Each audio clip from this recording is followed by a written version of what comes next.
old road, hat tilted forward, shadows that load, eyes burn deep like a fire untamed. The nation he loved now barely the same. A voice like thunder, he calls out the lie. Where did the promise go? Why did all die? He holds up the past like a mirror of truth. The ghost of our father screams for our youth. Resurrected Abe with a heart full of rage, turning the tide on this broken age. Standing tall with the people in his hands, gonna shake the dirt from this troubled land.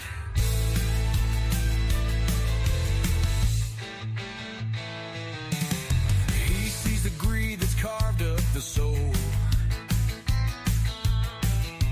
Dreams shatter wide like a burning coal. Chains of division wrapped tight in fear, but his voice cuts through, makes it all clear. He pounds on the door of the house of deceit. The cracks in the walls fall down at his feet. The people's cries, they rise like a storm. Resurrected Abe stands tall and reborn. Resurrected Abe with a heart full of rage, turning the tide on this broken age. Standing tall. Why, hello there. Hello there.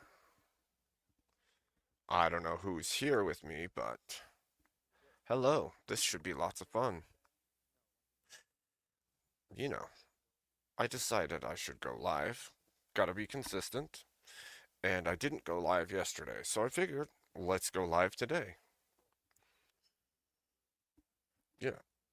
So, anyway, I have 0 viewers now, but people will come in. So, right now, let me put up my stuff. 4 score, 4 score. Nice. Welcome in, Tracks.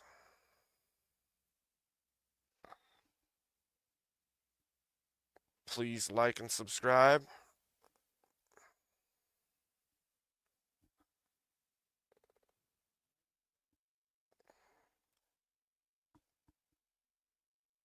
Yeah, well, have you been here before? That's a good question.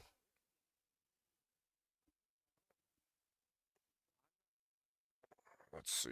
I gotta pull up some windows real quick here before I go full tilt.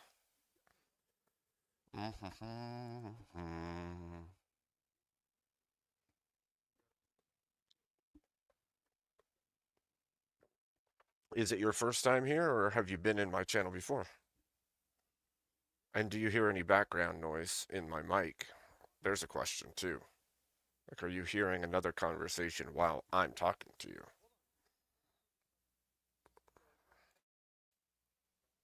Hello. Good to see you. Welcome in. Let's see. Hold on. Let me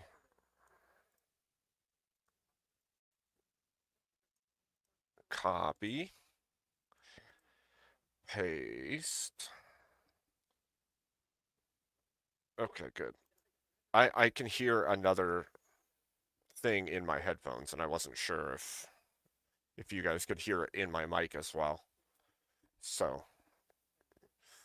kind of listening to a friend's debate in my headphones while I wait to build a little bit. Um,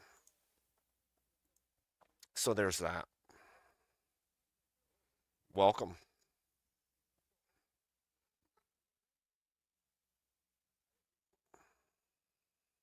Um, yes. Generally speaking, I do. Hold on.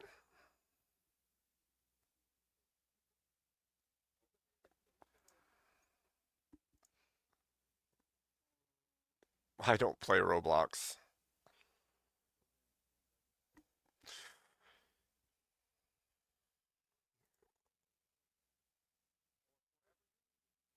If I was much younger, I probably would have played Roblox back in the day. If it had existed when I was young. No, I'm not.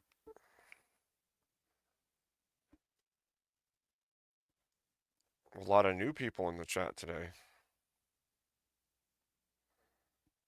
Nope, I'm just a random dude with a top hat.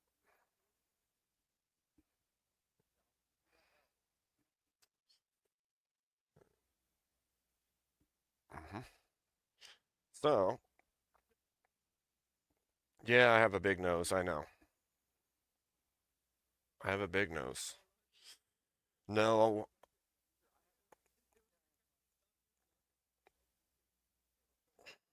yeah, I'm sure it looks weird. But, with a name like Abe Dinkus and all my whatchamacallits, my thumbnails are Abe. So, and I don't have a mustache, I just have a beard. So, yeah. So it just kind of fits. So, now I need to share this around. Have you guys had a good day? Am I 15 years old? No, I'm in my 40s.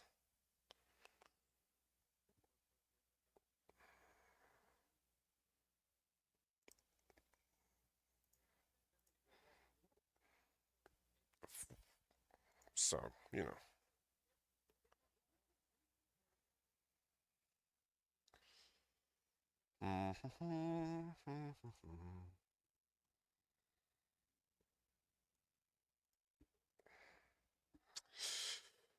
Only Mr. Bill, how are you?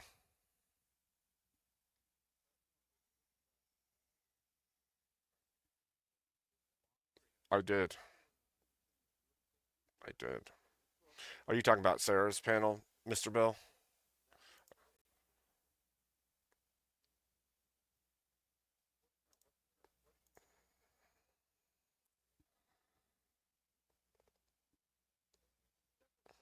Okay, I'll have to do that.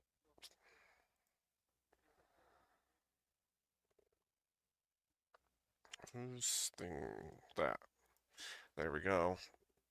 Just as like a spur of the moment type thing, Mr. Bill. I just figured I would do a chill panel this evening. I didn't stream yesterday because didn't feel like it. Kind of needed a day to myself.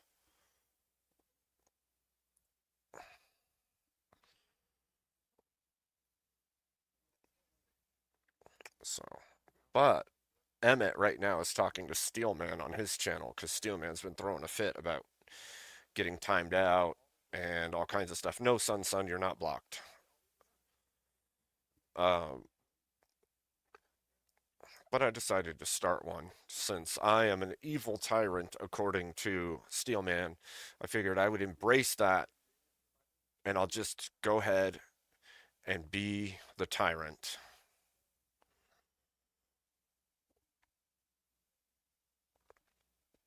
I hear the answer to that question is messy, hands down. So, humility, class, things like that. You know, messy. So,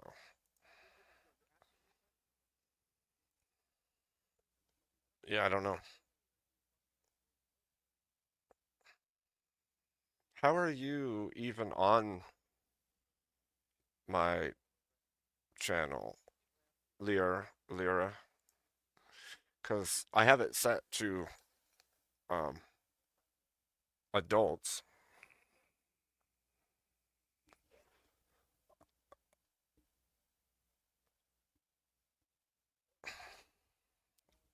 A lot of adult type happens.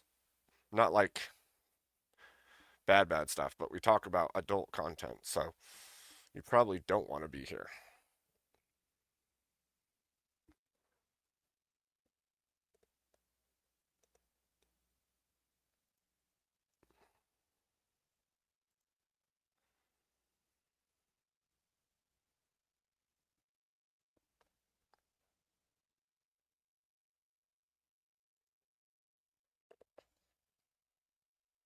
Oh, I see.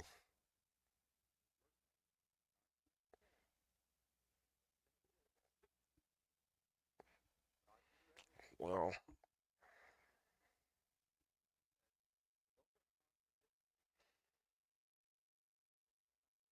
yeah.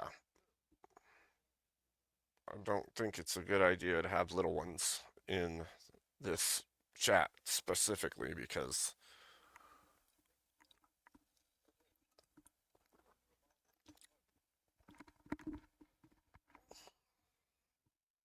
yeah,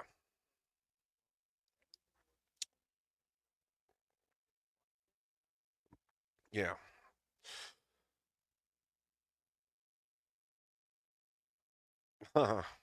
Well, it could happen, Mr. Bill. Could happen. I wonder. I could actually call into Rob. That would be funny.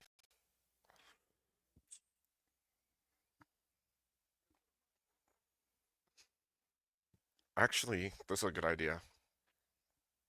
I'm going to be a smart aleck right now.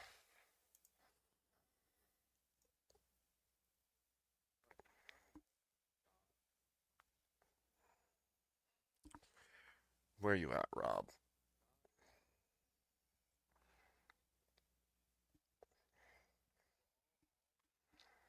Hmm,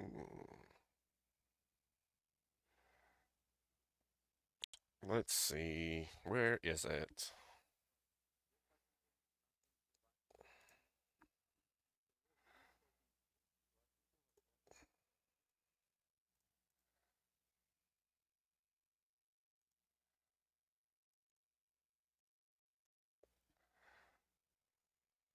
There.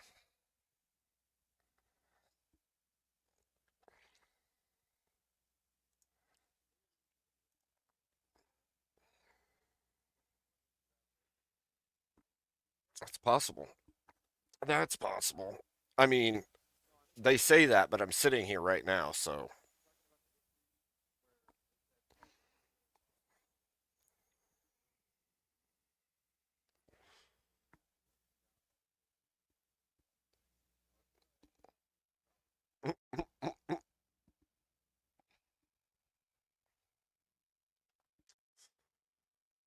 yeah, that's funny.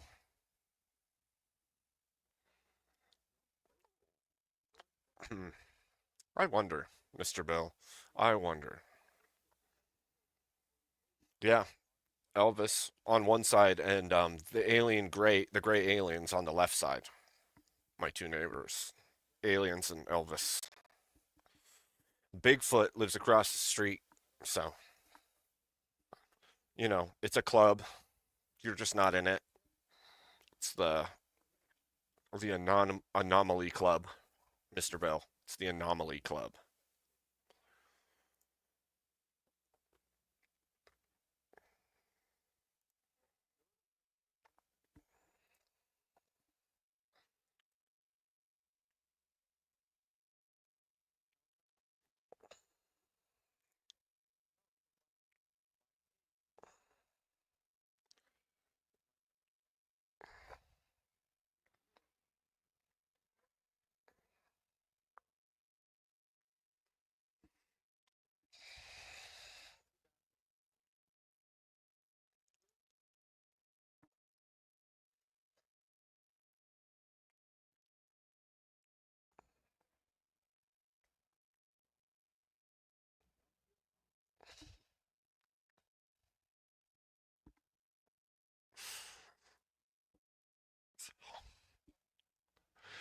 Uh,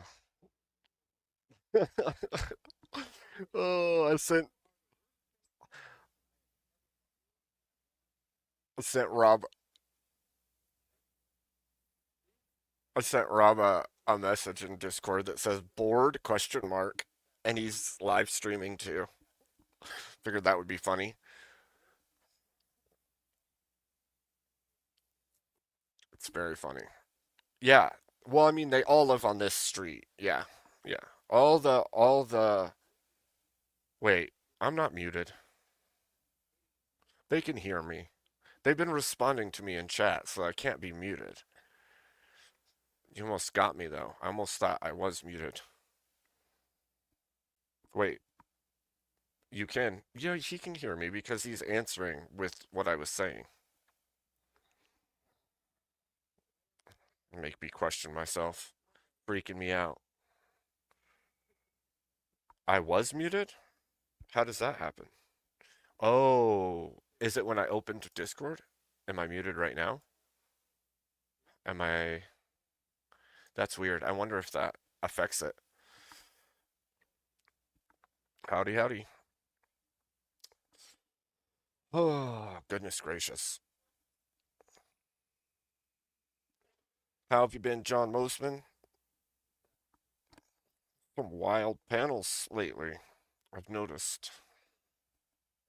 All over. Everybody's having crazy panels lately.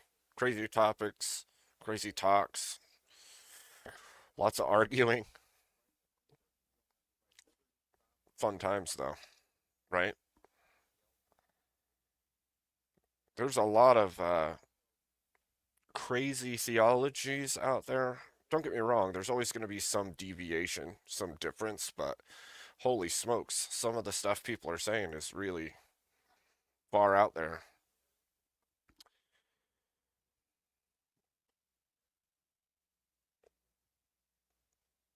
I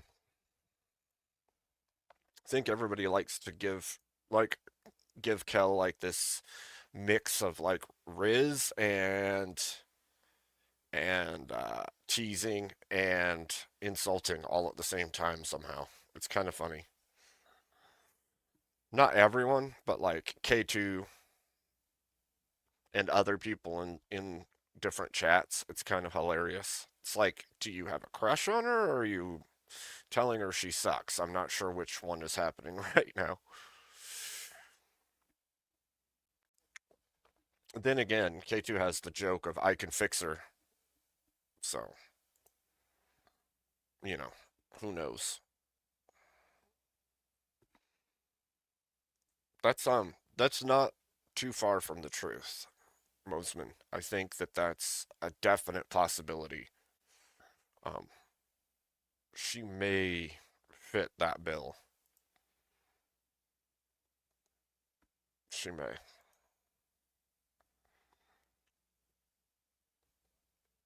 That's true too. That's true too. That's true. A better attitude, less crazy spurred, and less complete acceptance of degeneration of the nation, so to speak. I guess. I don't know. I don't know what I would even call it. Yeah. Well, Mosman, you got to think too. Like you're a fresh, what, 23-year-old. You've lived in California. Your parents are split. Like there's a lot to that. And if you think of the way that the world is now, public schools are now in like California, all of that together, I could see it. Product of environment type stuff is quite gnarly. I see it even in full adults who have lived in California for long or very very liberal places for very long periods of time. Even even Christians that are like all in on the progressive left. No, they're Christian, and I'm like, how do you square that circle? Because that doesn't even make sense to me. I don't know how you could be.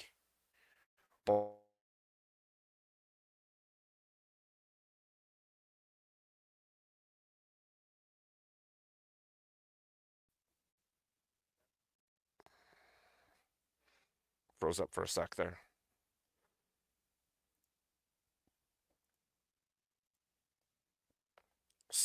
Anyway, you know, wait. Yeah, okay, it's working. That's fine. Cool.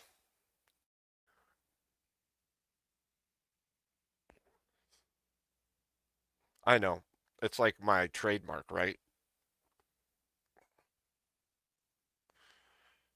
JB speaks, you changed your name. That's weirding me out. That's weirding me out, man. Um, no, even if I pay my internet bill, I still get freezies for some reason. I mean, if you live in a bunker in a mountain somewhere in rural America, you would lose service too. No, that's a good point, actually. That's a good point. I've called John Barrett JB for a very long time. So it does make sense. But now you're Jared Speaks. So now you're JS, and JS is JS Urban Adventures. So then what? I just call you Jared. And if I call you Jared, then I start to think about the show The Pretender, and then I think, oh no, this guy has all the training of everything in the world and he can learn anything, you know? Which is, I mean, that'd be kind of cool, actually. I mean, if you're a resurrected president, you probably can't go out and about. That would, uh, that would kind of blow your cover, wouldn't it?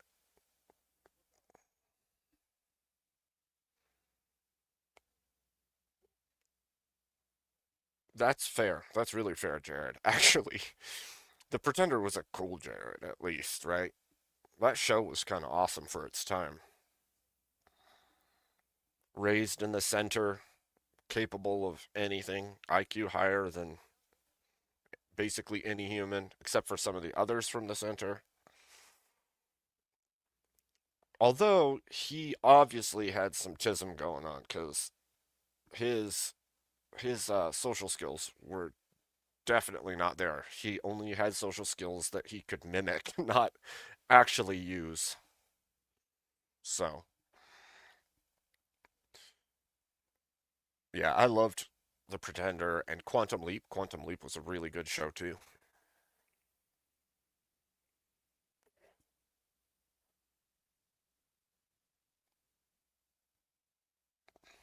No. It's the Vader now. Is that what that is? Darth Vader's? No. Yeah, Quantum Leap was the shit, dude. It's how you know you're an 80s person, either a kid or an adult from the 80s. You've seen all these early 90s or late 80s shows that were actually good stories with actually good characters. Deep Space 5,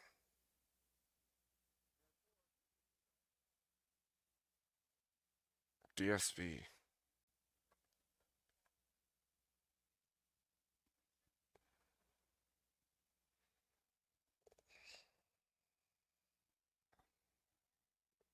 What is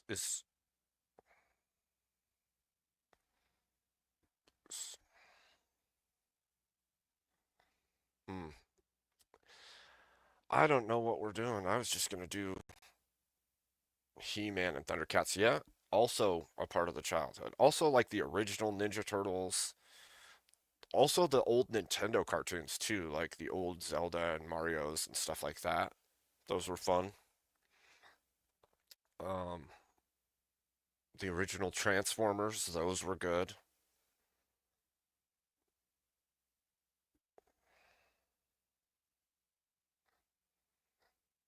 So, yeah, I mean, I think that culture was at a good place during those times. I mean, obviously, as a kid in the 80s, you look at it and you go, "Man, those were the years." And the 90s as well. Oh, I do remember Sequest actually. Wow.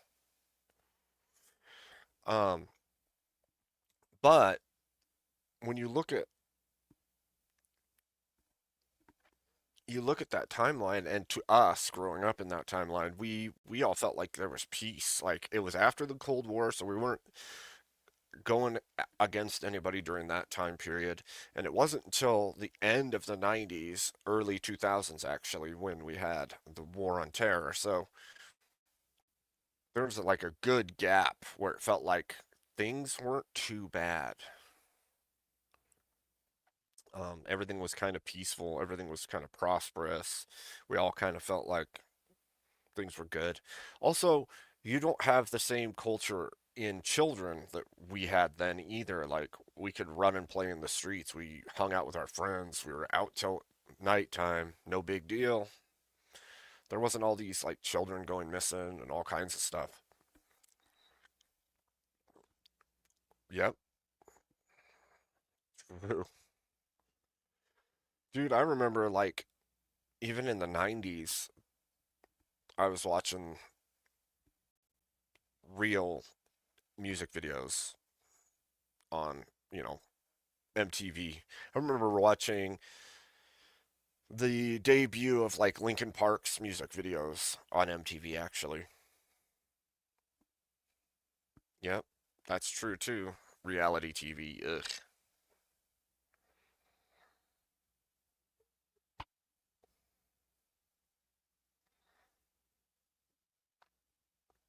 Ridiculousness? I'm not sure I know what that is actually. Is it old or newer? Mm-hmm.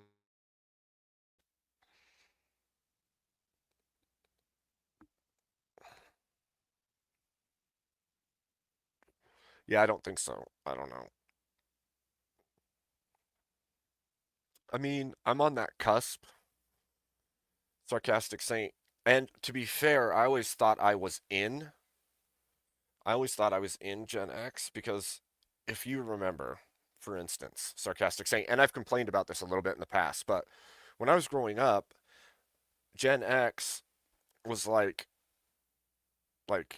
early 60s to early 80s or 64 to 84. And those dates kept changing and changing and changing until it was like Gen X was no longer the 80s at all. It was like 1980. And I'm like, okay, that's weird because my whole life I was part of the latchkey kids. I was a latchkey kid.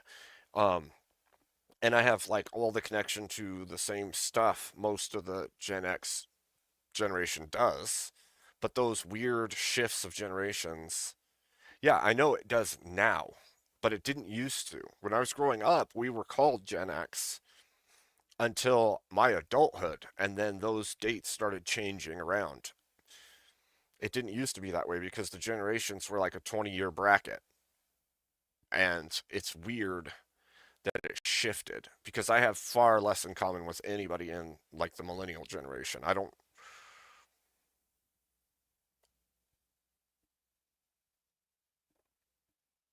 well, that's silly, but makes sense.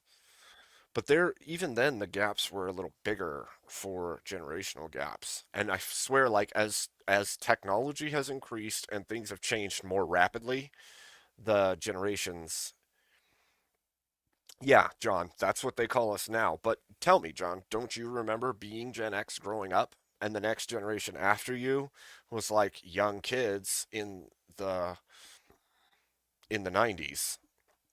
And they were completely different because for them, the internet and computers and video games had always been a thing. And for us, there was like Atari and then Nintendo and then computers and internet stuff didn't come until we were in like high school, basically. Like people had computers, but they were crap. Like the 4-inch floppy, actual floppy disks. You didn't have internet access and communication. That wasn't till high school when we could even do a chat of some kind on the internet. And even then, it wasn't this internet. Like, for instance, YouTube didn't come out. Google search and all of that wasn't even around. Google Maps wasn't being used yet until I was out of the military as an adult. Whereas most millennials don't really remember a time before there was computers and internet and all that stuff. Or they if they do, they remember a tiny period where it wasn't.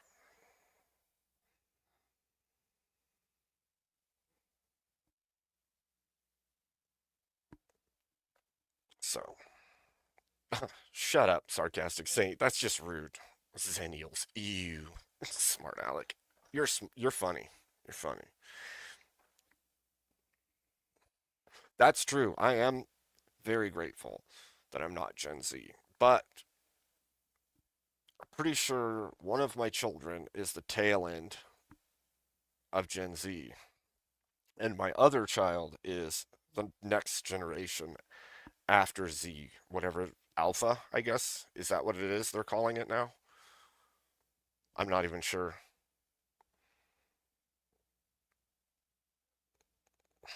Exactly, John. When I was in high school, or actually middle school, I remember using DOS prompts to find files on computers, even into high school actually. But I remember in middle school I used DOS.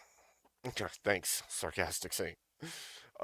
Used DOS prompts to get into school files because I had been learning how to do it because I knew people in my family that were working on computers and stuff. So I ended up getting into school files. And this before I think it was realized that people could go to a DOS prompt and actually get into other stuff on that computer. So there wasn't some kind of security or lockouts or protection from that. But students could literally just go into the back end and get to stuff.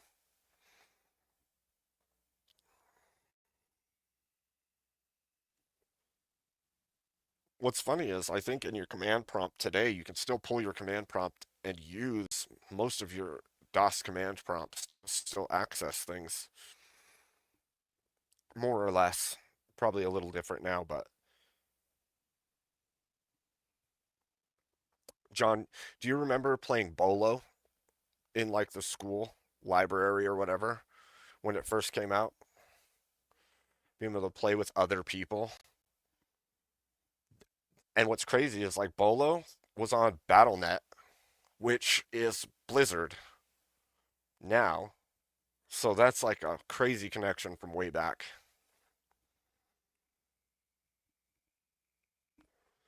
Battle.net. Strange. Strange. True. Well, the blending of music in in those generations actually is what proceeded to create all the branch offs that are now a thing that were non-existent prior. Like there was a branching of music like crazy. Oregon Trail too, big time. Yep, and where in the world is Carmen San Diego? Um, I remember playing Keen too. Do you remember Keen and Keen's Dreams? Those were fun as well.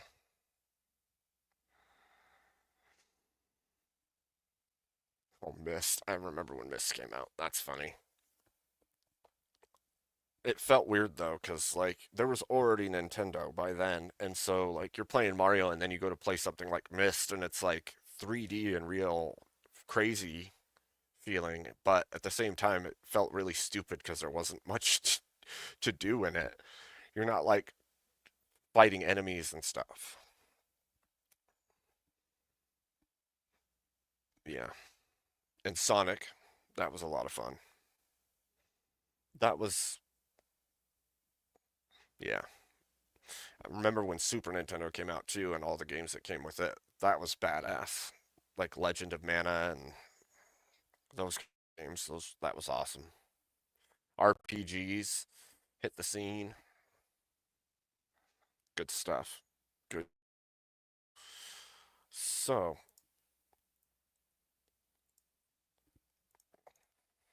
let's see. Yeah, I agree with that sarcastic saying. It made me feel like it was really cool, like ahead of its time for like what you're getting, the graphics and all of that. And then, but at the same time, it's like not much to do in it, or at least to me, it felt like that way. So, Doom was so fun. Doom and Duke Nukem. Duke Nukem was a lot of fun.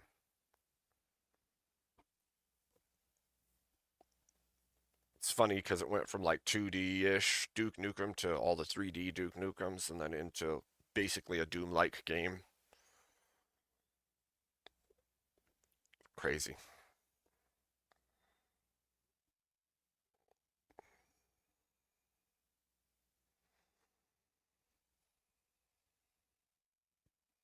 Yeah. Remember going to arcades? Like functional arcades? Now they're only in like movie theaters, malls, and like nostalgia-based businesses, but used to go to the arcade all the time.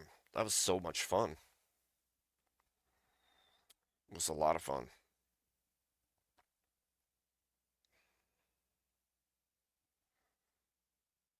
All right, Jared, good luck getting them down to sleep or keeping one asleep, I should say.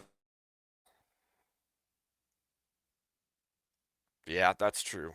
Pizza arcades were definitely awesome. Do you remember going to the arcades and playing like Marvel versus X-Men in the arcades and stuff like that? That was a lot of fun. Or not Marvel versus X-Men, but was it Marvel? Marvel Capcom. That's what it was. That was fun. Yeah, and Mega Man. That was always fun too. I mean, it's awesome that you can have all these kinds of games in your own home. You can all that kind of stuff, but like there was a certain kind of specialness to those days, for sure. The thing is too, like I think instant gratification, as nice as it is in some cases, has destroyed the nostalgia or the nostalgia, but it makes it more special. Like it used to be so special to have done those things, to have played those things. Oh, Nightcrawler was so cool in that game. Being able to poof, poof, it was so cool. Nightcrawler used to be like my favorite X-Men actually. For a long, long time, he was my favorite. Got all these like uber powerful dudes, and you just have a teleporter with some genetic aberrations to his appearance, and he's freaking so cool.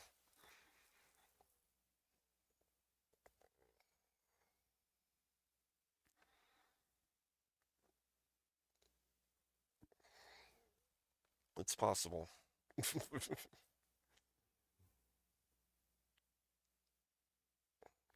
Right? Like movie night with the family, you go to Blockbuster Video, rent movies, come back, have pizza and popcorn, movies. Like, yeah, dude, it's kind of crazy. Kind of crazy. Yo, What's up, brother? what's good? What's good? Not much, man. You know what I've been actually like. I was talking with my buddy Ice Stammy for a bit. Mm-hmm. I'm trying to find some good like '90s animes to watch, dude. Mm. Yeah. And what kind of animes are you into? So, growing up, I watched Yu Yu Hakusho, the Dragon Ball series up until Boo, right? So like Dragon Ball, then Dragon Ball Z, all the way up until Boo. Um, what else was there? Gundam Wing, Neon Nice. Evan or Neon Genesis Evangelion, Evangelion. yeah. I also watched a little bit of Dot Hack, which was pretty cool. I liked that concept. And then Attack on Titan. Attack on Titan's awesome. Yeah. Newer, but So awesome. yeah. So those are the ones that I've actually watched so far.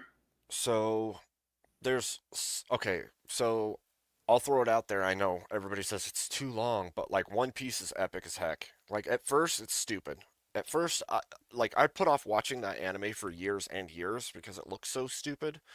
But after you get through a little bit of the beginning, because at first you're like, this animation's so stupid. The main character is like, the power is dumb. Like it doesn't make any sense. And you get into it a little bit and you're like, oh, holy crap, this is actually really good anime. Like the story behind it, the morals behind it, the ideas are really good, and it's a lot of fun. Yeah, I heard the world building is fantastic in that. Yeah, Yeah. massive amounts of characters, massive amounts of story and interconnection, and it's really good. But that's a time sink, an investment, because at that point you're looking at like 1,000+ episodes. Are you serious? It's been running for 25 years. No way. Hmm. Yeah, it's like the longest running, most successful, like, of all time. Like, so That's a it's hobby easy. just to watch it. Yeah, yeah.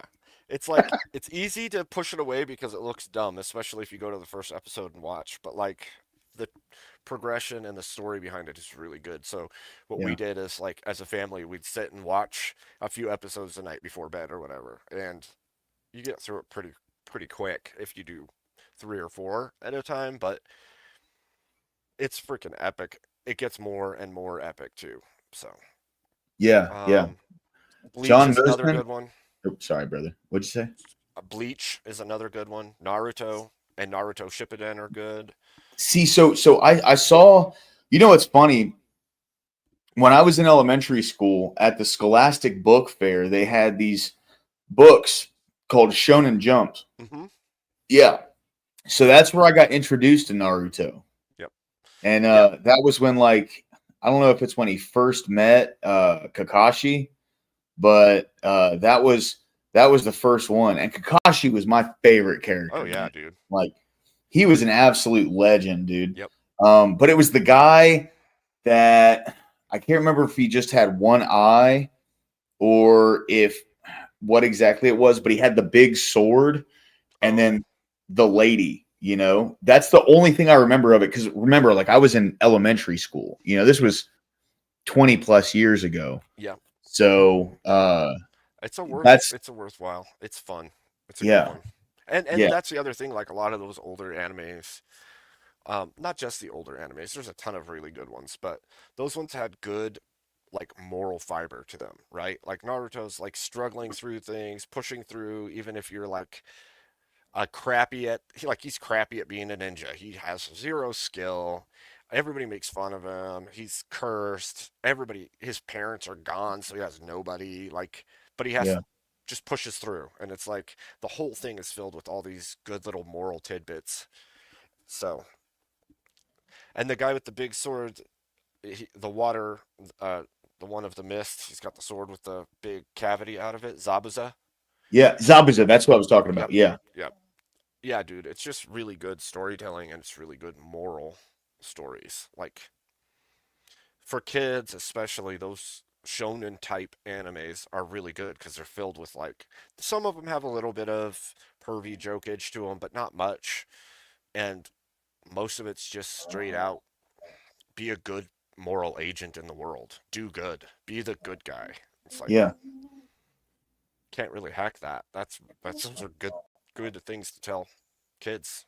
yeah. 100%, dude. 100%. So, I remember the first time I ever watched. It was, I'm pretty sure it was Dragon Ball Z. It was the Vegeta series that I saw first when it came to Dragon Ball Z, right? And then I went back and saw, like, Ginyu Force and all that. But Spriggan is like James Bond meets Indiana Jones. Okay, I'll give it that shot, dude. Cowboy Bebop is pretty good too. Oh yes, dude. Yeah, yeah. It's a travesty that didn't go past one season. Trigun's also another awesome anime. So that's one I saw a little bit of on Toonami, but I never watched the whole thing.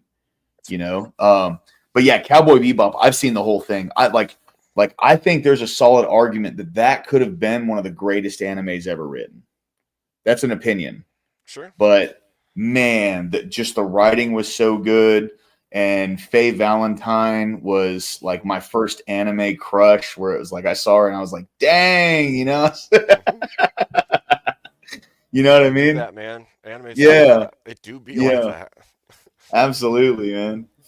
But yeah, dude, Dragon Ball Z. I just remember, I forget exactly what scene it was, but it was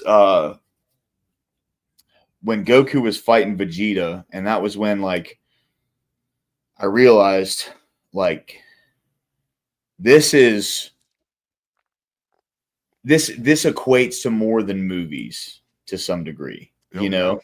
like they can really make whatever world they want because they just draw it and talk it and that's it. And when I was a kid, that kind of thing was huge to me, uh Pokemon, like the first Yep. I don't know if it was season necessarily, but like, The you first know, show. I know what you yeah, mean. when it Yeah. first came out, when he like went over to Professor Oak and he ended up getting Pikachu because he didn't have anything else, Yep.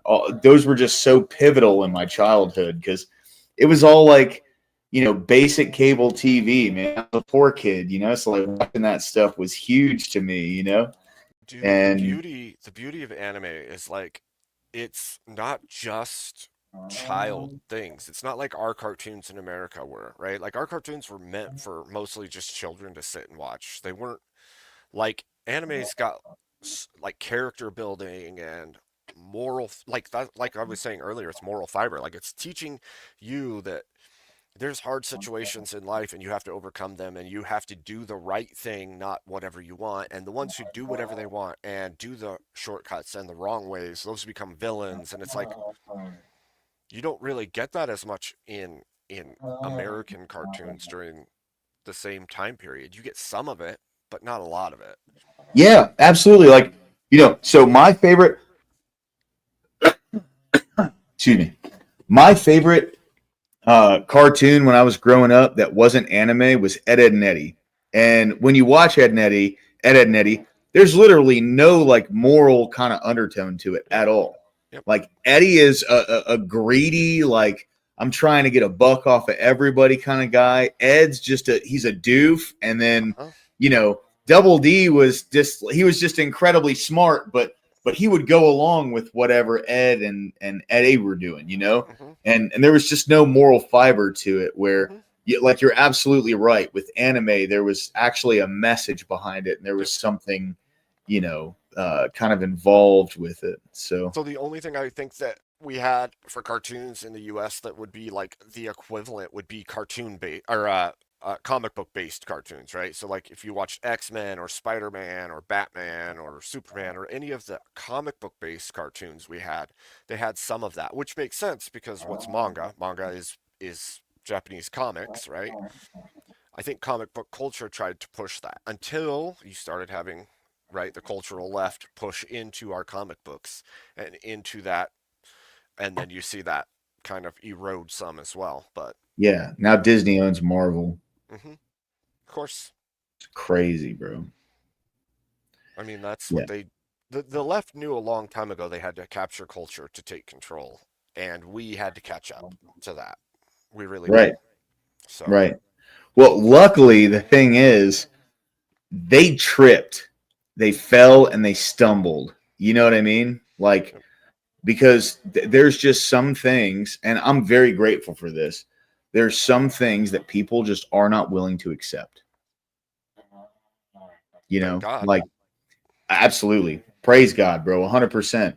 You know, I was scrolling through X one day, and there was a video. It was out at some protest where it was a woman who was obviously disabled in a mobility scooter with no shirt on and like top surgery scars.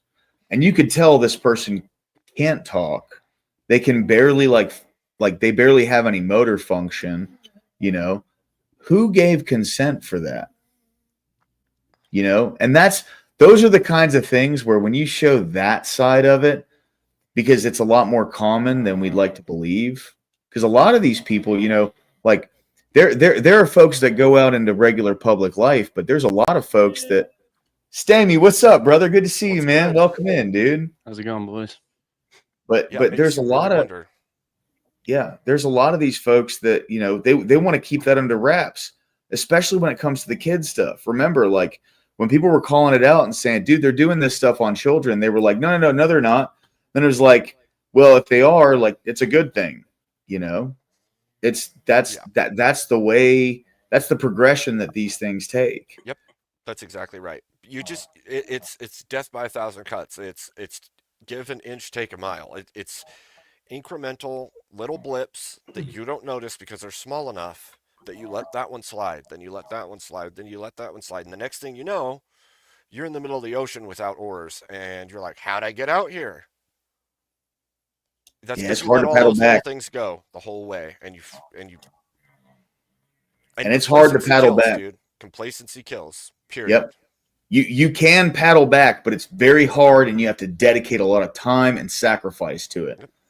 That's that's a strong metaphor that you just made there, bro. I love that, dude. That's great. It's Yeah. it's how it works, man. We get complacent and we get pushed to wherever they'll push us. If we just say it's not important to me or it doesn't affect me, that's the worst one, right?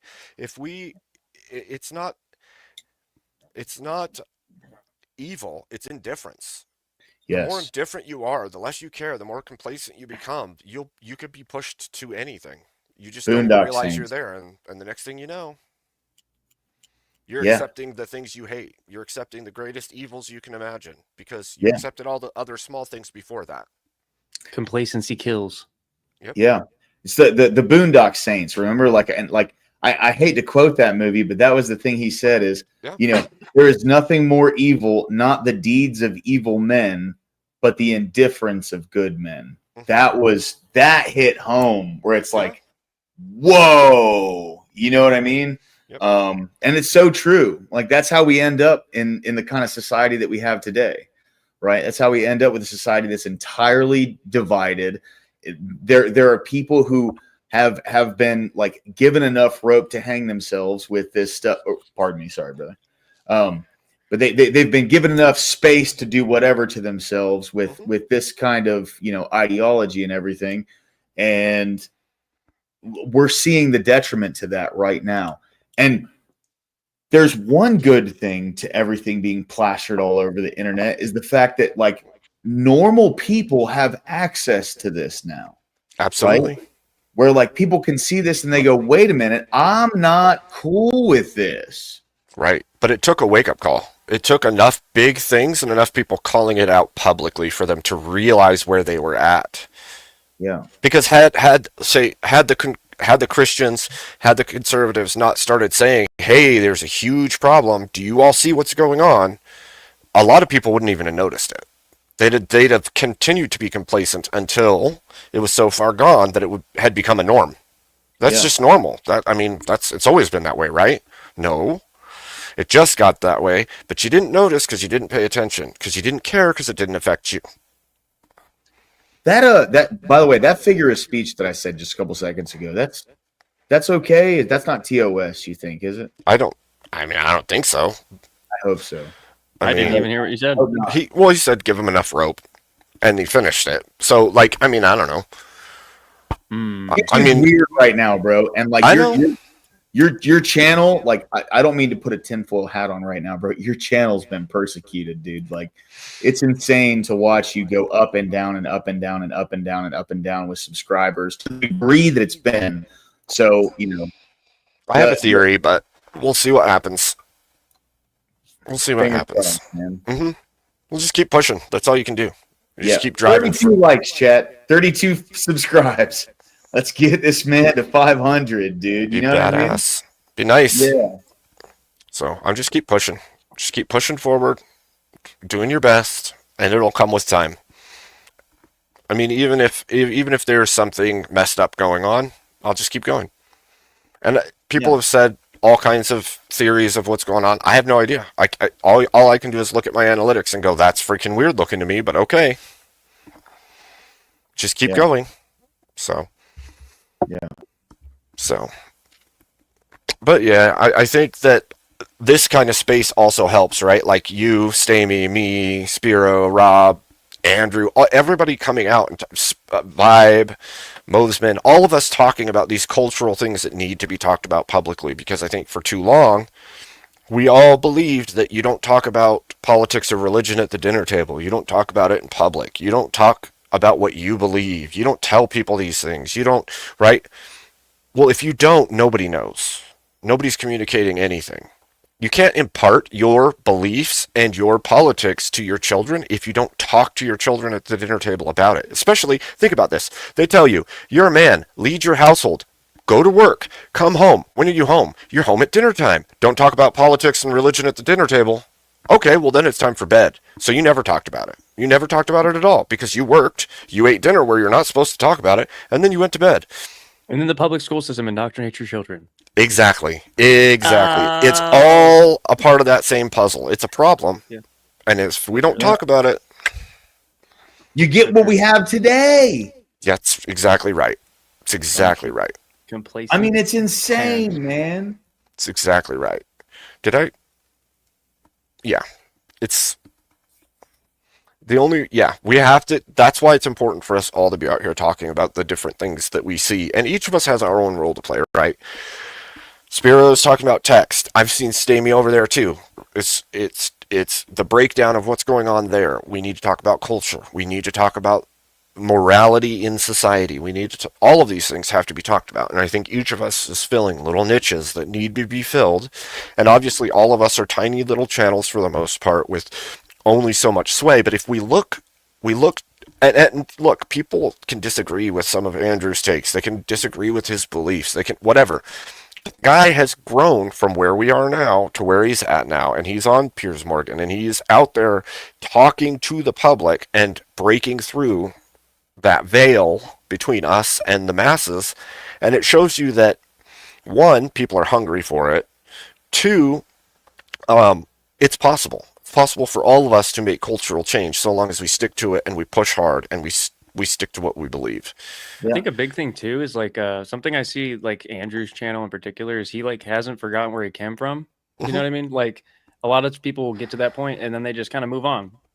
Yep. I feel like I see him like even on Piers Morgan Uncensored, I've seen some fairly small people like in relative to Piers' channel, but yeah, some pretty small creators on his channel.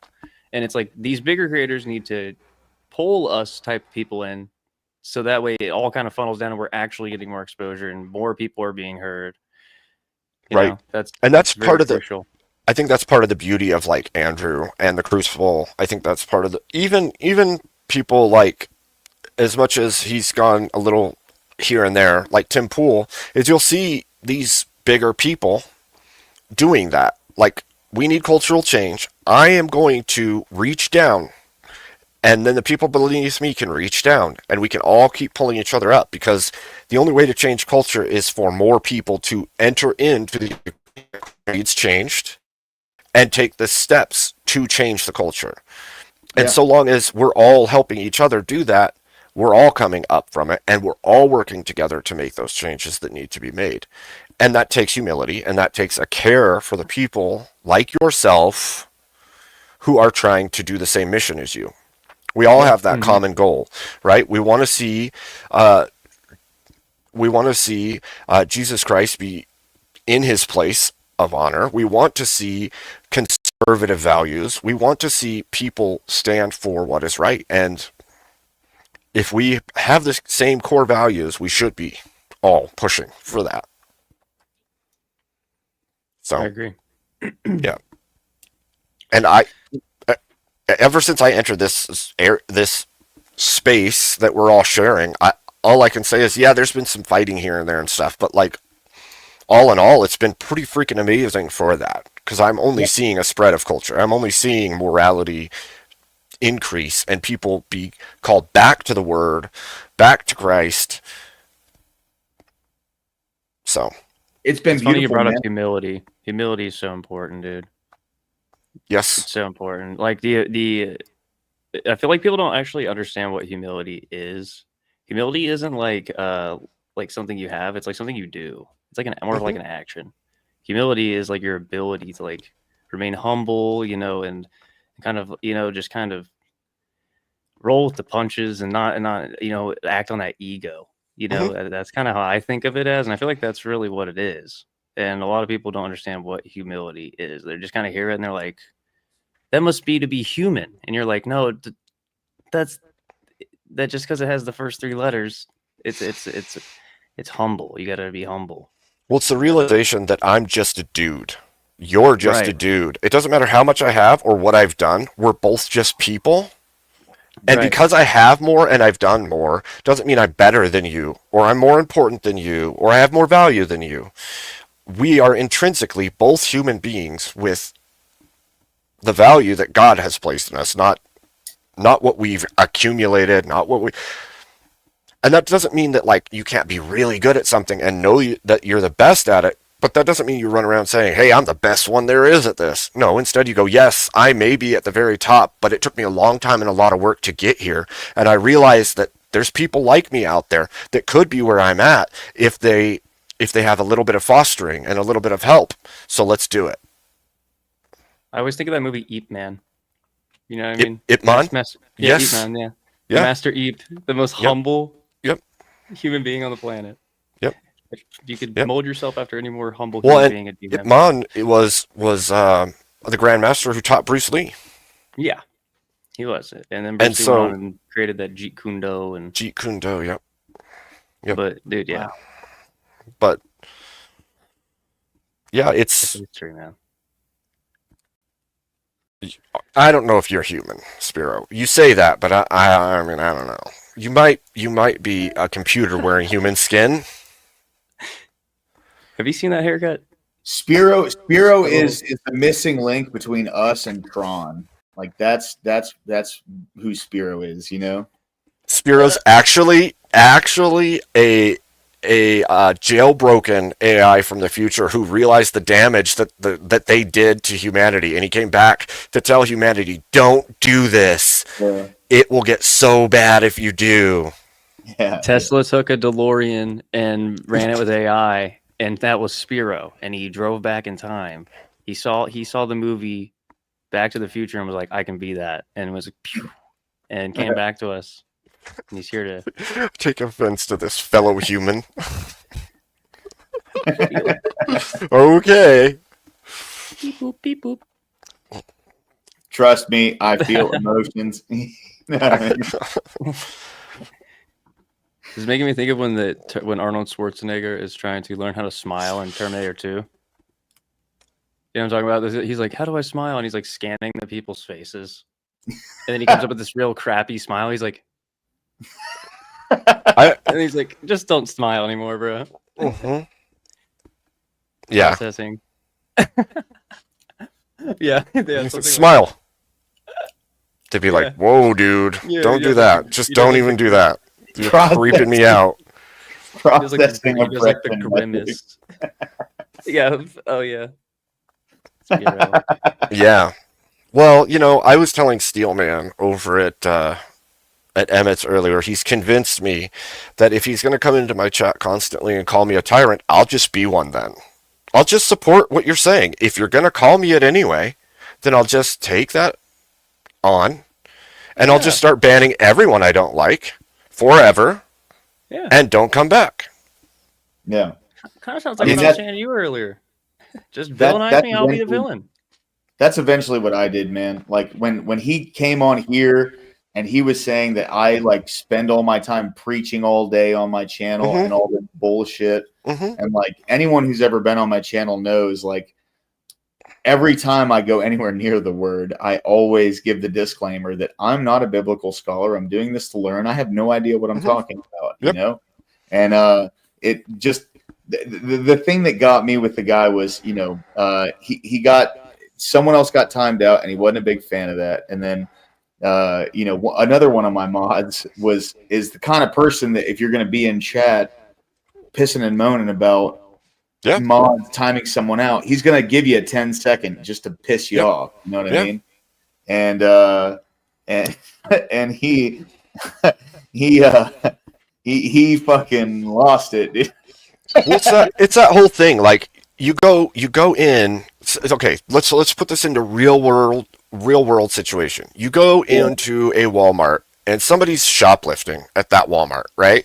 And somebody grabs that person. And they're like, "I'm taking you out. put the stuff back, you're getting out of the store. And they drag them out of the store. And the security guard comes back in, and this person starts getting in the security guard's face about taking that person who was stealing out. He's going to take that person out too. That's what's going to happen because you're causing a ruckus and you're getting in my face about me doing my job. So you're going out too. You don't belong here either if you can't handle it. And the cops are on the way, lady. Yes. You know what I mean? Like, Yes. Yes. Yes. Exactly. So, what's up, Elder Lion? What up, boys? Elder. how's it going? All right. Just got home from work not Yeah. too long ago. So, Elder, I was going to say, your picture right there, man, you were right. That guy is based. Oh, yeah, yeah. I beat the game. Definitely based. Mm-hmm. He's just a dad trying to keep his family together, man. Yep. His daughter was being crazy. Yes, you was. I picked the right ending, if you know what I mean. I Yeah. won't ruin it for everyone. I won't ruin it for everyone, but I picked the right ending. I don't even know what game you're talking about. Expedition 33. Sorry to kind of hijack right there. I know you're about to say something, Abe. You can go ahead. no, you're good. You're good. I was going to say what I didn't know the game either. So, Oh, it's really good. Expedition 33, Claire Obscure. It's like Yeah. kind of like Final Fantasy in a way. I forget which Final Fantasy it's similar to. I'd say Um, like 10 from what I've seen. It's Yeah, it's- turn-based combat. Goes back to Yeah. like that 2000, maybe like 5 kind of Final Fantasy type. It's like turn-based, but you're also like every single time it's an attack, you still have to like parry or dodge and stuff. You know what I mean? It's not just like you select a move and do it. So you're still actually actively defending yourself during the battles. well, that sounds pretty cool, actually. It's a really good game, dude. But a lot of people are saying game of the year, to be honest. And I agree. It's probably the best story in a video game I played, maybe ever. In a Wow. long time. I would say since the first Gears of War game for me. That's pretty high Like, praise. Yeah, I mean, like Gears of the War. beginning of the game itself reminded me of the way I felt when I played Final Fantasy VII for the first time. Yeah, dude, it is really immersive. Lived up. It lived up to that hype from the beginning all the way to the end. Damn. William, welcome Agreed. in. What's up, Will? That's really cool. Well, I might have really to great check game. it out at some point. And it's not freaking ridiculously overpriced. It's like it's like $50. Like a normal That's good. like yeah, like you know what I mean? Like all the games are like 70, 80 bucks. You know, I'm pretty sure it's not even like it might even be cheaper than $50. What's sad is I remember buying games for like 20 bucks, Oh, 30 yeah, bucks, same. 50 I remember. bucks, 60 bucks, 70 bucks. I'm like, Yeah. what is going on? Like, I agree. and it's like you buy this game and some of them you buy it, it's 50, 60, 70 bucks and it's a day. Yeah. And you're like, oh, cool. Or Now like they were what? saying last night, not even complete. Right. That's what you guys were kind of arguing last night, Elder. Is like these games aren't even done, bro, and I paid $80 for this shit. Yeah. What's going on here? Yep. It's ridiculous. It's sad. It's I think sad. things are slightly changing, though. We had the Stop Killing Games initiative that I think actually went through. I That's think there good. were enough signatures to where we might see this actually making some progress for the gaming industry to where they're not sending out unfinished products and they can't just like shut down the servers whenever they feel like it. Well, you heard the question I asked Spiro when I did his interview. I was like, is that why indie games are better than traditional video games? And he's like, oh, okay, you couldn't ask me a more loaded question. And it's like, it's true. It's because it's blood, sweat, and tears and a care for the product that you're creating for the thing that you're trying to create. Like it's your art. It's your masterpiece. It's a thing you're actually pouring yourself into. And that's why you see so many of these like little pixel art style indie games that are freaking incredible. And you love them and they remind you of your childhood. It's because there's actual care. There's not like 7 teams creating this game and they're incongruent and nobody cares about it. Right. And the thing you have a get at the team end for is like just the HUD. It's Yeah. like, bro, why do you need just a team for just this little nicks and crannies, bro? right, Like, right. That's why that expedition game was so good. It was a really pretty small team, even though it was a like AA company or whatever, you know. But it was a small team that worked on it, and that's what more games need to be like. Dude, look at I agree with that. Look at Schedule 1. So Schedule 1 is like it's a crafting simulator, but it's all about selling drugs, right? Which it's a degen game, of course, but That's terrible. Yeah, it's one literally- guy made that game. I mean, but it's the care and the compassion of building something, right? Yeah. And Schedule it's- 1 love is the just game. like in general, just a it's fun goofy- game. It's a Yeah. goofy game. Like it's not in depth. Like you put like motor oil and candy and Coca-Cola and stuff and everything you make. Like it's just a goofy game, but the gameplay loop is so fun and you can really get into it. And like one guy made that game. Yeah. You know what I Yes. mean? That's It's one of crazy. those games too that you have to like play it yourself to actually have fun with it. If you look stuff up, Welcome in, bud. then it makes the game not fun. Right. Yeah. Right. Well, do you? Okay, so this is. I don't know if you guys remember this because, again, like I'm 41. So when we were playing like old RPGs, where like you had to really, really figure something out, like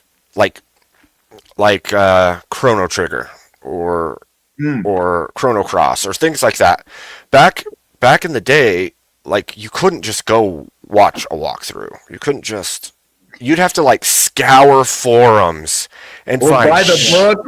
yeah, and read pages and pages and hope that whoever wrote this forum actually was right about the game and knew what they were talking about just to look up a walkthrough. There was no like, how did they do this? I'm going to go watch a video or something like that. It's like you reading through 25 forums to find the right answer.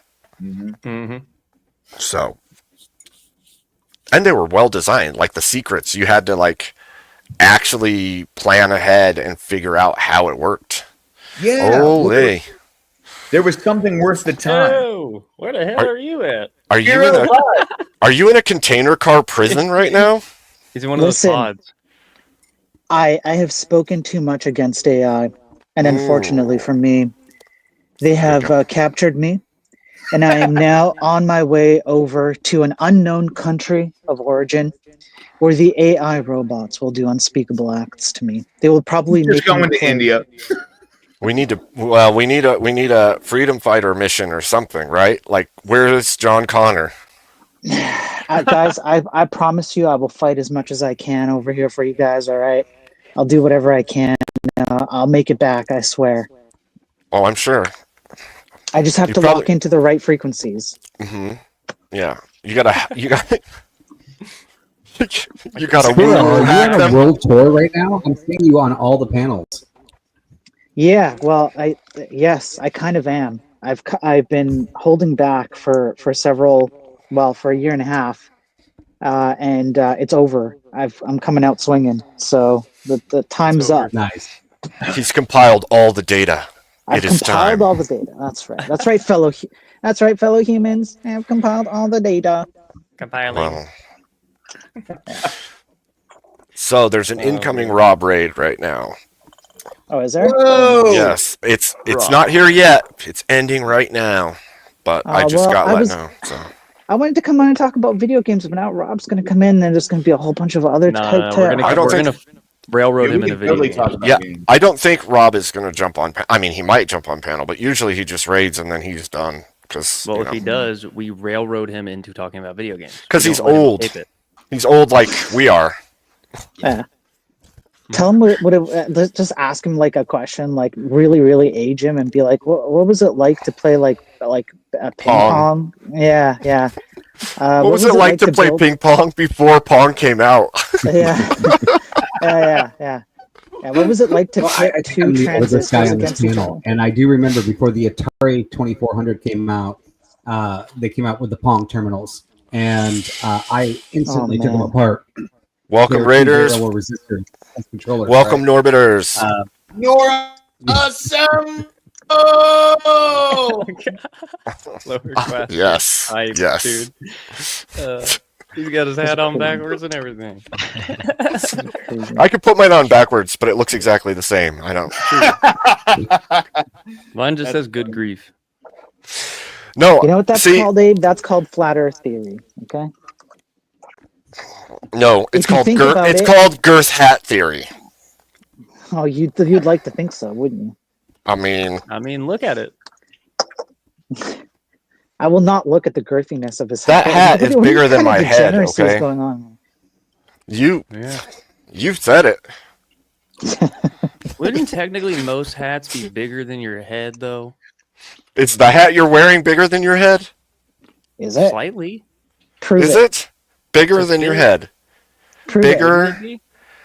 I mean, Like bigger than the circumference of my head. Yeah. sure, but it's not bigger than your head. Shift the goalpost now. Yeah, Sorry, what are okay. you doing? I mean, you're talking. What kind about of weird- girthiness, Well, circumference, girthiness? I mean, they're in the same wheelhouse. Right? The question is not Can you is his stop hat saying bigger gir- than can his we just head. at least The drop question the term is his girth? head smaller than his hat? this has become really I took my hat gay, off and it was really like this. My head was fast. like this big. Welcome in. We're going Raiders. back to video games now because I don't want to have a broad discussion about About girthiness. Cheers, You want Abe. to have a I'm with girthy that, discussion? brother. You Cheers. don't want to have a girthy discussion about girth? Yeah. All right. A broad and girthy discussion about broad and girthy hats. Mm-hmm. Yeah. So would it be a bad time to mention that my game All right. handle So do you was- guys remember? See, he knows. Yeah. You guys are crazy. You guys remember the So- video game Ultima? Yes, Ultima Oh, Online. yeah. Yes, Bro, Oh, Are you before Ultima enjoying Online, aging yourself, Ultima Vibe? 1. I played. Crap. Look, I What's played I played EverQuest when it came out. Okay. What Ultima was that? Was that the side scroller? Or was that Galaga, where like you were the ship hitting the blocks? Lower class. No, it was That's the, Galaga. It was You're the in the first wrong panel, adventure man. game before like even Zelda. Come on, Spiro. It was like it was like Dungeons and Dragons. Mm. Yeah. It was a lot of fun too. It Yeah, I never played that. was a lot of Neither fun. did I. Yeah, talking the about very first Crystal version Castles the did other all day, dude. character mapping. So instead of actually doing the graphics on the screen, they changed the character mapping of like A, B, C, and D. And the A character became the grass, and the B character was like a pixelated character. And basically, they remapped all the text into graphics, and your character would always move square to square to square. No smooth scrolling or anything like that. Was the very first version. Yeah, I'm old. Yeah. Yeah. Yep. You must be like, oh man, it must be like what 80 plus right now, Vibe. Yeah, you're cranking up on the Probably about that. late 80s there. Yeah. I mean, I remember when telephones came out. It was dope. Yeah, that was great. That was All of a fantastic. sudden, we could communicate across long distances. Yeah, that's It was- fantastic. I would was say incredible. I remember when we went to the moon, but that never actually happened. That was all Hollywood. So it didn't, yeah. I Yeah. did get lucky. I got into programming really young. My dad was a professor at the university. And when they got their first 3 VAX machines, they were called Huey, Dewey, and Louie. And you could only log into them as a terminal. Oh my And gosh. when I was in high school, we actually, I was one of the, they launched the first AP computer class ever launched. And me and Larry Page, one of the founders of Google, and I both were in that class together. And we constantly were arguing about who wrote the better algorithm. And obviously, Nerds. I thought I did, but apparently, based on his success, I think he probably was doing better than me. Based on success alone, sure. If that's the only metric you go by, sure. The only Sure. thing I can date myself with is that I remember the last few generations of Apple Macintosh computers before it just turned into Apple computers. Where they had like the clear back, Yeah, Yeah. and Right. the teal like a color. tinted blue, tinted pink. Yeah, And yep, I do. There was no tower. It was just the thing. Yep. And you press the button and it turns Yep. on. That's Yeah, the last. on. Yep. That's All like over yeah. the schools. Had Yeah. Before the mouse. Apple No- Macintosh was the Apple II. The Yeah. mouse is just one button. You know what I mean? Yeah, just the one button mouse. Yeah, so I was waiting. I remember a Commodore 64 with a 4.5 inch floppy. 5 inch floppy. You could actually fan yourself with it because it wasn't rigid. Yeah. Yeah. I remember floppy disks. I had Agent, a game called Agent on a floppy disk when I was a little kid. Oh, 'cause my but what you grandfather had- didn't know is the floppy disks that you had at home were actually the small version. The original Mhm. versions Yeah. were 10-inch. You had the Yep. 5-inch Yeah. version. Yeah. Yep, NASA. Yep. Huge freaking floppies. And what's funny is your hard drives and your old computers were exactly that. They were basically floppies inside of a stack container. Wow. Like when I Right. was 20, I went into some Actually spun. old school computer centers, and they had IBM hard drives that were 10 megabyte hard drives, and they were the size of a refrigerator on their side. Now, I'm not that old. Those were old machines when I first started working in the industry that we were trying to replace, but they were 10 megabytes. I mean, none of your computers have they have like tons more memory in just RAM than this hard drive that was the size of a refrigerator, and it literally had these like giant platters that were like 5 feet big that it would read information off of. Dude, I remember when I was Crazy. first playing, like when I was playing EverQuest and games before that, putting like 256 megabytes of RAM in the computer. Like that was such good amount. Like it was so high. I was doing so good. And now it's like 16 gigs of RAM in a laptop. And I'm like, my wife, we bought her one. It's got like 32 gigs of RAM. And I'm like, what? It's insane, the difference. That's how much you You need guys- That for ain't modern that games much. nowadays. It's insane. Mm-hmm. You guys notice how these conversations go? Because I've had these conversations lots. I'm sure you guys have had them lots too. But when people reminisce like this and they look back on the days of the old video games and the old days with technology, what do they typically talk about? Is it the How hardware good it was. or is it the software? Well, hang on, but there's a distinction, right? Is it the hardware or is it the software? Hardware. Hardware, It's generally. usually hardware, right? Oh, yeah. I think Right, it and- depends, right? Because you have the crisis incident that happened where they banked on more computers or the CPUs having more higher clocks, but instead of getting higher clocks, they just added more. And then that's led to crisis to this day, still running on a 5090. It can't break 100 FPS because of the software that was designed for it, because they were limited by the certain hardware that they expected. Yeah, right. That's where But the that's not what crisis I'm comes from. right. But I'm not pointing to that. I'm pointing to like this conversation like this, where you reminisce back on that. Most people point to the hardware. That's what I'm talking about, right? Most people will go back and talk about the hardware and what the hardware was like. Like Nintendo 64s, different types Right. of games. You're going to talk about the console. You're going to talk about the floppy disks. You're going to talk about the hard drives. You're going to talk about the screens most of the time. controllers. The reason why I think most people do that is because the software does not keep up with the capacity of the hardware. And when we go back, the only thing that we can actually point to as having a clear progression is hardware, not software. And that is a failing on the tech industry to not maintain their ability to maximally use the hardware that's available. So when we just sit around like this and shoot the shit, we're looking back at what is clearly a progression to us. And you can point to stuff like that because there's a physical component, right? You've got a screen, it gets bigger. You've got a hard drive, it gets bigger. You've got RAM, it gets bigger. You've got software. And where the hell can you point to very clearly that has a very clear progression line? That line is far more obscure than it is with hardware, especially with general people. If you're a Yeah, nerd like me, you can directly. You're actually preaching something that I was preaching almost 20 years ago. And there's a perfect example of this, like you were talking about. Back in the day when there was the 486, a gaming company came out with a game called Doom. Doom was impossible to run on a 46 on the way that people programmed. However, the programmers went all the way down to the machine level and actually wrote really optimal code. And I would say this is one of the first times where programmers actually wrote code to the capability of the hardware.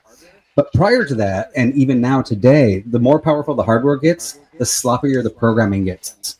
And the programming tools that even the AI now that just can auto-generate code, it's getting sloppier and sloppier. So we keep on outperforming, basically making the software so it can perform better.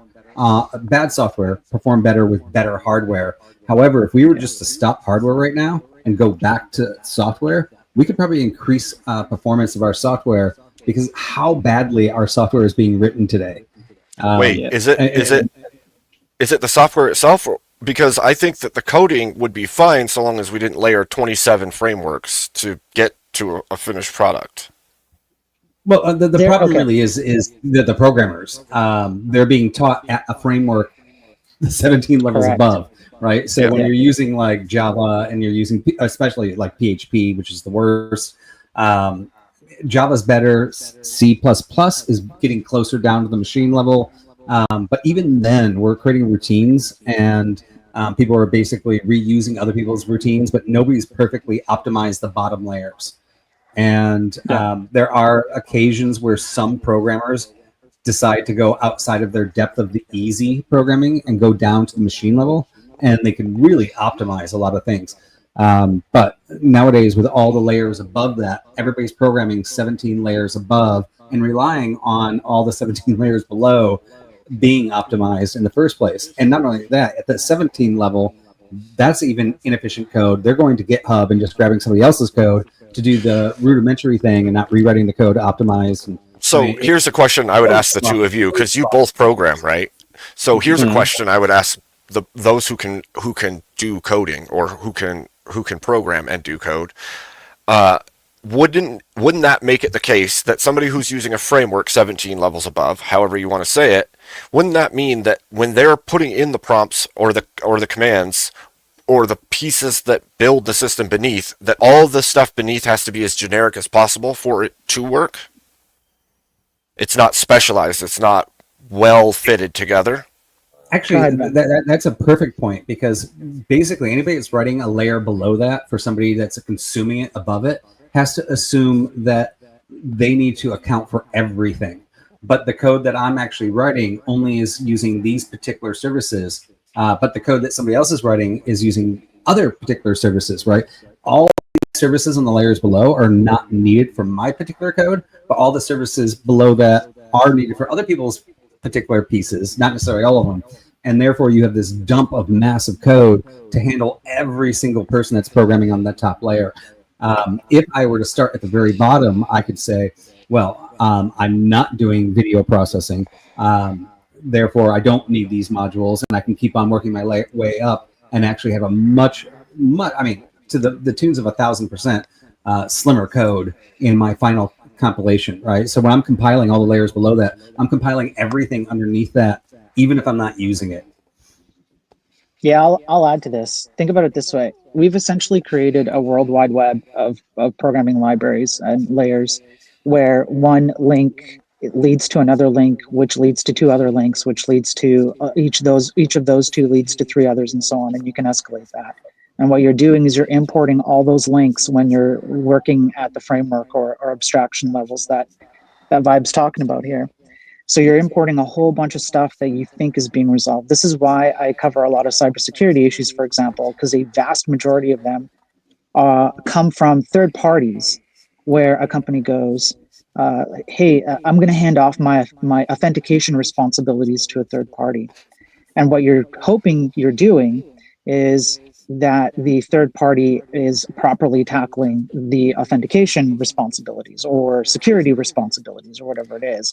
But what you're actually doing is you're importing all the issues that they have and not checking any of it, like none of it. The companies don't really do proper vetting, people, even just themselves with code. And you add in AI on top of that, and it only gets worse.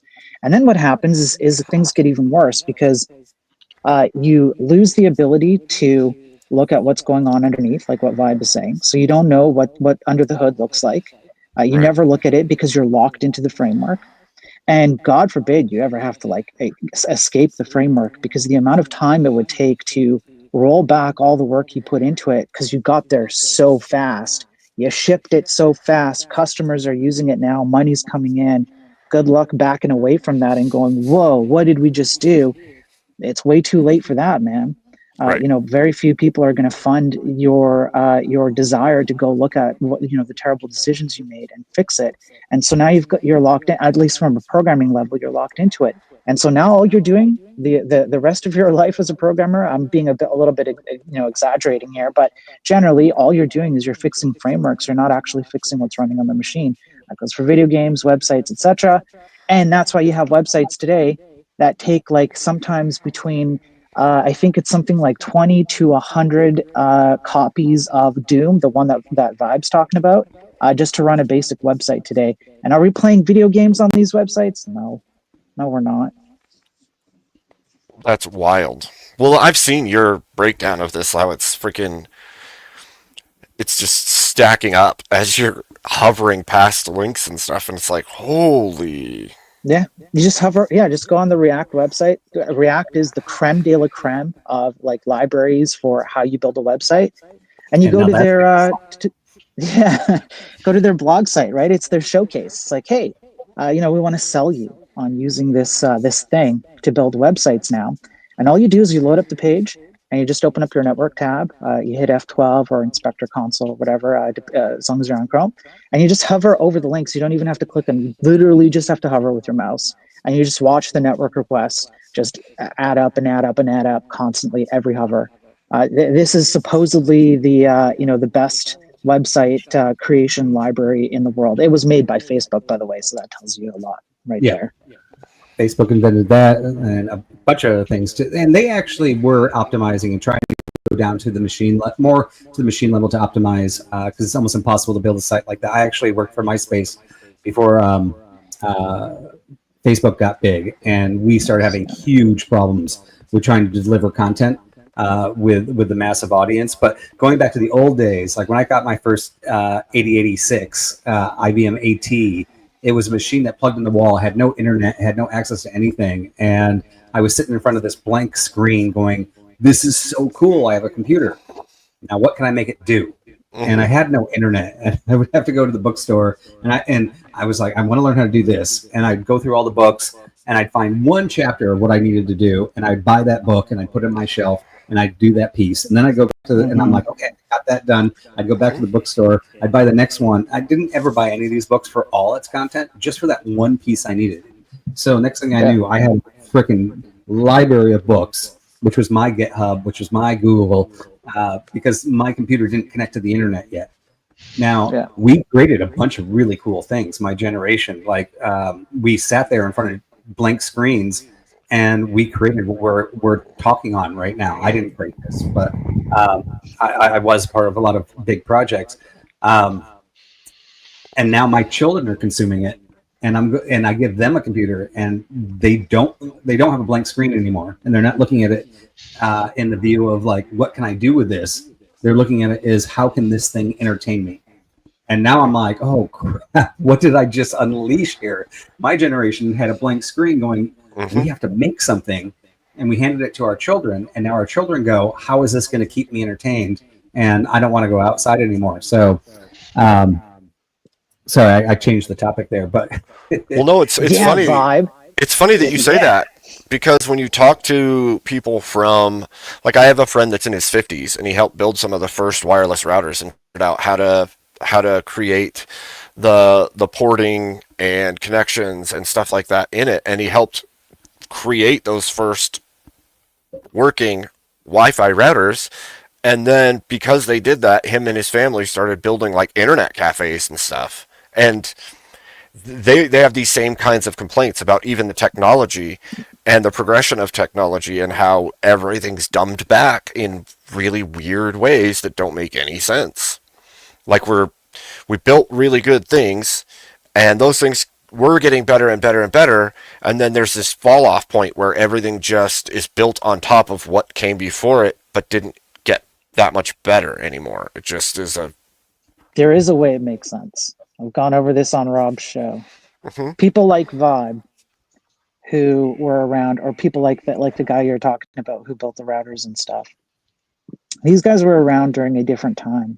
And in my personal opinion, and I've gone over some of the evidence, but it's just evidence. I don't think it's actual proof. So I'm kind of going off here on like a little bit of a conspiracy theory. So I don't have full backing on this, but there's some indication of this. It was a different time, and that time was something more akin to, you kind of did have to work for it if you really wanted it, if you had that interest. Like the reason why I hopped on was because that's exactly what you guys were talking about. There's an interest in it. There's some care. There's some passion.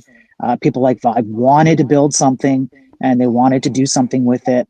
And it was positive. We had a bunch of programmers like that around who built some really cool stuff.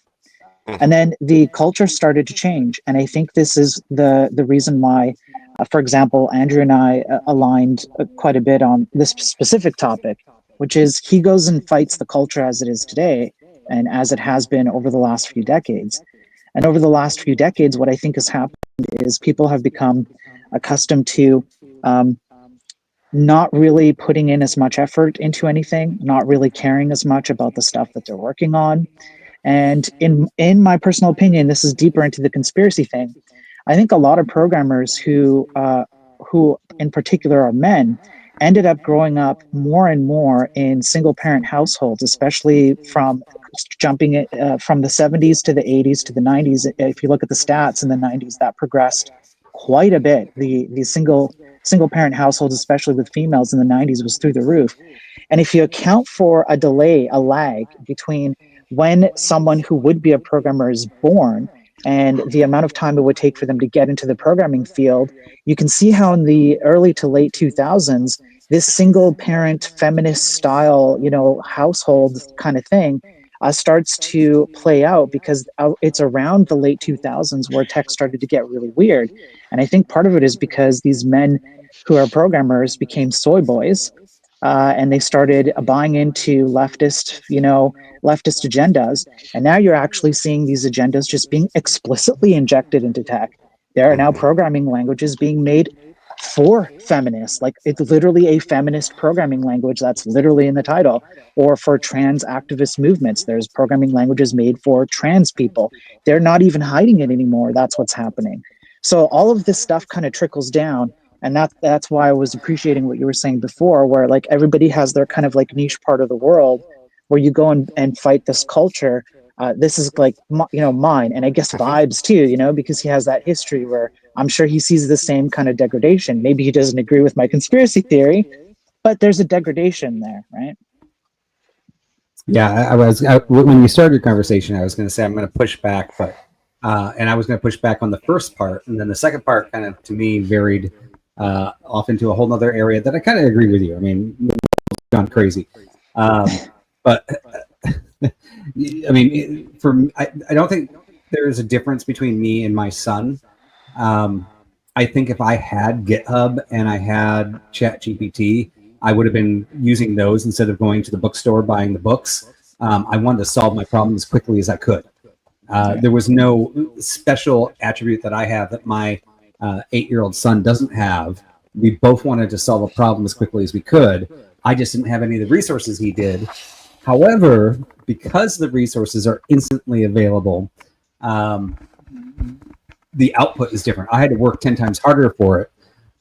We both were trying to solve the problem the same way, as quick as we could.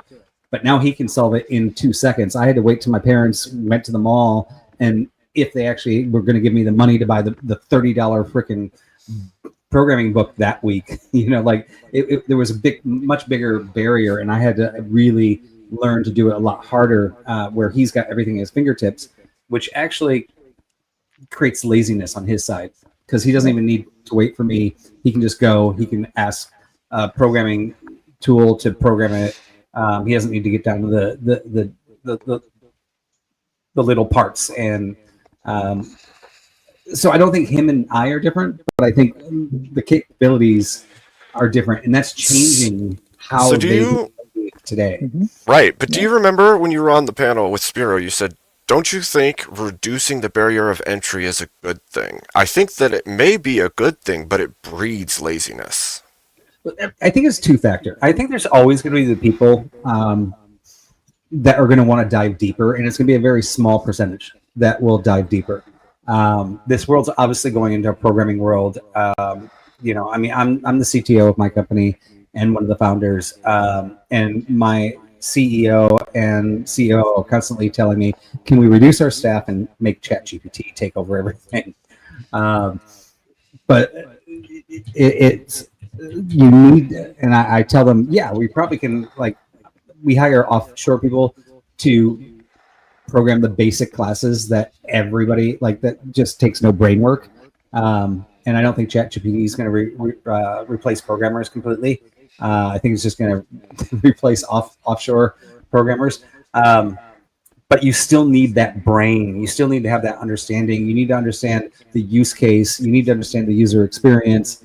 And that's just at the top level. But there's always going to be a small percentage. They're always going to dig down the 17 layers and go, okay, how can I make this better? And I use Doom as an example with the 46 before the Pentium chip came out.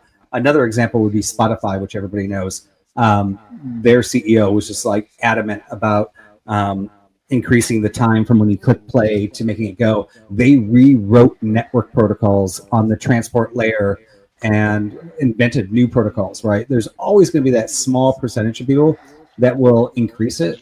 I wish there was more of us out there that did that stuff when they saw something's not working and kept on trying to download something that made it work, that actually dig that deep. But, you know, I mean, that's just the way the world's always been, from light bulbs to streets, construction, engineering. I don't think it's changed any differently today. Right, but so what I'm saying, I guess, is that do you think a cursory understanding of the deeper levels should be required before you're allowed to use the upper levels? Because if the barrier of entry is less because of the upper layer stuff that's happened, don't you think that the people using those upper layers should maybe understand what's beneath them? I mean, I don't know if this is a good example, but like I know a lot of guys that I really love. They can repair any engine, but they don't necessarily understand physics. The car moves and there's physics in that, right? But just because they don't understand the physics and they can't give me the mathematical formulas of acceleration and things like that, and understanding those root elementary pieces of physics doesn't mean that they are not goddamn good mechanics, right? Do they understand what it does? They may not understand the expansion of the gas and the pistons and all that stuff, but they'll tune your car to be perfect, right?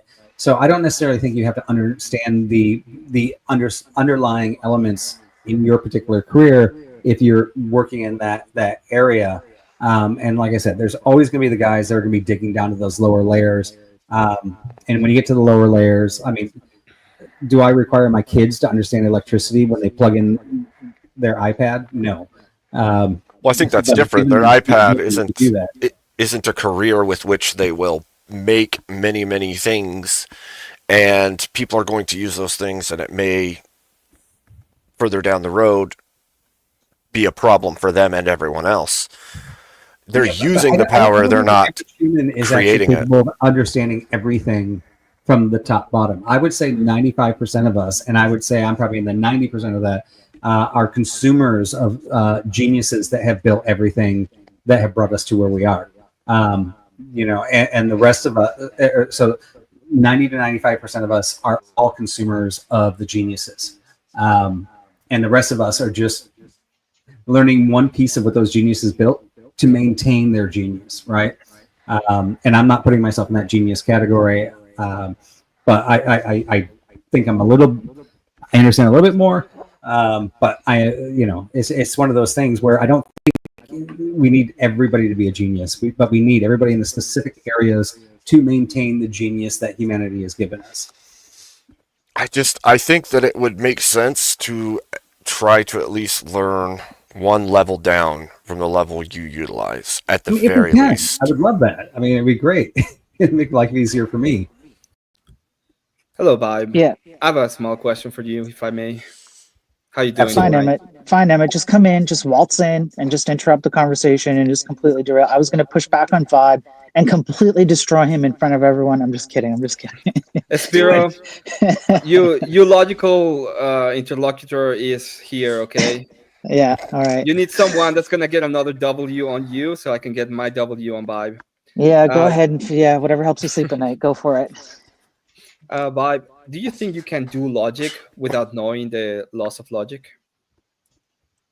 Sorry, can you repeat that? I'm turning up my volume because you're a little bit lower than everybody else. Oh, I'm sorry. My face is the wrong way? No, it's not the face. It's a fucking mic. It just keeps going lower and lower. No, I can hear you now. I apologize. I just didn't catch it. Yeah. Do you think you can do logic without knowing the 3 laws of logic? Uh, I actually don't know how to answer that question. In that we know that there's the 3 laws of logic, but not everybody knows those logics, but they make logical decisions sometimes, and sometimes they don't. So, yeah. But are they doing logical? Like, are they using logic, or are they just doing stuff that Yeah, makes sense? I mean, they're using their logic, right? They may not understand the 3 points, right? They may not be able to quote them out to you, but they're still using logic. Okay, so let me put it another way. Let's say that I want to code something. Okay, can I code things without using logic? If you want to decode things, No, Can if I you code- want No, to to code. program, like to Yeah, can I write code. program anything without using logic? yeah, Yeah, what can I program without using logic that will actually work? I'm not talking about. you can go to Vibe programming and type in a sentence of what you want, and it creates it. Wouldn't that entail the use of logic one way or another? What, like, aren't you creating something that is dependent on logic? So if I said I want, Well, before that, I want a real quick, website that Sorry, just Emmett. randomly Sorry, displays Emmett. women, Sorry. Go for it, man. right? and before And it that, writes real the quick. code and creates the website. Did I use logic in that particular statement? And No, when it programmed that? No, you didn't. Like, Okay. I mean, I want to code, so I need to code it. Can I code? Or can I make the logical statements and the program without using any logic? I think you need some logic, yes. So what you're telling us is that programmers, we should lower the entry of the programmers that will be right now they're the beginners in the beginner stage, but in 5-10 years they're going to be the professionals, the big guys. We should lower the entry to those people so that in 10-15 years we have lower end big guy Okay, programmers. so at what point did I ever say we had to lower the standards for programmers?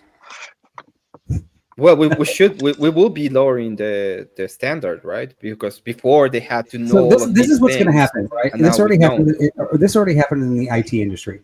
Back in the day in the IT industry, you had to be a freaking genius and have a lot of logic to be able to put together networks, to put together like the whole cable modem, the internet, and everything like that. Later on, eventually, the salaries of IT guys dropped to almost nothing because they basically became janitors for corporations on the IT work.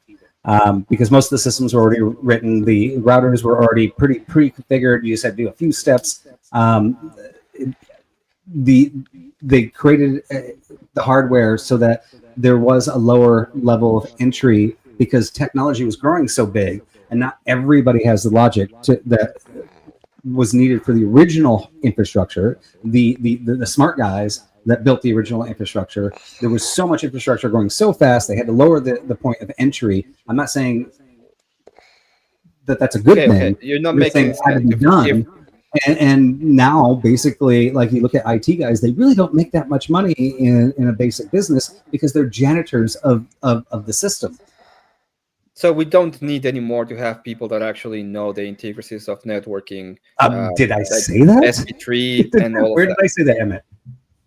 I just Well, said you say that it grew you're so telling me. large that we had the tech companies had to build an infrastructure that allowed IT people at a lower entry level to be able to grow and maintain their own sales. They had to make it so simple that you didn't have to be the genius to install a router anymore. They made it so that you could actually, that a mom could go to Best Buy, buy a wireless router, plug it in, and it worked. Now, back in the day, when the first wireless routers came out, mom couldn't do that. You needed a freaking IT expert, right? Right, but doesn't that just mean we have a conflation of jobs that shouldn't have happened?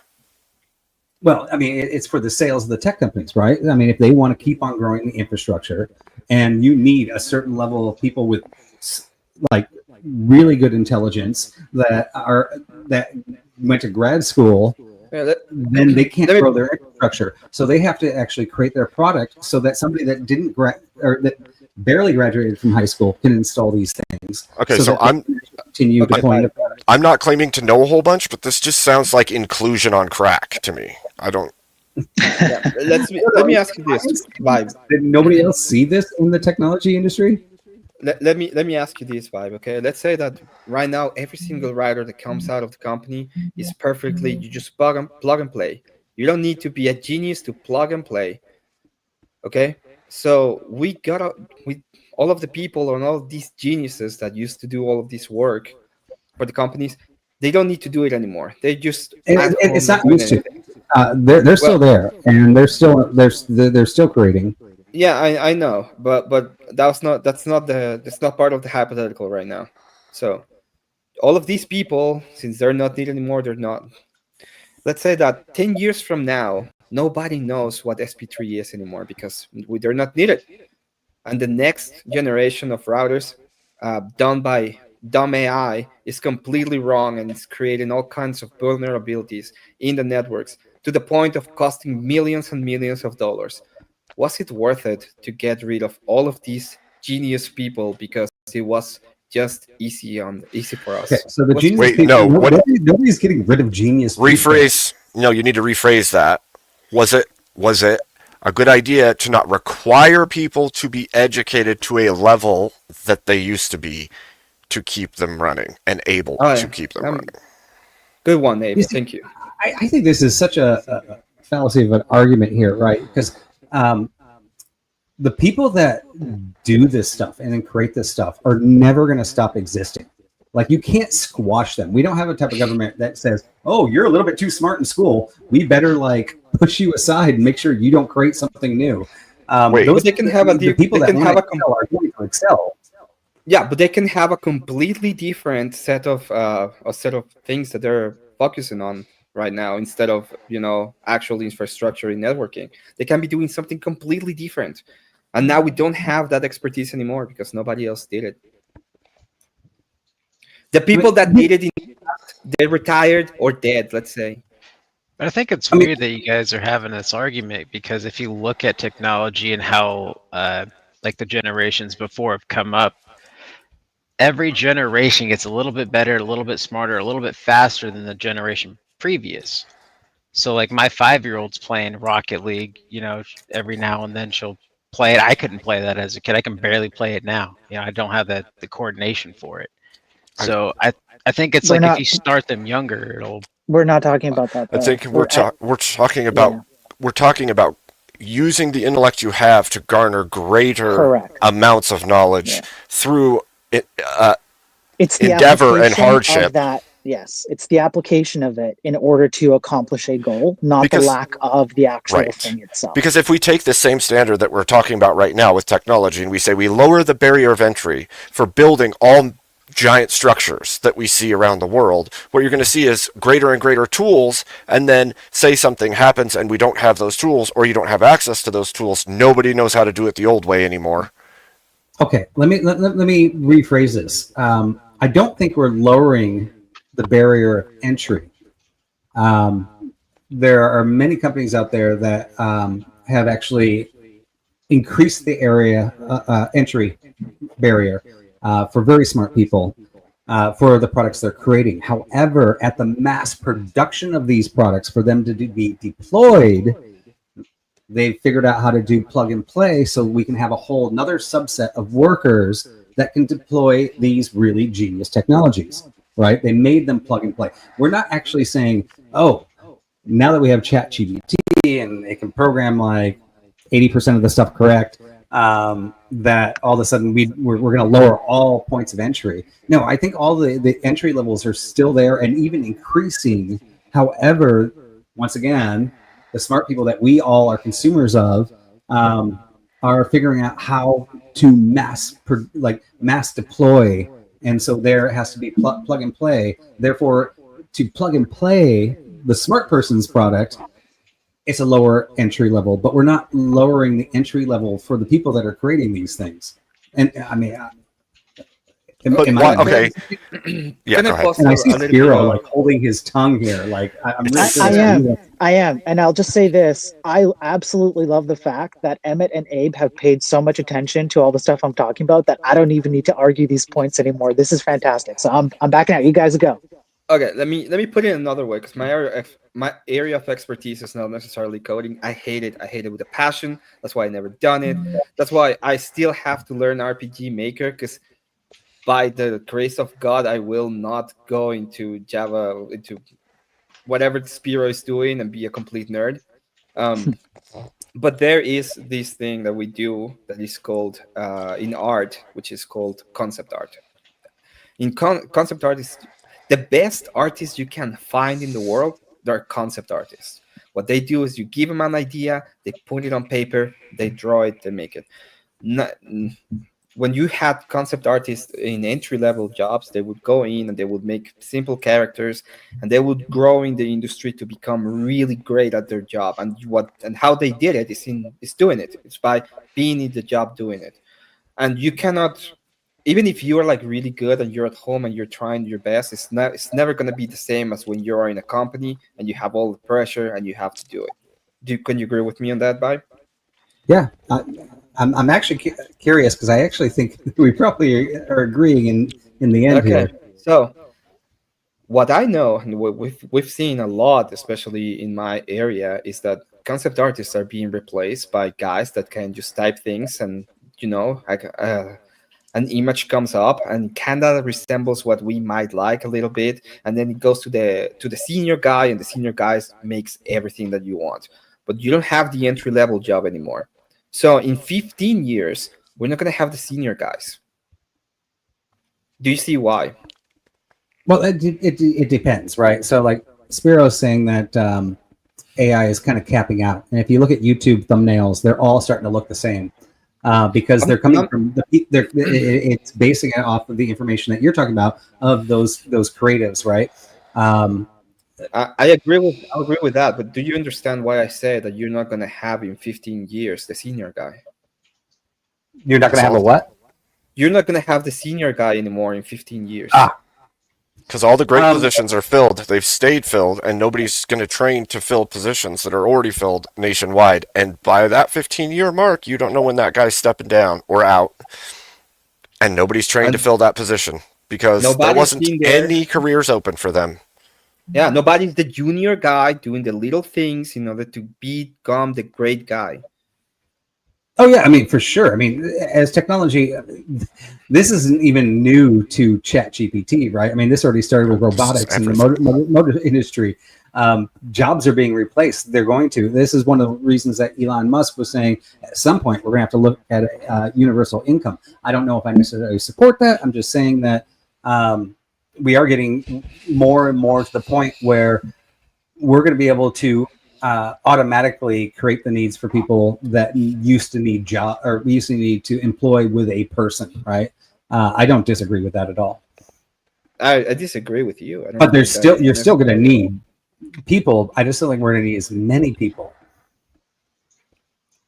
Yeah, you're gonna get the senior guy is gonna be a guy that can go ahead and prompt 15 times in ChatGPT, in Chat Gupta, and when the guys come to him and they're gonna be like, "Hey, we need you to make this concept art. We need all of the followings that the guy behind you did, and we need it to be done perfectly, and we need it to have consistency, and we need it to be the way that it was done before." And the guy's gonna be like, "I just can't fucking prompt. What do you want me to do?"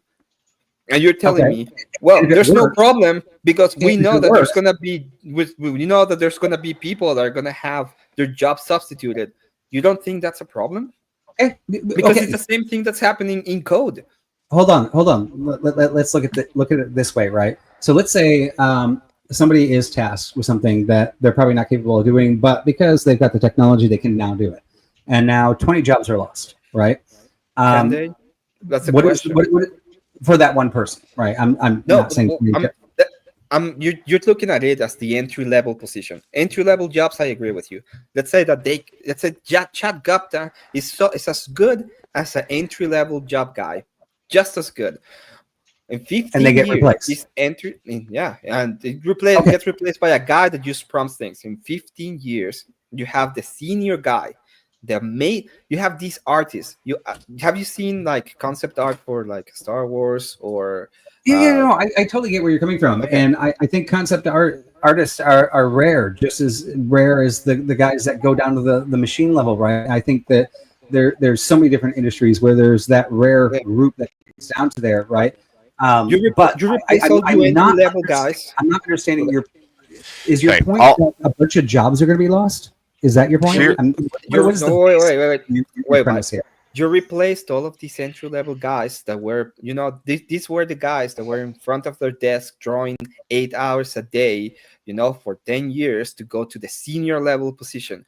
Okay. Instead, they are now only fan models or only guy models in the internet because that's all they can do to get a little bit of money from Chat Gupta. I am following you then. So let me ask my next question: what is your prescription? Do we get rid of the technology advancements, or do we figure out how to solve this problem for people? What advancements? We get rid of, or is there another option? Sorry, I didn't mean to just give you two. I mean, what is your depends on the prescription for this profession, but problem? I think there's certain professions that we should just get rid of it. Okay. Absolutely. The problem is that skill is built through time and effort. And if you do not require the training of that skill and effort through time, those people will take the easy route because it's all that's required of them at the beginning of their job. And by the time that man who knows all the things without all the easy shortcuts retires, the people that will replace him are people that only know the easy shortcuts. They don't know all the things that he knew.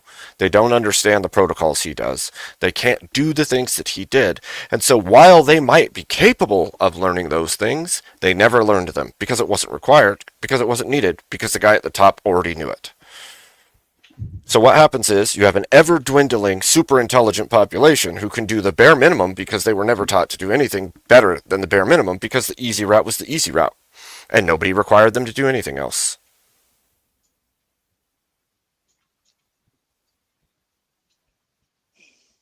Yeah, I'm still just trying to figure out what Emmett was disagreeing with.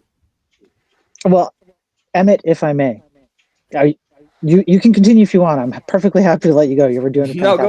Go on. Okay. I'm already done. Okay. So let's take a look at something like... Okay, so here's something you brought up, Clyde. So you brought up the idea that these tech companies need to mass produce things. And we can just kind of generalize that because I think I know what you're talking about. Just in general, you want to mass produce things like routers. You want to have them accessible. There's a certain level of ubiquity that comes with these things and consumer purchasing and so on. And for a company to survive, I know this is probably very annoying. Sorry. I fucked up. Yeah, Emmett. Yeah, you sure did. You're taking an L. L's in chat for Emmett. Nothing but L. I want to see nothing but L's in chat for Emmett. Nothing but L's, okay? Okay, so for a tech company to survive, it has to be able to mass produce things, or at least produce them in enough quantity to cover the market so that they can make money. So one of the things you can point to are things like routers. That's an example you gave. I could also point to a few other examples you'd probably understand, like creating websites, for example. If you look at the job market for what it takes for you to create a website these days, what it takes for you to get a job at a company where you would program the creation of a website, what it takes for you... And WordPress would be an example of something that lowered the entry level, right? 100%. Yeah, we agree. Video games as well. You see this as well with video game engines like Unity and Unreal and so on. And I'm not talking, we can even put the quality aside just for a moment, just to steel man like your argument, what you're saying here. Regardless of quality, there is an absolute creation of these tools that necessarily make it so that you don't have to. It's a necessary condition. It's not like the requirement to learn those things that we're talking about is no longer there. It's no longer required because now you have these higher level things, like you said, 17 layers above, and there's a whole bunch of stuff going on, right? So if you're looking at the job market in general, in terms of what is mass produced and what is ubiquitous to most consumers, which is like the kind of stuff that we were talking about before, the kind of stuff we We compare hardware versus software, etc., and the software and programming that comes with it. The mass production of these things has required less and less, and I say that word very specifically, required. There is a far less requirement to understand fundamental principles of programming in these mass-produced areas that you've spoken about. And then you spoke about something that's a little bit different, which is you made the claim that there are at least some areas that are requiring a higher level of skill and that still require you to have that fundamental awareness.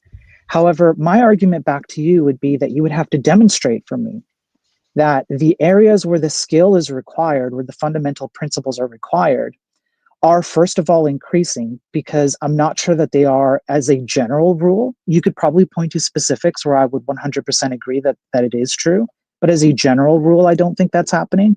And even if I grant it, even if I say that there are areas where the fundamental principles, the good things that we want to see more of, they are increasing, when you compare it to what's actually being produced, because therefore the term mass production, comparatively speaking, it is few and far between. And my argument is that the entire tech industry has gone way too far in the direction of, let's do the mass production stuff and let's lower the barrier to entry or the requirements to what you need to understand more and more and more, especially over the last 10 to 20 years. And as a result, if I'm right, I can point to what's going on in the outcomes of that thing. If I'm right, I should be able to point to outcomes in the tech industry with regards to things like consumer satisfaction reports, security vulnerabilities, apps bugs and crashes, the performance of software, the increase in ads and subscriptions because the quality has gone so low that companies are leaning towards doing this in order to squeeze more pennies out of stuff they don't know how to build anymore. Like, I can point to all of these things and go, this would be a consequence of some scenario that I'm describing here. And generally, I do see those consequences play out. So from when I'm looking at what you're talking about, I think what you might be missing is the fact that when you're in the inside and you're looking out, like when you're trying to look out from the inside, it's easy for you to see all the spots where you go, well, this is like good. Like, what are you guys talking about? Like, it's good over here and it's good over here. You guys are crazy. But when you take a step back and you treat yourself as a real consumer, you said it yourself. You are also, I'm a programmer, but I also consume my own stuff, right? And when you look at it from a consumer perspective, most consumers, stats bear this out, surveys bear this out. I'm sure that even the panel, if you wanted to, would agree. Generally speaking, the tech industry is producing worse and worse stuff. And when you ask the question why, and you start mapping all of these things over top of each other, you start to see that the topics we're talking about start to line up. And so then the prescription, the ought, in my personal opinion, the ought here is that programmers have a duty to ensure that they understand fundamental principles, and you don't even have to understand that many. You don't have to understand the physics. But one thing you would have to understand is, do you know what the laws of logic are? Because the laws of logic are a primary fundamental principle of any code executed on any hardware, regardless of the physics within them, right? That would be first. Or another example would be, do you know what happens when a CPU has to determine which path it has to take based on like an if-else statement? That seems like a very simple thing that most programmers should know. Or how about people who use React and they don't know how to use HTML, which is basically what React is fundamentally principled on. So that's what I'm talking about, is we've gone way too far in that direction. And it's actually not that hard to keep a certain set of requirements for fundamental principles, bring that back into the tech industry and go, hey guys, we screwed up big time here. Let's stop with all this and kind of change course on some things.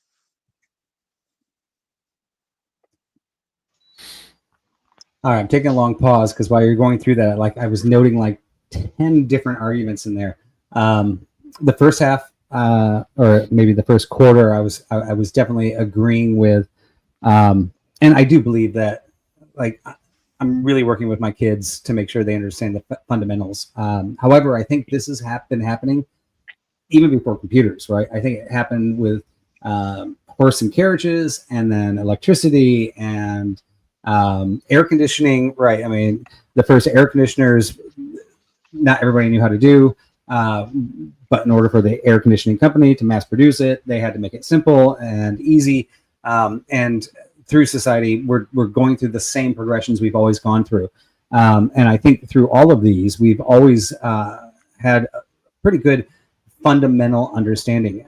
As an employer, I definitely have seen over the last 20 years that the programmers I hired 20 years ago were awesome. The programmers I hire today are 4 times the cost and 8 times less knowledgeable. I go back in my own mind going, they don't even know what an RS-232 cable is. If they just understood that, you know, if you're going from computer to device, you don't have to do anything. But if you're going from computer to computer, you have to switch the send and receive cables. Such easy logic. If you just understood the fundamentals, you wouldn't be such an idiot when you're programming. Right. So I definitely get that argument, right? And kind of crazy. When I hire programmers now, I try to hire them out of the military, not because they're better educated on like an RS-232. They probably still don't know what that is. However, they seem to have the logic capabilities better than somebody and the discipline better. It's kind of crazy how that all this works out. But in the end, I feel like we're still in the same scenario we were 100 years ago with technology environments. And I don't even see. You always need to know the level that you need to know in whatever career you're in. But like I said, we're not going to lose people that go, the smartest person now only knows 5 layers down, but doesn't know 4, 3, 2, 1. Like, we're never going to get to that level. There's always going to be somebody that understands, and those careers are going to be the highest paid. They're going to be best paid. We're talking about engines like Unity. Unity is not going to one day go, okay, we're the base engine for all the idiots that are making video games now, and we're just going to stop there because we're done. They're always going to need those base programmers that have to like be working directly at the video card level and doing machine language still. And there's many machine language programs out there. I don't think any of that's going away. I think the biggest concern I would have that I would agree with you on is people are going to get replaced, and a lot of them are in the next 10 years. Technology is going that route. And I would even go to another level where I'm really concerned about education, because I have a 7-year-old, an 8-year-old, and a 20-year-old. And already in the elementary school, they're starting to encourage them to use ChatGPT. And I'm like, no, stop. I want them to know the fundamentals. So, like, I mean, I have agreements with both you and Emmett. However, I also think that we're really good at solving these problems, and I don't think we're going to lose the idiots and the people that know how to actually run the machine at the base level. Okay. I have a prescription. That's what I jumped up to say. I have an actual prescription for this. Okay. So I'll liken it to the automotive industry or firearms, say. The base function has to function regardless of the technology applied. If you squeeze bang switch, it has to go bang. There can't be anything that intercedes that. If you want vehicle to go, it needs to be able to go regardless of the technology impacted. That's why I'm a big proponent of mechanical diesels. And then everything else on the vehicle, or anything else on a smart pew, maybe a shot counter, whatever it is, something to improve it. Cool. But the technology shouldn't be where that if a small piece of it breaks, that the entire thing breaks. See, the technology should be add to it. I'm still going, Mel, but hello. Take a pause. So I thought you might have been. A good point to that too. The technology should all the sensors and everything in the world shouldn't stop it from going if it's not actually broken. Like with mechanical diesel. That's my prescription, is let's build it on top. And because I agree with the way that like AI and large language models are going, where we have now, that a lot of the jobs we're going to get into. It's literally BattleTech, the story of BattleTech, the game where we lost how to build things because nobody knows how to build it now. They're gone. Well, I like the sentiment of something just working. And I have one more. I have one final piece. The 3 laws of logic don't cover exclusive or. So you got law of identity, which is equals, law of exclusion, I believe it is, which is bang equals, is this is not, X is not Y. You've got X equals X, equals. You've got X is not equal to Y, which is exclusion. But then the middle, what it's called, something in the middle, I forget what it's called. Excluded. That Excluded middle. excluded, okay, excluded middle, thank you. That's or. That's an or statement, essentially. But there is a fourth one that's not included in the three laws. That's exclusive or, meaning it's either one or the other. It can't be both. But or I would be happy means to either include that one in can be. requirements. Yeah, I would agree. I would yeah, be I happy mean, to just include that as three laws. requirements. You Just can the three laws of logic. That's it covers them. It doesn't include exclusive or, which I think is pretty important.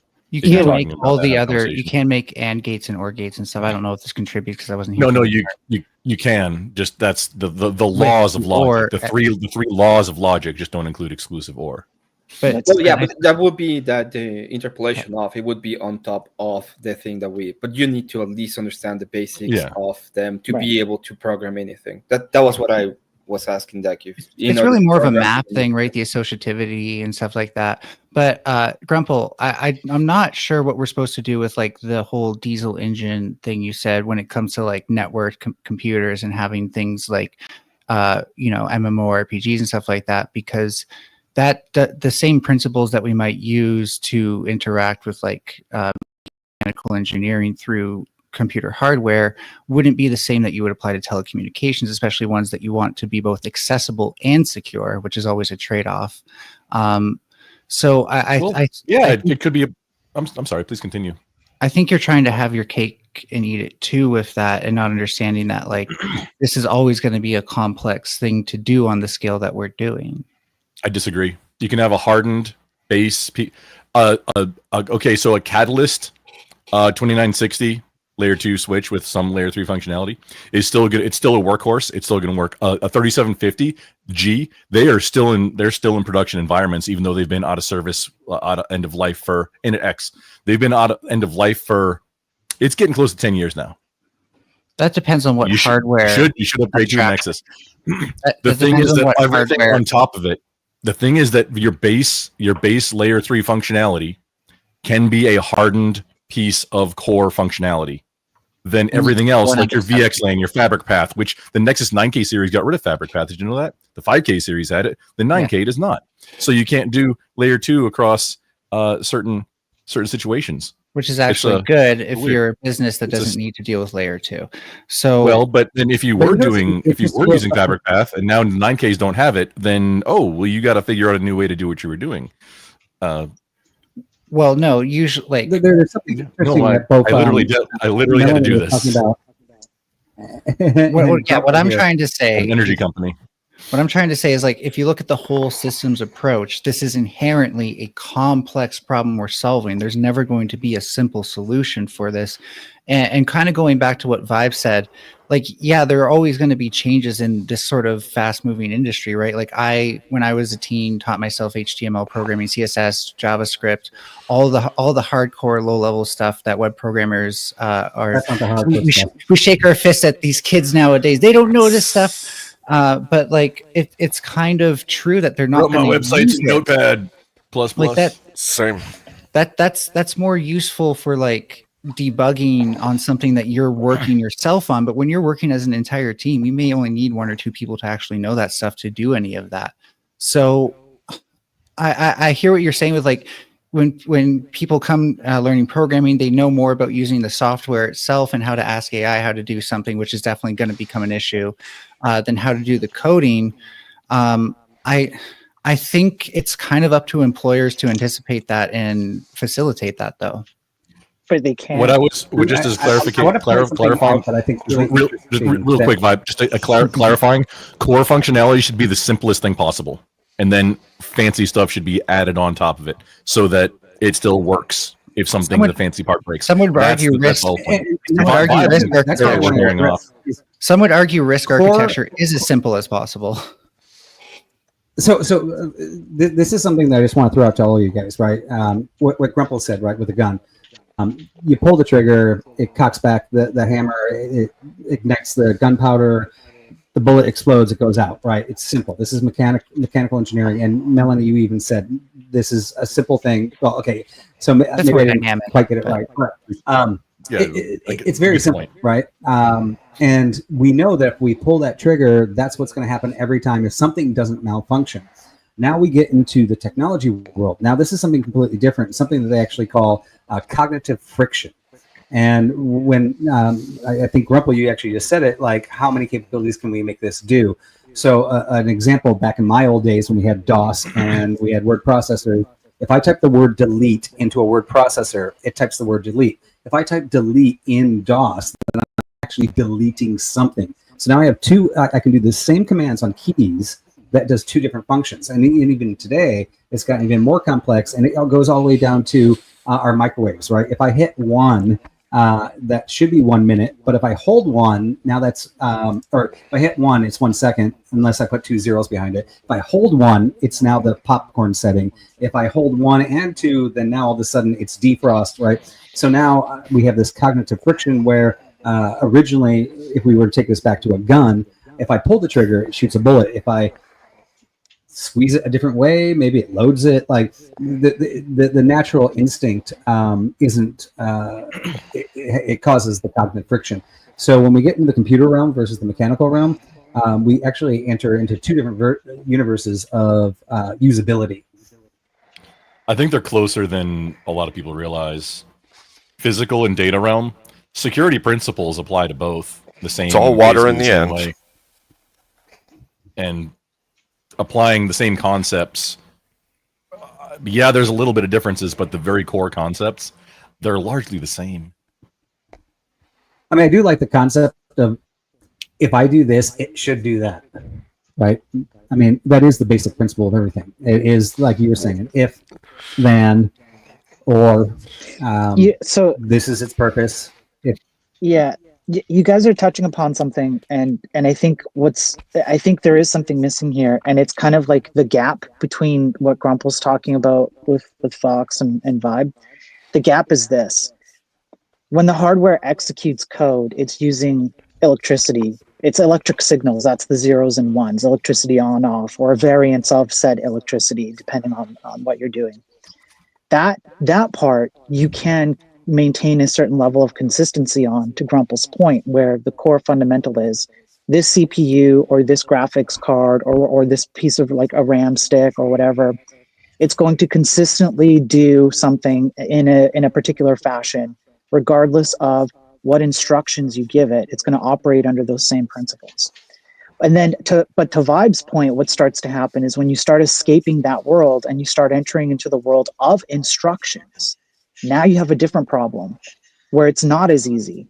Because if you have a CPU that consistently does like logic gates or whatever and has to determine which path it has to take based on a set of instructions, that pathing mechanism is now full of all kinds of other additional, let's say, consequences. Which there are known unknowns and unknown unknowns. There's an entire backlog of scientific studies on like logic in and of itself and what happens when you start making decisions. And there's like an entropy factor on that. You start entering a different realm where even if you break something down to a small level, you're going to have to apply that to something that's bigger. Otherwise, what's the usefulness of it? And as soon as you start doing that, you start increasing the chain of events that can happen.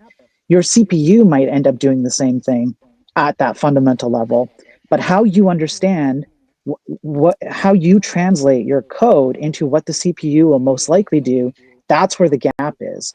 So if you look at like it's called a branch predictor in CPUs. It's an example I like to go to a lot, where the CPU will hot path the most likely path that your code will take, so that it runs really, really fast. It tries to predict it up front.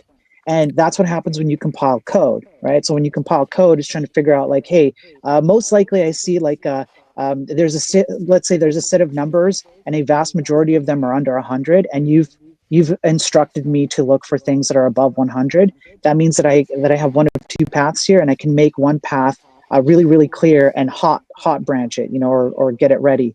You can understand those things. The CPU is doing what it's going to do all the time, but the disconnect is how are you building your code such that the hardware that's executing your code, which is ultimately the ultimate state of nature in programming, how is that going to operate with the code that you have?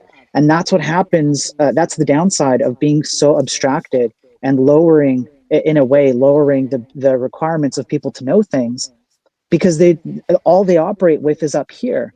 They don't even understand how the thing up here affects the thing Grumple's talking about, which is the consistency of your CPU or your RAM or your hard drive or that electrical factor. They have no concept of how they're making it worse or making it better. And that, I think, is the real problem here. You don't have that connection anymore in the tech industry.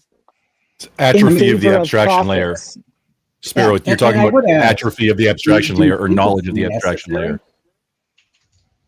Sorry, I mean, guys. obviously, You guys will have to pick one at a time. Sorry, go Go ahead, ahead, go Grumple. You start. Spiro, talking a what lot. you were talking about is atrophy of the abstraction layer or management layer, depending on which thing you're doing. Which sometimes you get a multiple abstraction layers, like you code in whatever language, and then that translates to X, and that translates to Y, and then now it's down into machine language or like assembly, Right. at the very bottom. Which, if you knew assembly, you could actually do a lot more, but it's based on whoever made and maintains all of those abstraction layers in between, and being able to troubleshoot the spaghetti bomb that happens when you have multiple abstraction layers. I mean, having a management or abstraction layer, I mean, yeah, it can make it easier to manage, but then the same thing, it's still got to be able to go bang. It's still got to be able to go.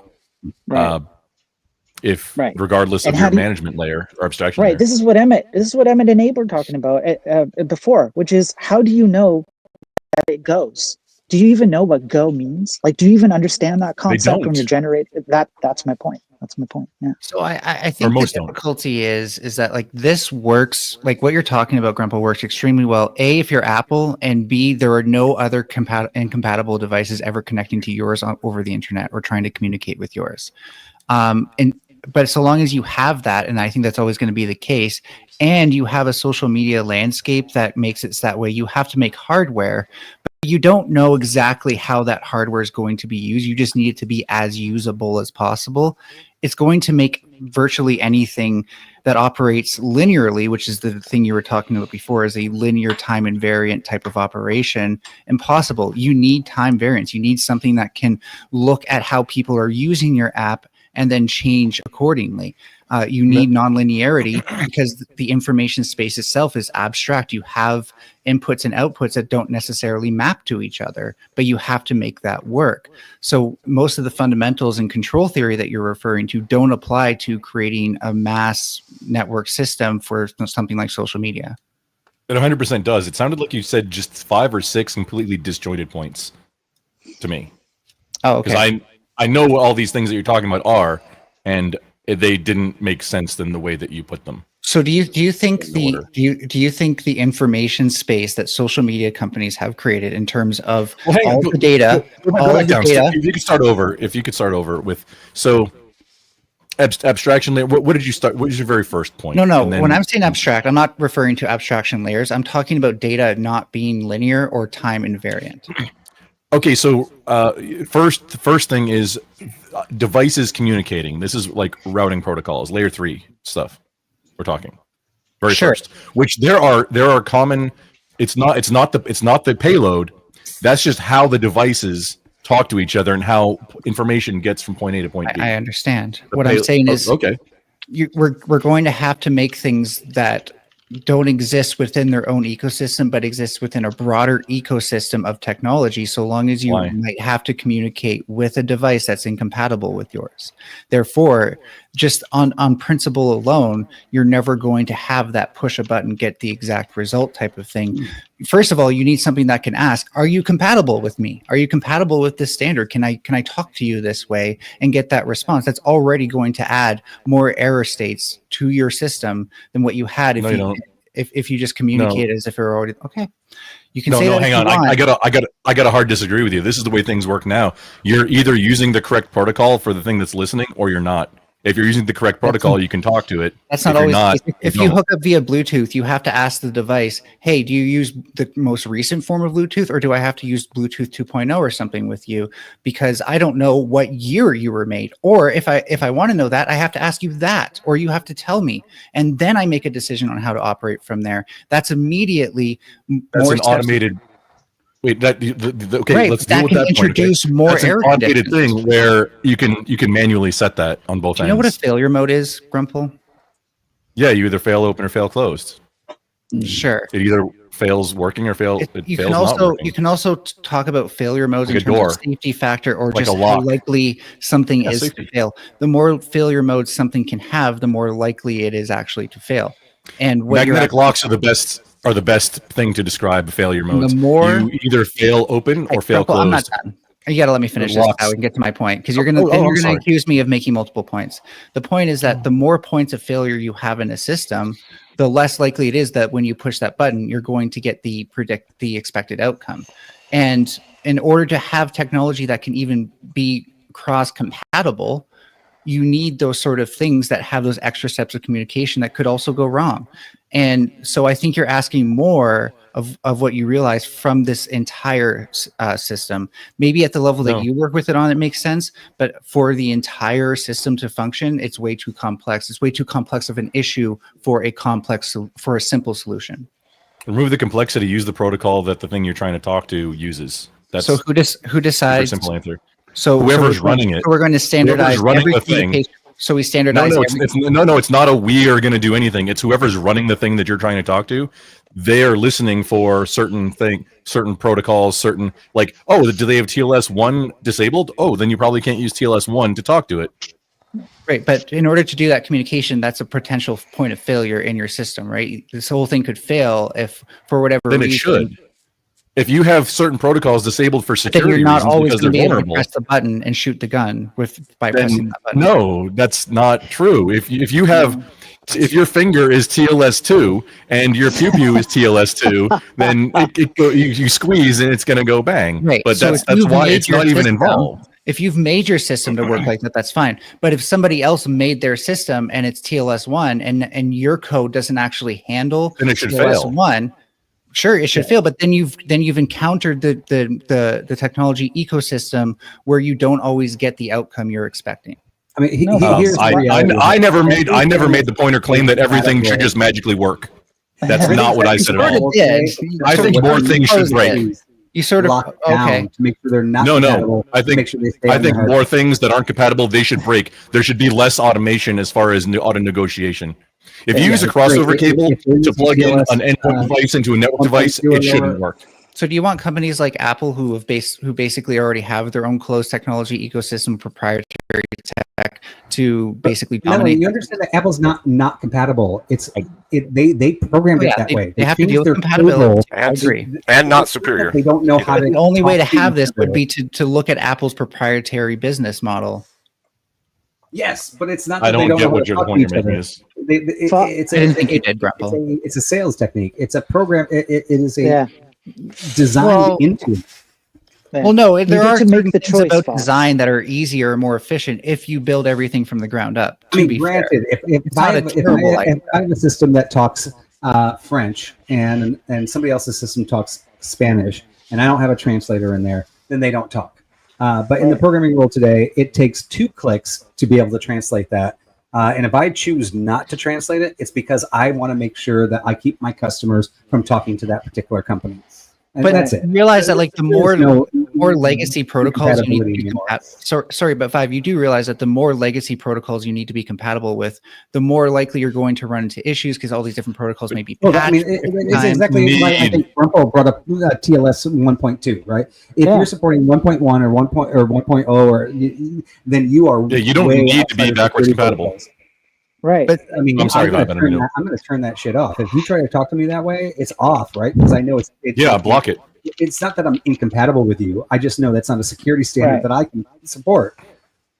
But Grumple's TLS point was made stands because Grumple's point stands because what you're describing, Fox, is a bad or a missed communication between two, let's say, competing standards or inadequate standards. Not necessarily. It's differently configured.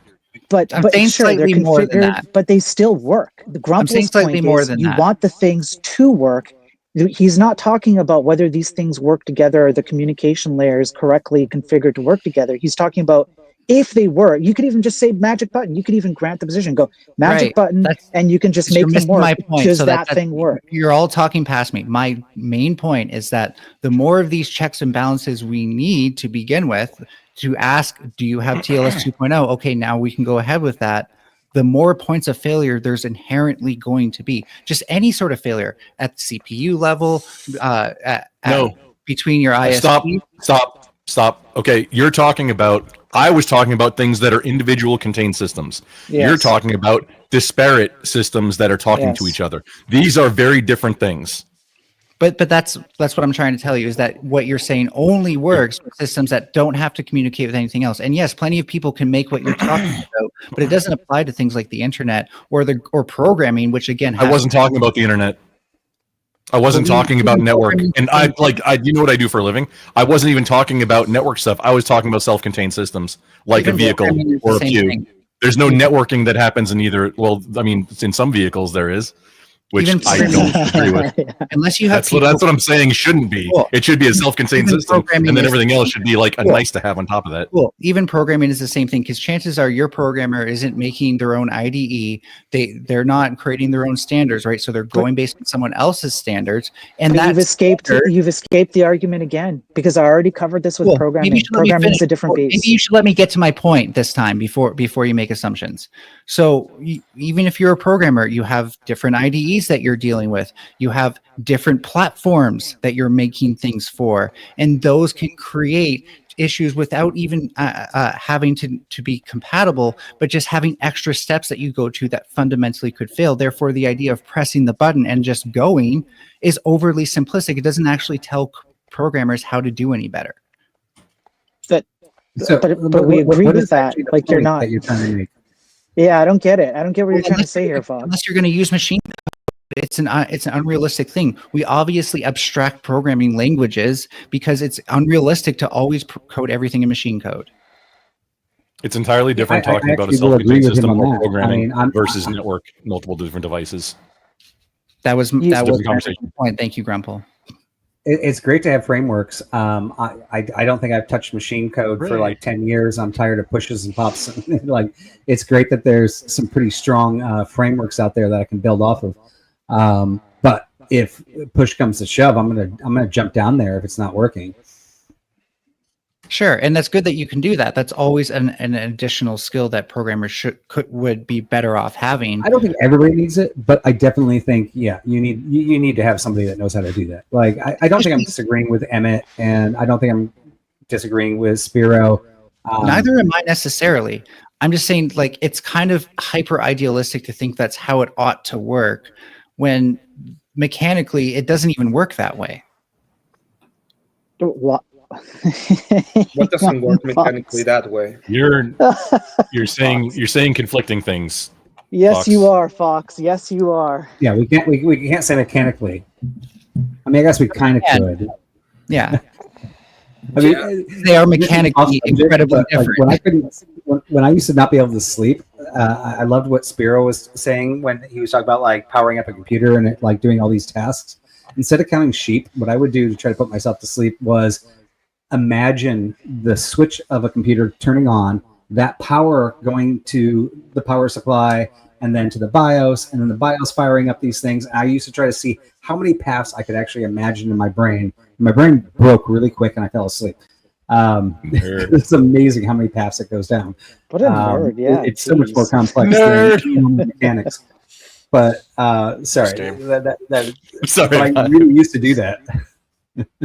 I mean, I don't know when you started. I took interest in this 6052.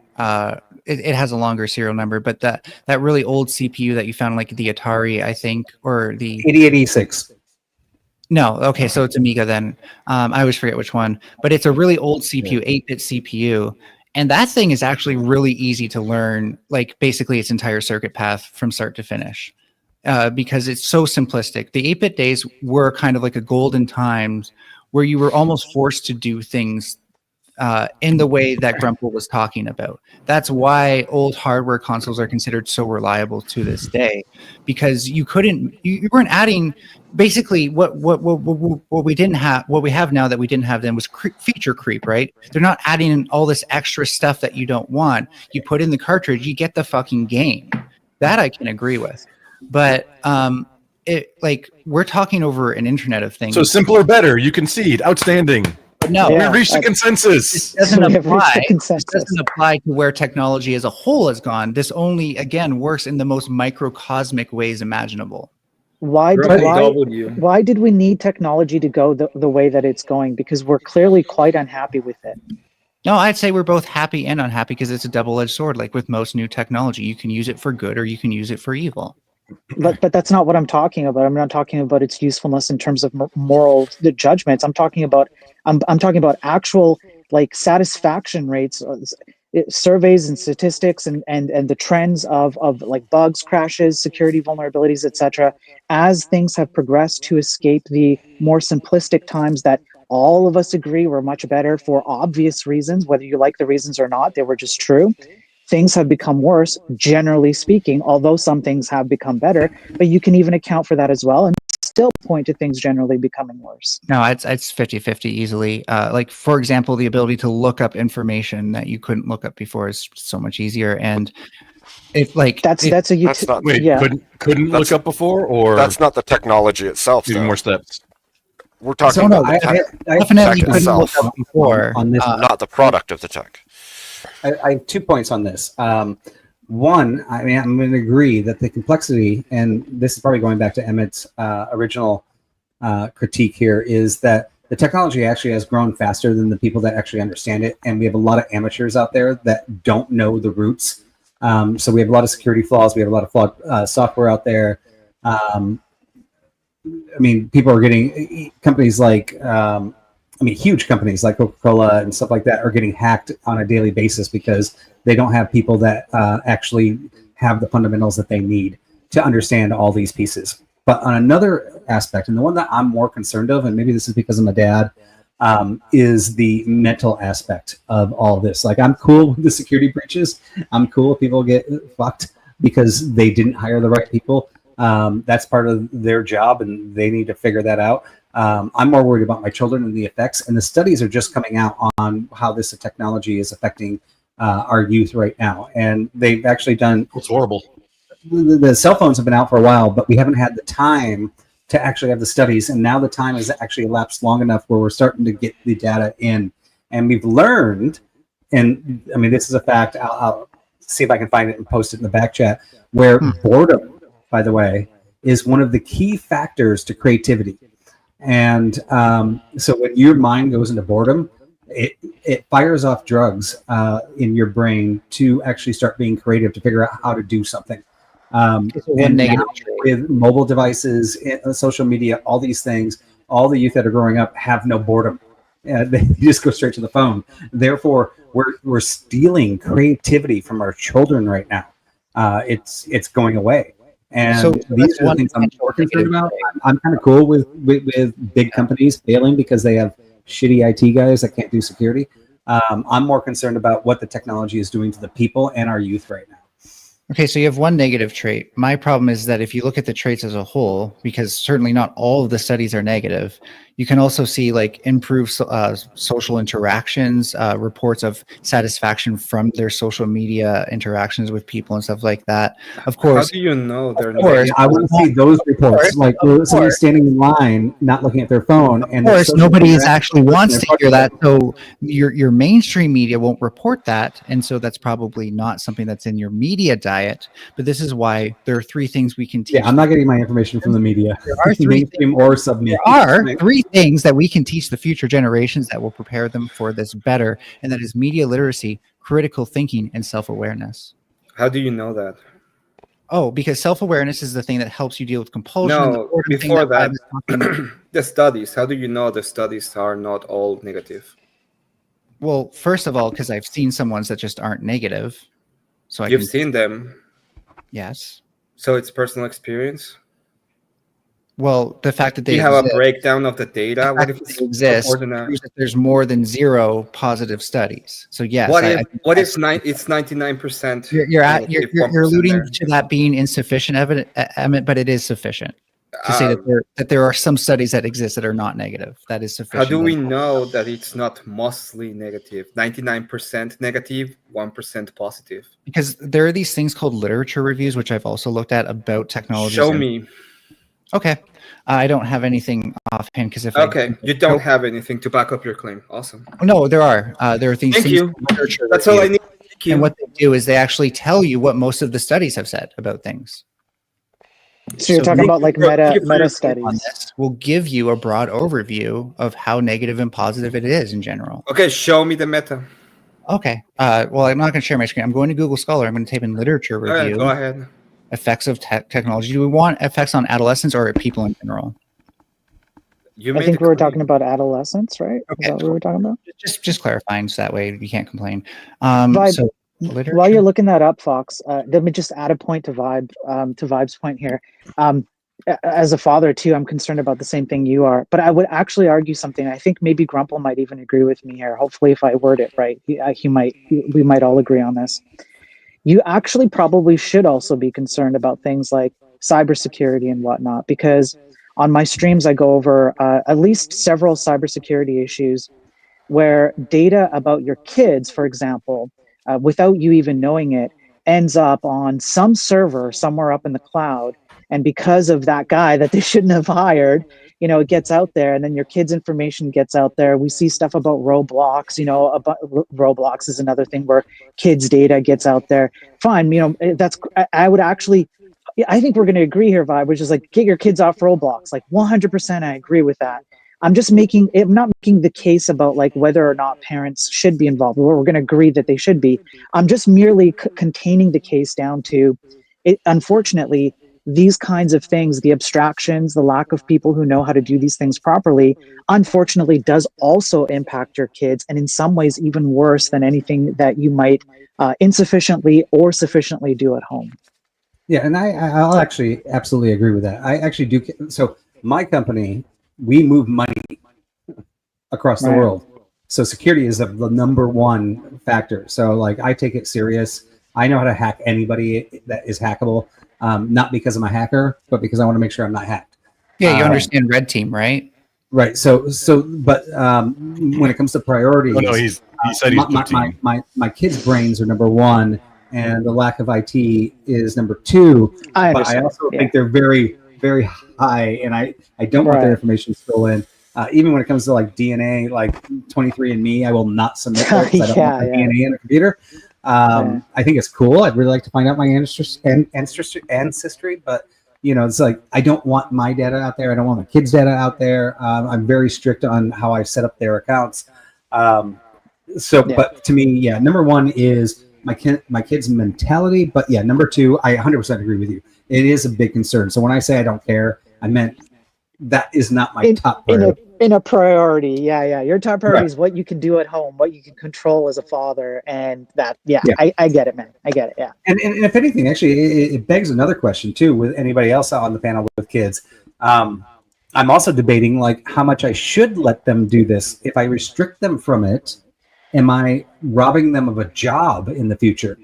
In the sense that the future jobs, are they going to be on tablets? Are they going to be this? I mean, I have motorcycles. I try to teach my son how to work on that. Like, I don't want them just in the virtual world. I want them to have the realistic aspects of the world. But at the same time, I want to make sure that they're very apt in the technology that's out there. And unfortunately, neither one of my kids taken to programming yet, which is my whole like background. I've been programming since like 1978, believe it or not. Like I'm looking at technology going, how much do I take away from them? But how much do I give them so that they're prepared for the future, right? And having that balance. Yeah. I have they do everything. Can I Vibe, you actually touched on what I was trying to say before. Is that I was just going to say that. Things being a double-edged sword, when I said the things like critical thinking, media literacy, and self-awareness, the self-awareness thing was being aware of your diet of this. Am I spending it, are all of my social media, are all my social interactions on social media? That's probably not good. Am I spending all of my time interacting with people online? Probably not good. Things that what I can say for sure is like nothing about this new ecosystem that we've created in the past few decades is good in excess. Much like anything else that's been a double-edged sword. Alcohol, for example. Alcohol is really fun. It's also kind of bad for you, right? You don't want to do it in excess. So again, teaching kids how to use this stuff properly, when to stop, how to engage with people who maybe are hostile even is a good thing. And I think, I'm hoping that we're going to see more of this in schools. Of course, there's going to be pushback like, oh my God, they're telling kids to go online. But I think that teaching kids how to have a better social media diet would be one of the first things we can do to actually preparing them for a world that will inevitably have the internet. Social media is definitionally antisocial because unless you're organizing to do something with people in the real world, in meet space, if you're interacting with people only in an online setting, that is definitionally not doing that in a person-to-person real world setting. So it is technically antisocial. Does gaming count? Yeah, all of it does. Gaming is technically antisocial. Okay, well, people organize to do things. Yeah, organizing to go and do something. That's neutral because I think you're just overvaluing IRL interactions and undervaluing social media interactions. Well, I think they're different. If the computer turns off, where's your friends? I would agree with Abe that they are different, but they're not so different that you can't say that one is social and one is not. I think you have to if you look at if you look social at media, teenage girls do sewer sliding over social media. It's all that's not even where I was going with it. They've changed the topic, but no, it's actively bad for adolescents and people that aren't mature enough to use it for how it's but also you're also not learning social cues. You're not learning body language. That's not always true. You've got entire generations of people. I hear it. I mean, it's anecdotal. I hear it all the time about other parents with their older kids because I got a late start that can't even call a pizza place to order a pizza. They have to use the app because they don't know how to talk on the phone. That's totally different. I was actually going to bring that up because there's actually colleges right now offering courses on how to talk on the telephone because and they've done studies on this as well where this generation actually gets anxiety if they actually have to talk on a phone. They do. Because people always got anxiety from that actually. But that's not at all. We just didn't not even a little bit. Because we didn't talk about anxiety. We just didn't talk about it like that because we didn't talk about anxiety at the time. One of the big things that I've noticed is that maybe you're millennial has always changed. The idea of talking to someone over a phone versus meeting them in person used to be seen as antisocial. Now we see it as being more social. Do you see how these things are relative to one another? No, we don't see it as more social. You got people texting each other at the same table, like having phones out at dinner, texting each other. Communicate. Do not. This is wild, time, right? It's social. You would agree. Take the L. Even worse. I remember going to In-N-Out Burger. Here to give you all anxiety. Burger before I had a cell phone. Oh, and crap, Ryan's here. So bored. I would actually turn to the person next to me and say, "Hey, how are you doing?" Now the person next to me, if I say that, is going to give me a reaction. Who the hell are you, and why are you talking to me? Because I'm texting right now. Or they're going to say, "Oh, I have a boyfriend. I'm going to post this. You're cooked." Okay, incel. So I've seen strong counterexamples to that. It's a whole meme about gym people. So there's something called GTARP. There's lots of different servers for it and stuff like that. But I'm going to point to a particular one called OCRP. And these are some of the most social people doing pro-social things that actually, even what you've talked about, Vibe, within this online virtual realm that they've created to do that sort of thing. And they're doing characters most of the time, but you can tell that they're enjoying it. They're interacting with people as if they're friends. It's something that they're coming together to do exactly what you said society exists for, Grumble. No, Mel, what you're describing is doing something that's, hey, maybe more social and interactive with people in the context of an actual antisocial behavior, which is doing like what we're doing right now. This is Then you can antisocial. work back from it having to be antisocial to begin with. But if you realize that these are all sliding scales, it's relatively very social compared to going around on panels telling people, no, you're wrong, no, you're wrong, no, you're wrong. Yeah, that's exactly what I just said within the context of the antisocial behavior. What is your definition of like social and antisocial that you're using? Like it seems like it's like social I means agree you're with what doing Mel was something saying. in person. Antisocial means you're doing something that's not in person. Who decided that? I never heard that definition of social. You asked me my definition. You asked me the definition. Yeah, but why? That's- Like, oh, so it's just you're just so it's just well, no, social. How can you argue? Give me an argument that doing something in person is not social, or that doing something online is social when it's not interacting with people in. So I'm just saying that like we're having a social interaction right now. Like it's not the same kind of social interaction, but it is a social interaction.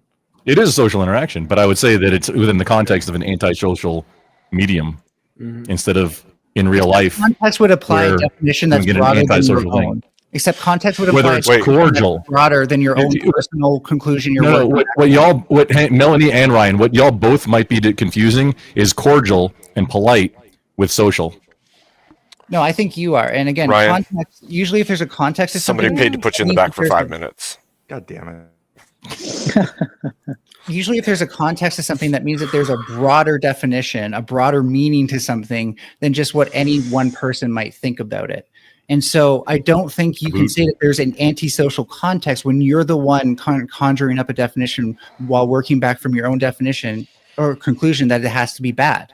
I think it's what we make of it. I didn't say it's bad, or not all of it. Not hashtag not all antisocial behavior is bad. Okay, cool. Gaming is cool. So that way I can go back to letting you know what you're saying. Mel, can I ask you a question real quick before you go on to that?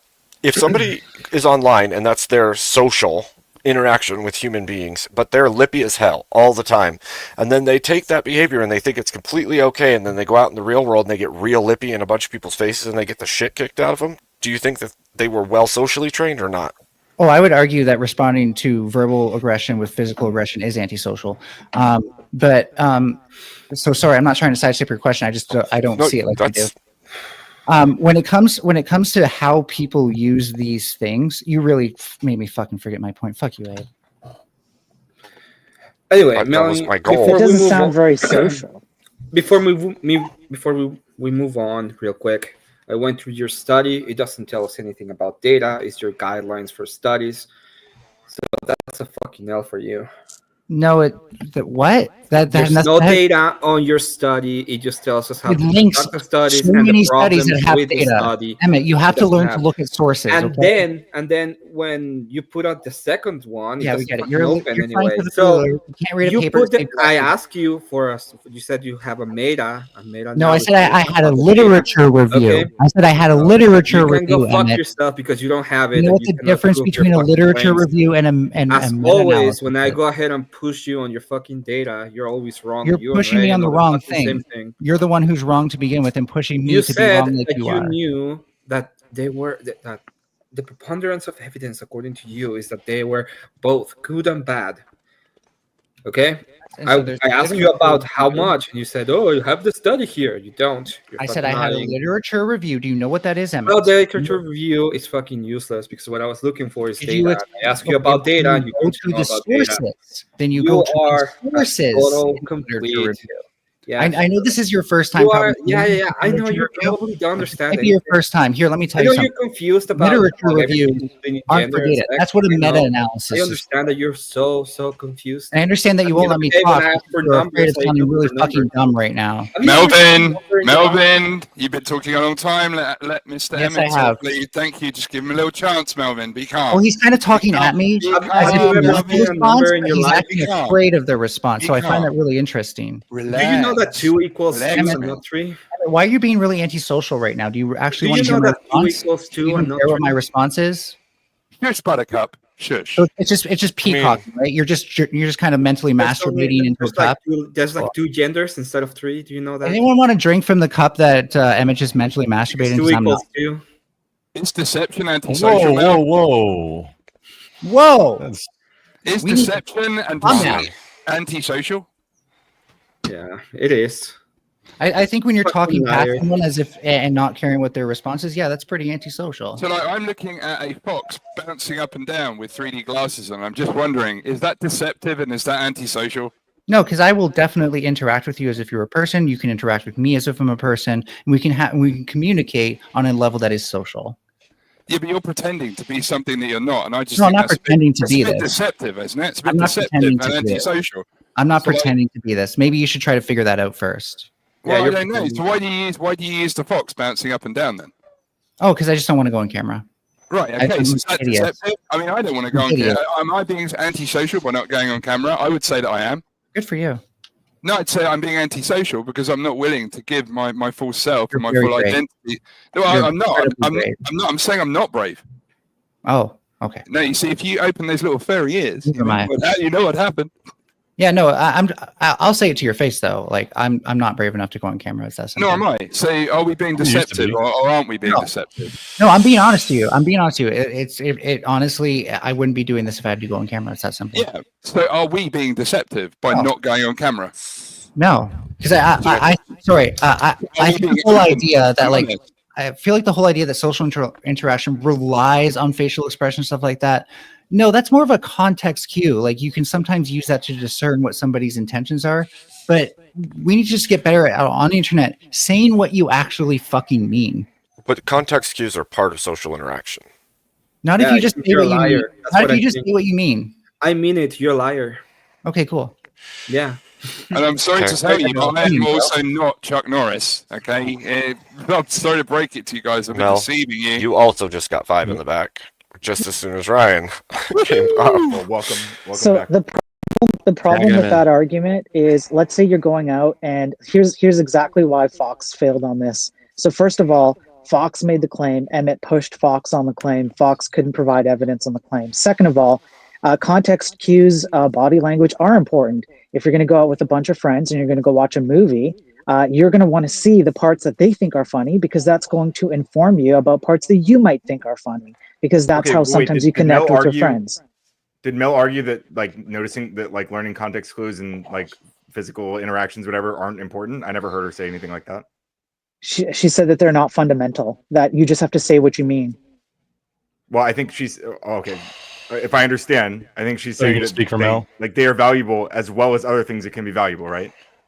Like you can still have a social interaction without those things. Like you can have two people sitting off camera having a very meaningful social interaction. Like that's still possible. Even right? if we, yeah, sure, that's possible. And even if we grant that, what you're necessarily doing then is you're conceding to the fact that you're having less social interaction, bare minimum, even if you don't want to call that antisocial. That's fine. I'm limiting your willing to social accept your interactions. framing of less social, but it's still a social interaction, which I don't think it's antisocial necessarily. Like antisocial definitionally is like being averse to society. I mean, reading from like Merriam-Webster, like being hostile or harmful to organized. Oxford's the only real dictionary. Get out of here with that Merriam shit. Well, fine.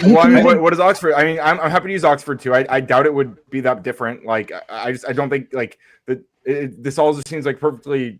No, congruent you can with, grant like, it. these Sure, interpretations.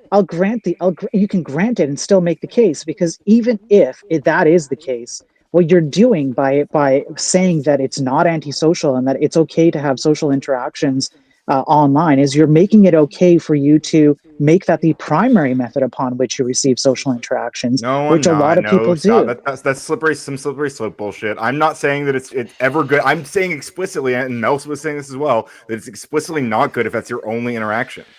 I'm not saying only. I'm saying primary. Well, even that, I think both of us would explain that there are drawbacks. Okay, of which at least some are antisocial. Yes, they could be. Yeah. If you made it your primary mode of operation, yeah, I think Mel was saying the same thing. She agrees with that. Okay, so you would agree then that if it's the primary mode of communication, that you are behaving in antisocial behavior? Wait, no, you're leaping, because again, like my understanding of antisocial, like even I'm in Oxford now because you guys didn't like Merriam-Webster. I know that's probably just a meme, but like it says harmful or annoying to other people or to society in general. Like, what does that have to do with whether or not you're around people physically or whether you're talking to them online? Well, it has something to do with me because I'd be really, really annoyed if my kid would rather talk to her friends on social media than hang out with us during family time. That would certainly What if annoy they like me. to do Or if both? my What if sometimes they don't want to be around you and sometimes they want to talk to their friends online? Or rather talk to them through a text messenger than in person. What if sometimes they want to text their friends and sometimes they want to hang out with them in person? Sometimes in-person accountability is an important part of life. I'm not saying it's not. Why do you guys keep doing that? Like you guys are being so absolute. Because the more you avoid, the more you will avoid. The more you avoid, the more you will avoid. It's Ryan, that's exactly the point. No, but you can do everything in excess, right? Or you can do everything in moderation. When a stranger cares about something that you're dealing with in public, in a world space, right? Does that not touch your heart a little bit more than when a stranger on the internet? Or if Ryan, you told me something tragic happened to you today, and I'm like, I'm sorry. It'll probably touch your heart that I said sorry if you feel I'm sincere.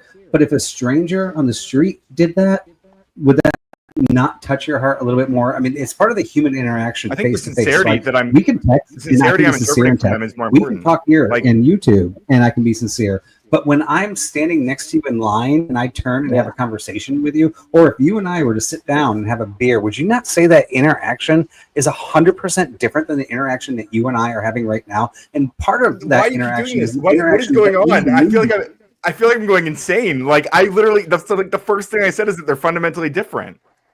Yeah, they are, right? And so I think what Spiro's saying why are you like saying? Would you not say that? Like, why are you asking me, Ryan? Would you not say those are different things? It was literally the first thing I said when I got on here. Well, maybe we're trying to establish what the differences are, and by going through the process of thinking about it, we can actually identify how they're different rather than just saying they are different.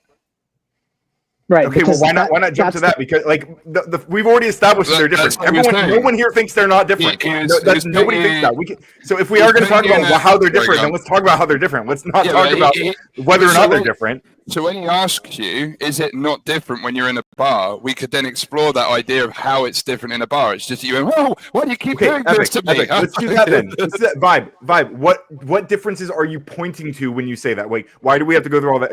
I guess it's irrelevant why we had to go through all that. Now communicate to me what you were trying to get to, right? Yeah, I do apologize because I took the bio break, so I might have missed your opening on that. But fair enough. But I think it's. I heard Spiro saying that Ryan, if your you got priority is here first, right? Oh, he's gone. It's okay. He can still hear you. He's just in the back. How long is it for? 5 minutes. Can I get my chance to say something real quick? It's at 10. I think one of the big issues is that we're declaring society as like pre-internet society as being like the peak society ever, so perfect. Like we need to go back to that, but pre-internet society wasn't perfect at all.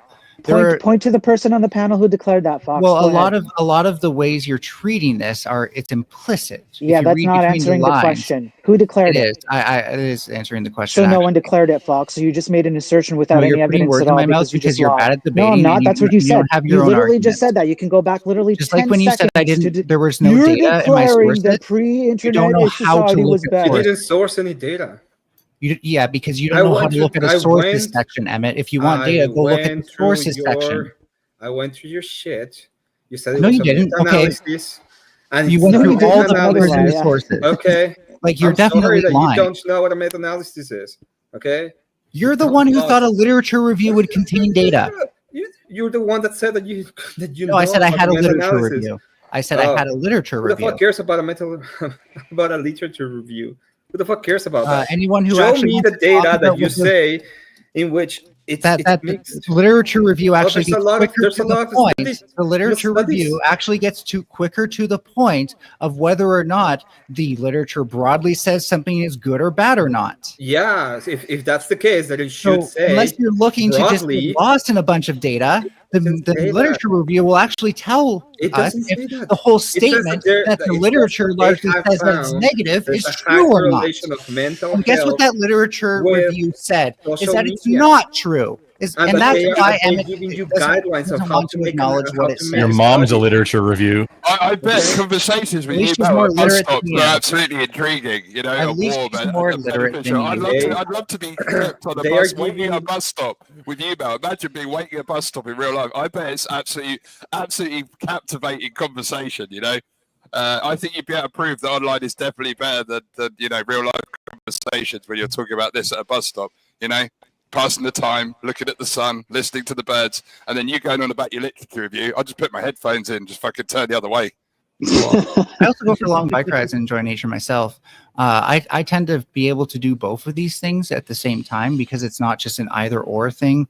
And I find that just having to deal with reality with no other way kind of outlet for any of the things that you're feeling is actually kind of unhealthy in its own right. And it's been really healthy for me to have a place where I can not be myself Do entirely. you have a study for that, Mel? How many times That's do an you say good morning anecdote, to people Emmett. when Do you know what an anecdote is? How many times daily do you say good morning to people in real life, Mel? Just an honest question. How many times do you walk along the street, say good morning to someone, and they say good morning back? How many times does that happen to you? Well, every in day? my city, I do it about as much as they do it to me, which is almost zero. Almost zero. Okay, that's cool. That's my whole city. Yeah, that's just an interesting question because it just seems that maybe Do you that's live in the something that you're country, like. Dave? 'Cause I I do feel like agree. yeah, that's more of a country folk kind of thing. In the city, like you just don't go up to random people and be like, "Good morning, talk to me, please." Actually, I would say you're wrong because in Glasgow, which is one of the biggest cities in Scotland, people do say good morning to each other, and I'm sure there are plenty of places in many cities where people say good morning.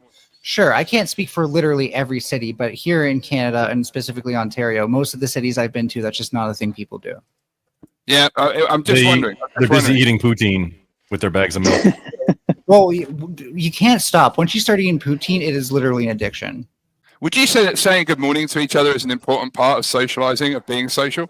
If you know somebody, but if you don't know that person, then there's no.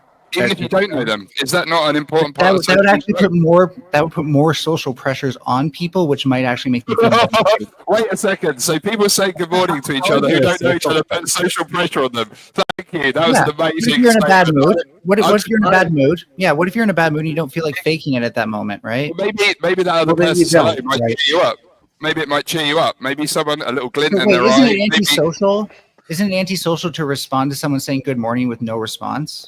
It is antisocial, yeah. It is antisocial. So there's a social pressure. There's a social pressure. Like going to a Well, place and not saying good say morning something. to people would be antisocial. I feel like Let's say you're in a bad mood. Let's say you're in a bad mood. morning. Your mood.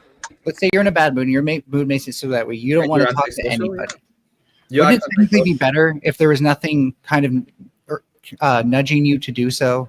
Not really. Sure, if that's how you lived your life, where you couldn't deal with social pressures because you were constantly in a state of Online. I don't want to talk to anyone. Sure, Yeah. but are you seriously just admitting that that's how you feel all the time? No, and you you just took hate that the further social than what- pressure. You took that Mel is further than suggesting that. changing You took human that nature. further than where I was taking it. A lot further. All I was saying is that people might have less anxiety if there weren't as many social pressures. So if someone says a good morning to you and actually manages to cheer you up, if a look in their eye or if the sound of their voice or the tone of their voice actually makes you feel better and lifts you up, is that antisocial? No, I never said any of this was antisocial, Dave. You Okay, stop no, putting words I'm in just my mouth. asking. You got to stop making arguments that are the form of putting words in my mouth. Dude, I didn't put any words in your mouth. I asked you a question. You literally did. That's all I did. I just no, I didn't put any words. I By didn't say asking if this it's is what you said. antisocial, you're not You even said- arguing against anything I've said anymore. You said if you're feeling depressed or you don't want to talk to someone and someone says hello to you, that puts a social pressure. But what you didn't account for is the fact and the possibility that that person might well cheer you up. Right, and then none of that accounts for the fact that social pressure still causes people anxiety sometimes. Can Yeah, social pressure can be relieve positive and negative things. Like I don't understand, Dave. Like No, I'm just looking at the So example. I'm looking at the is the example of prescription saying don't good say morning hello to to others. people and strangers? I don't think it is. I don't think anybody's saying that. I'm just wondering. Mel, hang on. Mel, were you saying that people shouldn't say good morning to each other? Mel, I don't think you were. I don't think anybody reasonable thought you were saying that. But was that what you were saying? No, I just think Oh, there people we who feel social anxiety enjoy places where they don't have to say good morning to everybody more. If Why they is it an interact exclusion? more, would they have more or less Yeah, I anxiety? don't If say good they, morning to people when I see them. If I'm walking the path in my neighborhood and I do this with my wife every morning. And I do notice a lot of people actually keep their eyes down. They're scared to interact nowadays. And I say hello, and every once in a while they look up and they like say hello, and they have a big smile, and sometimes they don't even pay attention.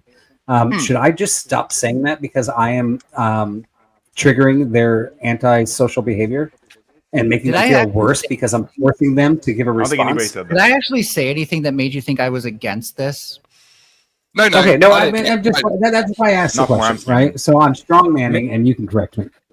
Yeah, no, I don't feel that way. I think knowing that if you want to have a social interaction, there are people out there who will socially interact with you on that level is a good thing, and we should definitely keep that around. Should we not exhort each other and encourage each other on a daily basis? So those of us that are antisocial, those of us that maybe are depressed, should we not attempt to lift those people up with interaction, which is by its nature, I would say, social, and it's inherently social. So, well, I think the problem is, Dave, I get what you're asking. I want to get to this quickly because there's a lot of us on this panel. We're all going to be talking over each other. I think for people who are depressed, you don't want to assume that they need to interact with people. Sometimes it's better for their depression to have time to themselves where they can kind of think things through and stuff. Sometimes it's better to have social interaction. You have to go through this sort of case by case thing, and putting people more in that situation may make them feel more pressure to be a happy-go-lucky person that they're not, and they may not want to fake they make it. All right. So, Are We Not Men paid $5 to put Ryan back in the back. God damn it, Are We Not Men? Thank you, Are We Not Men? Melvin, would that be sad bad? because he's doing a better job articulating himself than I am tonight. You know what? I want to say I have Ryan on my panel, and he can't be kicked from my panel, and I think he gets undeservedly kicked too much. He's a good guy. No, I think he gets too much time. I think if he said good morning, he would have point of logistics just for a second. Some panels is still too much. If Ryan's 5 minute goes up and the panel's still full and you're not bringing him up, can you just swap him out for me? Because I do feel like he's doing a better job. Okay. Yeah, well, fuck, brutal.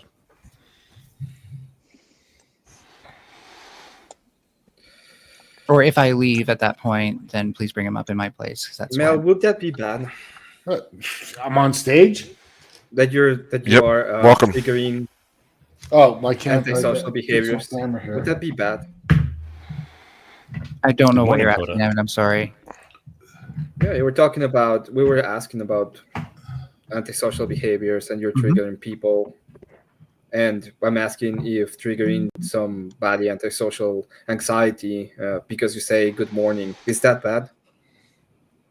I don't think the intention to say good morning is bad. I think it's bad that the pressure there causes some people to feel that anxiety. And so should we change the way society functions and stop saying good morning because some people might get triggered anxiety because we say good morning? So here's the thing. I think in 2025 we can triggered by common courtesy. Yeah, I'm trying to avoid that word because it's obviously a stupid buzzword and a thought terminating cliche. It's quite an old word. Thought terminating cliche. Oh fuck! So I think in society in 2025, cool, very cool, bro. I think in 2025 we can recognize that not everybody is going to be in a good mood. This man is a homosexual, and so we can't expect them to be acting like they're in a good mood. And so if you say good morning to someone and they don't say it back, don't take it personally anymore. Maybe you can ask them if they're all right, and if they don't want to talk about it, then they don't want to talk about it. It's fine. It's okay. May I ask? What are you talking about? It's okay. It's okay. Just imagine. I'll give you another example. I see anxiety and I align it in some way to a type of fear. Yeah. So when I go rock climbing, when I first started rock climbing, the reason I did it is because I was terrified, and I still am terrified of heights. And when I was on the rock, I would freeze. I wasn't able to operate. My brain wouldn't do anything. I was frozen. Given time, putting myself through that in a regular sort of thing, like every week and for over a year now, my reaction to climbing, my reaction to being on the rock and heights and fear, that it is different. Could we not apply that same rule to anxiety over simple things like having human interaction? The more that it's done, the more that you interact, the more that you face the anxiety, the more strong you become in reaction to it. It could be helpful advice for like psychosomatic cases. No, but I dig it. I would like to respond, please. Thank you. Who said He that? asked, Shut he up, asked man. me the question. Who's the rock? Is your name Melanie? That's me, dude. I'm the Dave. That's, I that's look like actually Chuck a Norris. really good fucking thing for people to think about, especially men. Right? My name's Melanie. Yeah. So again, I sorry. Can you ask your question again, Dave? So basically, what it is you have a reaction to fear. If you have a fear or a phobia, so like an irrational fear, I would call it. A phobia is irrational. Yeah, yeah. It could be completely rational fear of death. So if the fear is irrational, then what you're talking about may or may not work. We don't know. And if it doesn't work, then you certainly don't want to keep pressuring them to do that. But in the cases where it does work, yeah, I think it's good advice. I just don't think it's a rule like you said it is. But fear is very close to excitement and But pleasure. there's different reasons we feel fear. Some of them are for valid reasons and some of them are for invalid reasons. If you have a fear of an invalid reason, that's going to be irrational. And you can't always give people the irrational view of like, hey, look, here's how it really works to get them out of that. Sometimes exposure therapy, which is what you're really talking about, does work. Oh, are we all supposed to be attacking Sometimes it Melody? doesn't. That's why it needs to be the sort of thing where we Melody look at the Comic outcomes of the patient loser? before we go forward with more of Shut it. up. It's good morning. It's good morning. Exposure therapy. Is it a kind form of exposure therapy to an anxious person? Coda got 5 in the back, and Ryan is just coming up. Actual win from the actual win from chat for once. That was an actual W. We need. You see what I'm saying? Like, holy shit! People say good morning to people who maybe suffer anxiety. I don't think that would qualify. Is a form of kindly exposure therapy. No, it's not. It's not strong enough to be a therapy. And like I said, it's the sort of thing where like if you're going to do that, you also have to be willing to accept that maybe some people might not want to respond, and it's okay. But yeah. That's cool. I mean, I don't take it personally if people don't say good morning, but I do feel obliged to say good morning. Mel, you just got 15 in the back. Oh damn! I want to ask. What was I don't need to like jump in on this, but I do kind of want to back up the conversation in the sense that are people having social anxiety because they're on social media? So now when I'm walking down the street and I say hello, they're much more nervous about saying hello back because all they do is text or they're on social media and these things. Like, are we creating a society where when I walk down the street and I say hi, I'm actually causing them social anxiety because they're not used to that?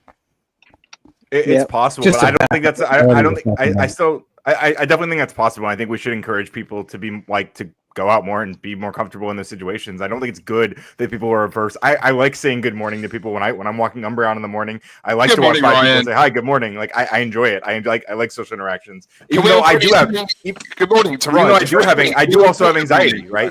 Wait. Can we all quickly just say good morning to Ryan, please? Morning, Ryan. Good morning, Ryan. Good morning. That was a super antisocial way to say good morning to me. But Good day, Ryan. Sorry, the intention was there. It was a good intention, you know. Fair enough. Sorry, This guy, we say good morning and he just attacks us. Oh, you're I know. fucking Yeah. antisocial. Why do we want to Fuck say this good guy. morning to him ever again now? you don't have to. You live your life. Fucking I don't antisocial care. guy. Instead of saying Oh, good morning, Ryan. back, he just goes, "Oh, you guys are fucking awful guy." You know. Shit. It's a way I mean, I feel like if I fought you, you would drop coins. Like, this is why people kick you out of And just a panels, side dude. note, by the way, I should have been labeled Atari. I think Sega should have gone to Emmett, and I think Nintendo should have gone to Grump. I'm just. So, I'm wait, a bit of a are you Nintendo. saying that People I'm paid for correctly it. labeled? or something? People paid him. Yeah. I kind of agree. Thank you for Wait, the Atari, by the way. So I'm the only person who got correctly labeled? Is that? Oh, damn. I guess. Yeah, Yeah, I think I'd say you did. Super You Nintendo. sound like a woman. But so anyway, I don't think again, like I don't might- think anyone was well- arguing that you shouldn't say good morning to people, right? I think the broader conversation became like whether or not you should like pressure people into going into social situations when it's like not a good time for them to do that. I think you should encourage people who are suffering with depression to go out if they can, but like the way that you go about that might change the likelihood of it, right? Like you might pressure someone in a way that makes them less likely to go outside, and that would be a bad thing, right? especially when you say good morning and the guy is just like fucking antisocial guy. I guess. Yeah, but Emmett, you're a bitch. Yeah, I'll be antisocial. Okay, yeah, I guess that makes sense. Yeah, that makes sense. What I think what Vibe was touching on with the definition of social, and Grumple with the definition of social versus antisocial, which is how we got on this topic, is primarily that social media and the internet has a necessary component where you're not getting the same factor of social interactivity, which leads into more antisocial behavior. And we're not saying that we need to enforce social behavior. What we're saying is that you could remove or just like, yeah, I realize I'm generalizing like a process here, but insert process here where people were encouraged to use social media less and socialize more IRL, and you still get all the things you guys are talking about, which is if you don't want to, you don't want to. If you do, though, and you do engage in it, people will be encouraged to engage in it more like we used to do. And the people who do engage in it will get far more benefits out of that than they will out of social media in general or the internet in general. On the internet, anybody here? Do you think anybody here would be against that? Do you think me or Mel would be against like encouraging people to go outside more? Well, it sounded like Mel was kind of against it, but Mel's not here right that's now. right. As a matter of fact, maybe I read it wrong, but I think that's kind of a weird as a matter of fact, what Fox said that we were the ones who were somehow making a claim that we need to prescribe people to go back to like the good old days, and make people make social enforcement or something along those lines. You can go back and look at it. So but maybe she did. Yeah, maybe she said I guess I disavow that or whatever. Like I don't think it's that big a deal. But I obviously don't agree. I think that we should we can encourage, again, the way we go about it matters. But I think in general we can encourage people to go outside more. But I think the best way to do that would be to provide like good incentives, right? So create like social spaces that are people are going to be excited to go to, right? That's probably the best way to approach that. Wait, who should create this? Is it government? You do it with your community. It doesn't matter. It could be local government, but it doesn't have to be. Isn't that what church used to be? Yeah, but they also have a bunch of other baggage. Fellowship with our human beings, fellowship, love for one another, supporting. Yeah, it's one of the good things about church. I agree. Church still can be, but there is a lot of that with the younger people that still don't want to talk to people. It still exists. It's just you got your younger people that just don't want to participate as much. It's not hashtag not all whatever's. Coda's back up. See, I'd argue that in the internet, in terms of social media, vote for Coda. We all have personas, and whether we like it or not, in real life, we have to be ourselves to an extent. We can be deceptive, but it's much easier to be a persona online. So we can put forth something as self-defense, which isn't us.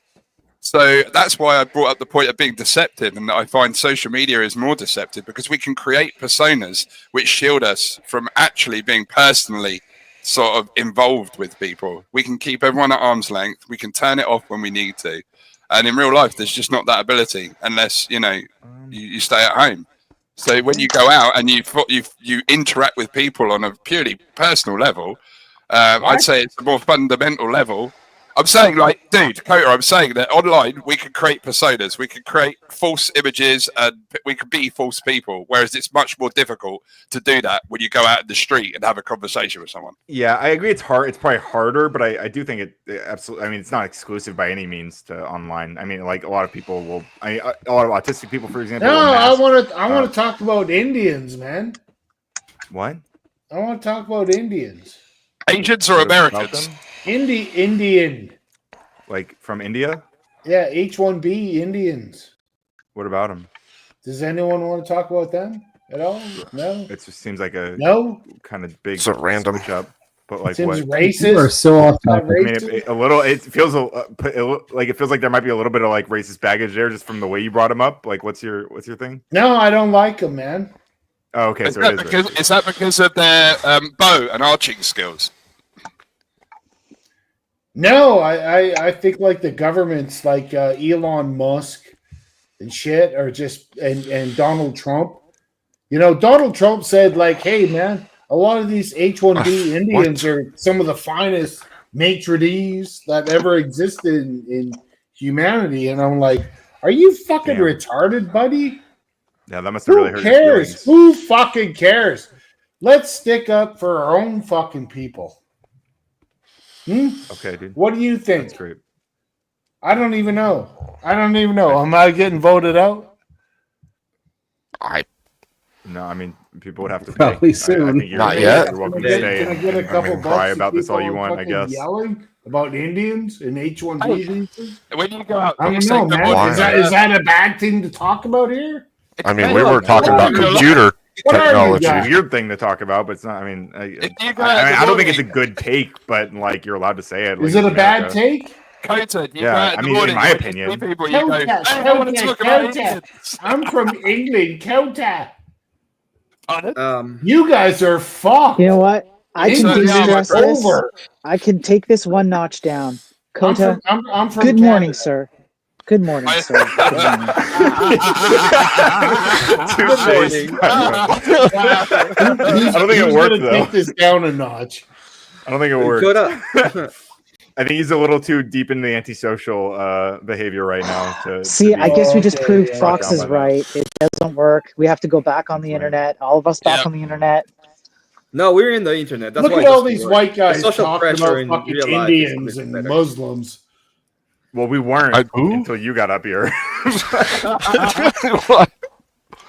Listen, I think you're Look pissed, at all us but white guys. A lot of fat ones That's not the too. topic. I'm a I think fat you'd be white surprised how guy. much of this panel probably H- agrees with your like H- insane who's this ramblings guy? right now, Atari? but you're just Atari you're is just a making fat them white look man? silly. How do you know Dave is white? I'm a geek, Well, so I I'm can black tell Jamaican Atari's lesbian, white. dude. I'm Look at his blacker face, than man. night. He's glowing. Prove I'm half black his Dave middle is white. Hispanic. He's got a Yeah, fat Prove Dave is face. white. I want proof. I want you to demonstrate that Dave is white. Go ahead, prove it right Yeah, now. I'm black. Who I'm the from fuck is Jamaica, Dave? man. I'm black Jamaican lesbian. How dare you? Yeah. What about Sleeping Ugly? Go ahead and demonstrate that Sleeping Ugly is white. Please go ahead. Because Well- if you can't do it, then Well, your Sleeping entire Ugly argument is a here has been coward who demolished. won't go on camera. So You does should everyone just agree? That's not proof. Ban Does the everyone agree people that what who Code don't is wanna doing is go like on super cam antisocial, immediately. right? Like Coda's suck. behavior here is super They're gay. antisocial, right? Like we Oh all agree with no, that. are you You're making an gay, argument? bro. Oh no. Doesn't everyone agree that the way he's engaging is super antisocial? Yeah. I just Coda, say you he made wants to Ryan Oh, make an argument I super agree with. antisocial. I hate you for that. Yeah, Do you yeah, you're hate making me agree with Ryan, and I don't like this. Something Many page such it, cases. Coda. Get used to it, y'all. I'm actually a pretty reasonable guy the more you sit down and listen. No, you're not. No, you're fucking white, weirdo. man. I don't fucking agree with white men. That's Really? cool, dude. Well, will you Good for listen you. to a black Based. Jamaican lesbian for one moment, sir? Yeah. Are you gay at least? Sit down and listen to a black queen. Am I Are gay? you gay Don't at worry about it, least, King. Atari? I do beautiful jerk goat chicken. Yeah, I mix the goat Are and the you chicken gay? together. Irie Rasta. Yep, no, definitely. Yeah, Why I are you love- gay? Well, you're I- at least British. British is like 75% gay. Yeah, British is the gay ethnicity. Absolutely, so- yeah. Britain. We are absolutely 75% gay. It's true. Everything you say is pure wisdom, my friend. This is coming from a black Jamaican lesbian. The Irie. only black person on this panel I'm agrees with you. Canadian. That's Imagine incredible. this coming from a Canadian. You think I'm American? Are you I'm Canadian? That would explain a lot. I'm You guys, Canadian. Canada's not sending their best, dude. Yeah. Never has, never will. South Park had it right though. Ryan, are you from Canada? No, fuck no, dude. I'm Are your pure-blooded parents from American. Canada? Yeah, fuck I'm no, pure-blooded American. I come from a military family. Pure-blooded America? Like Oh, That's right. That just made I'm so American. much sense of things for me. Actually, I'm I'm a you're Navy like brat. high class then? You're just one of those Nepo babies? wait, Ryan, which type of brat are you? Navy brat. I do Yeah, like that's how PS5 tried to engage with you, Coda, but Nintendo Coda, you is an couldn't really old man. answer the question, could you? He's in his 40s. At least. Who is? You, So Nintendo. do you have No. a point I or was- oh, anything wait, to I'm add not to this? Nintendo. think I am. I told you my age. Click me You're, K2. you're like you're like You're 30 going on 58. 50. Point blank. I'm What 60, cat? motherfucker. 61. That checks I'm a out. 63-year-old K2 Canadian. said he wants to Really? kick So me. the issue is that you're Who 61. wants to kick you? K2, I told him to do it. Is this I a go woman with in that. retreat? You're Come on. the Tell him good luck. Hang on, Yeah, I let's get don't real. see you. I don't see it. Don't know yet. This is a What'd you voice. say, Coda? What'd you Oh, say, Coda? whatever. You're a man. You're a man with a voice changer. It's Brian, not. I'm it's- Brian, yeah, that's actually cat. You go, honestly, I would have thought a man with 60 years on the clock would have had Coda, you're wrong. I get accused of that so often. I'm the You're wrong. Yeah, baby. Just to be Say sure. hi, buddy. Say good morning. What? Just to be sure, Coda, you're actually wrong. She's an AI, okay? How do So you know? get your facts straight. She's an AI. No, She's it's, our it's, AI. no, Look at her name. it's okay? a guy with a voice changer. Yeah, But is it a white guy? Dude, I've been on panel with all of these guys on cameras. No, Shut the fuck up. I'll it's a kick your ass again. Muslim guy with a voice changer. Is it an Indian? It's true. I've seen. Okay, I'm gonna send 100. I'm gonna send 100 to kick him, Abe. One sec. Shut up. Is that GPT one of Hey, us? but is it Or one of the haram? others? Is it haram Only, to use a only voice I can do recognition? it. Good Listen stuff. here, okay? You didn't know about Hey, all should the I- way you that I don't need know to the internet internet because panel? my You don't family understand is starving, and I need to make sure that the chat capta is working in full proper condition. Okay, it's got to be in full proper condition. Okay, I sent 100. Hello there, sir. Here, I want to tell you about my internet Thank you very much, my provider. friend. Okay. Sorry, Coda. You have been kicked See you, loser. all the way off. I won. I won. Yeah, You won, sir. You won. You're a winner. Don't ever forget it. I like how he acts like he's the one who got the money.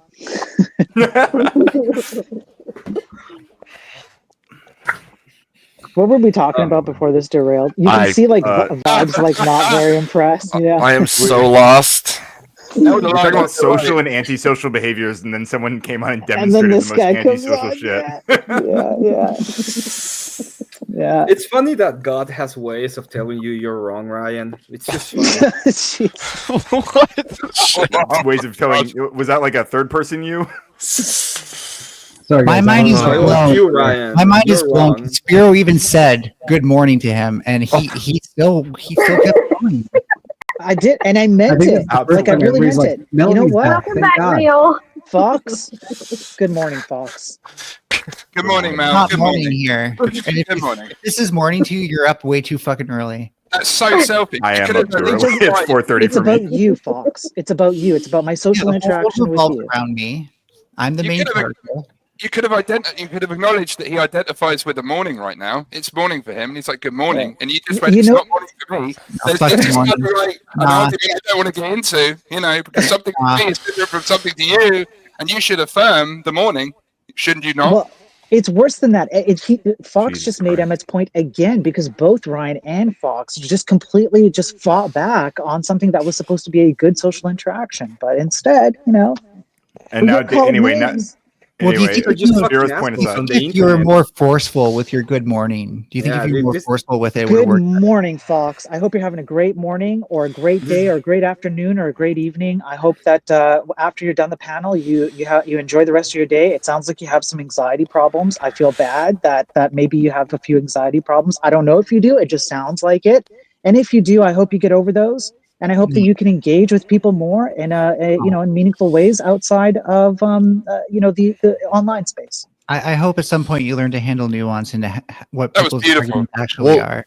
Especially More because, attacks. It felt especially kind of passive aggressive. Am I the only one? No, that was Really? really No. sincere. That was very Yeah. sincere. I think if he meant it to be Lovely. passive aggressive, it would have been far more passive aggressive. I Knowing think Ryan Spiro, was being genuine. I really do. I genuinely, I'm not kidding. I genuinely meant that. Like, That was I so don't kind. wish ill. Like, No. I wanted to have a It's- good it's- social I interaction didn't because that's say what you we're wish talking ill. Passive about. aggressive. I felt that. sidestepping I with felt it. I felt Spiro, that. Spiro, you have to change your frequency, okay? They're using the Oh, wrong you're right. frequency. That's why they Oh. cannot we More of Kick a- on. they can't connect. You have to use More of a the tempo other than other frequency. frequency. it's true. Yeah. You need I'm that on Wi-Fi. 2.4. I need to be Yep. on 2.8. Yeah, Yep. you're right. Fuck. Or that your mic sounds like garbage. Wow. My mic does sound like garbage, actually. Yes, that's quite true. Yeah. Probably because That's it's a not cell very nice. phone. That's Yeah. not very nice. Probably. Is it? That's a bit cutting now, isn't it? But Attack Honestly, commands- I thought it was constructive criticism. In other words, I'm telling him to get a better mic.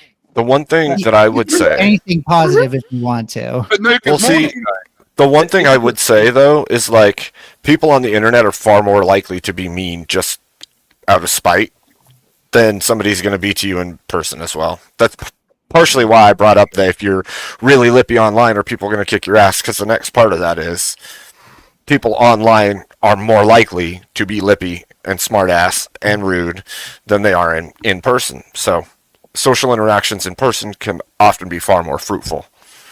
If we're only being nice to each other out of like a fear that someone might get violent, though, that makes society sound kind of violent. Well, not It is that's not violent. the only reason. It has to do with you behave differently when there's nothing attached to the behavior. No, I agree with you. I mean, Like, it's that's violent. a thing. I'm just saying, like, that's maybe not the best framing for someone like me who's very critical of like Framing. contemporary society. It's all about framing. I would want people to be nice to each other just because like it's beneficial, like it is fruitful, right? Like it is like more so than like the. I understand what both of you are saying. Like I think that like yes, there is the increased risk of like physical of things escalating physically in person, but like I don't think it's like a good way to make people more authentic, right? I think that's what that makes people is more conflict averse. I think online people are much more likely to express like their real feelings, whether or not they express their feelings like authentically is maybe a different story, but I think they tend to be expressing like channeling their emotions more practical or like more genuinely. Do you see what I'm saying? That's what I That sounds like a place I don't care about. Fuck you. I wasn't asking if you cared about it. I was just expressing my thoughts. Fuck you, Emmett. Yeah, no. It seems like you weren't expressing your thoughts. Sounds like you were expressing your fucking feelings, and I don't care about them. Yeah, well, Emmett, that's all we have. I'm just honest about it. Unlike you, No, who I have offsets your bullshit, and you think that you're super objective because somebody had somebody got divine revelation, and they told you, and you trust them because you're outsourcing it to them. No, like a I fucking have baby. divine revelation. I have it. Okay, that's cool. Well, did God tell you you're a bitch?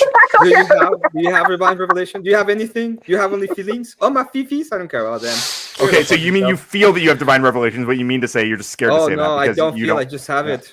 Yeah, exactly. God also, Jesus also touches me in my sleep. How? Through my butthole. How?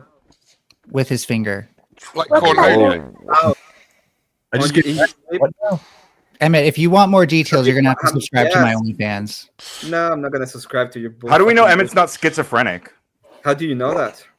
Yeah, how do you know you're not schizophrenic? Yeah, maybe I am. Can you prove that? Yeah, if God talks to you, that you might. Can be you prove schizophrenic. that I am? Have you been No, I'm tested? just asking. Have you considered it? Can you prove that I am? You make. No, I'm just asking if you've considered it. Can you go ahead and prove it? I think you have a flawed conception of divine.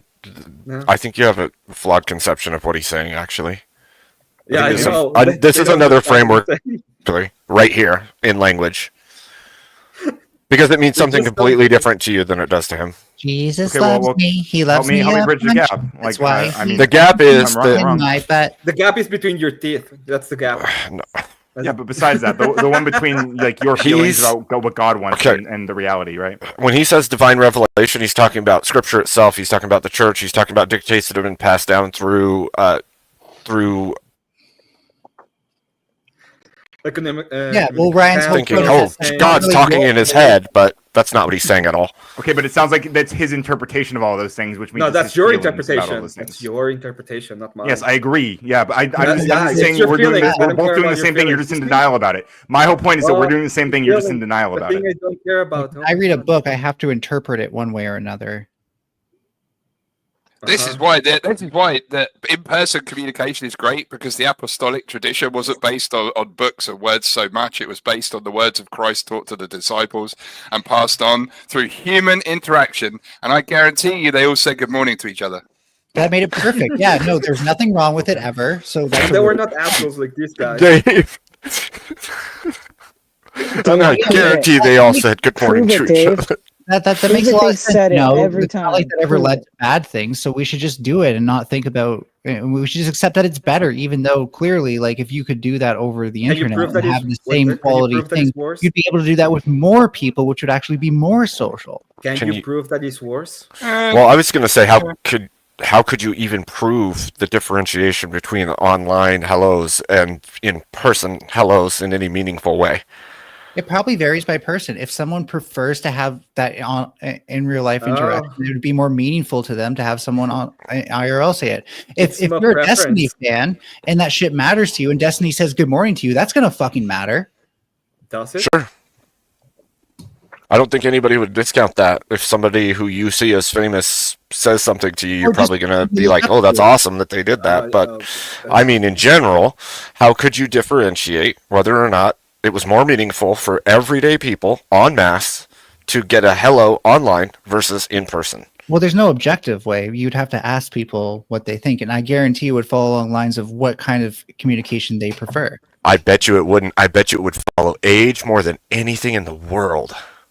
Well, especially for the older generations who are just unfamiliar with it and thus more likely to believe that it's negative out of fear of it. Or lack of experience with it? Sure, kind of the same But thing. that wouldn't be fear then. No, you can be afraid of things because you haven't interacted with them before. No, I mean, if they had 60 years of hellos before they ever went on the internet, hello in person means more to them than a hello from some random person on the screen they don't know. Maybe it's not like abject fear for every single one, but the unfamiliarity of it and thus the likelihood to believe that it's inherently bad instead of accepting the idea that it could also be good is what I'm referring to. Yeah, but wouldn't that be ascribing emotions where you can't tell if there is any? Well, sometimes emotions blur, right? Like fear and nervousness can sometimes. Yeah, but I'm saying, how would you know? Well, again, we'd have to ask these people. Excuse me. What do you mean, you people? Say hello to you. Well, this is Grumple, this I is mean my your mother. this is my point, to make a declarative statement about whether or not the validity of a hello online versus a hello in person would take a massive scope of people, and then you'd have to question them, and then you'd have to figure out where the differences are and what the behavior differences are and what the ages are, and then you're going to have to figure out why it's more meaningful to this person, not meaningful to that person. Like, there's no way to differentiate the quality. There might be, I mean, if you dug into it, you might find that someone's probably like researched this topic before. Like, it's, I mean, Yeah, it's an people interesting certainly question. tried, and it's very subjective, Abe. I would agree with you there, which is why I'm not willing to settle for the objective, it's bad kind of line. I think we just need to be critical of this, and it really, most things in society have been a double-edged sword. Nuclear energy, right? It's great if you use it to power your home. Terrible if you use it to make a bomb. It's what we do with this technology. It also tastes like shit. I think it's great in both cases. I think I they're would great say, bomb, and I think they're great. I'd say, they make great first of energy. all, it's hard to say that there's a meaningful distinction that we could glean from these situations. The second part I would say to that is that, generally speaking, in human contact makes a huge difference. If I could shake your hand, I have now made contact with the person, which actually elicits biochemistry in my brain in a different way than the internet does. The same is true for a hug. The same is true for in-person scents and pheromones and everything else. So the things because most of the research that I've seen that does track neurotransmitters tends to say that like you'll have a stronger response of like dopamine, serotonin, oxytocin, of the ones that are associated with these things, but you can still get that from online interaction too. Okay, here's the problem with that. But just to be, hang on, before someone says there's a problem with that, I don't think what Mel is saying is that it's good to have just one or the other, right? Like, because I feel like we're immediately going to go into some absolutism, like, well, yeah, but if that's the only interaction you have, then that's bad. And that, like, dude, is that what you're going to say, Spiro? So, is it? Uh-oh. Okay, maybe it is. I don't think it is. Yeah, because it's but been you happening can all night. I don't understand why that call keeps me out. happening. What is Call wrong me with you out. guys? I'm open. You guys for dogmatically hate me and Mel. That's No. what it is. Call me out. If that's what I'm saying, you can call me out. Yeah. I'm accepting that I might actually be saying this without my brain actually understanding that I'm saying this. You're welcome to call me out. Sorry. Okay. What I wanted to say was that when you look at when you look at studies like that, which indicate that you can have online social interactions that generate the same kind of biochemistry or biofeedback, etc. Unfortunately, the dual-edged sword of that is that people lean towards having disfavorable outcomes. And the reason why... Okay. Mel got time in the back. Okay. The reason why I say that is because you'll see studies like studies done by, well, like Facebook, for example, that's the one study I can think of. There might be one that was done by Instagram. I believe Snapchat did one. But essentially, it goes something along these lines. You see somebody's posts online, and they have a particular presentation of themselves, of their lives. This is something that you hear as a trope, anecdotally as a trope, but this is what the study covers, is people who overwhelmingly see, especially when done on purpose for research purposes, a positive or a negative sentiment online, because they're missing the IRL aspect. It's an overstimulant. Because of the narrow version of the kind of information that you're getting, you want to have the more IRL stuff. You don't get the more IRL stuff, and so you attach a higher importance on the limited info you see, which then leads to outcomes like people feel more negative or less negative. They post more negative, they post less negative as a result of the negative, positive things that they see. And that's where the distinction is between IRL and social media. So it leans more towards the disfavorable outcomes because of the nature of it. That's what I was going to say. Oh, okay. Yeah. No, I think I agree. I think that's a pretty reasonable take. Okay, so I wasn't too crazy. I wasn't gonna. Okay, all right, cool.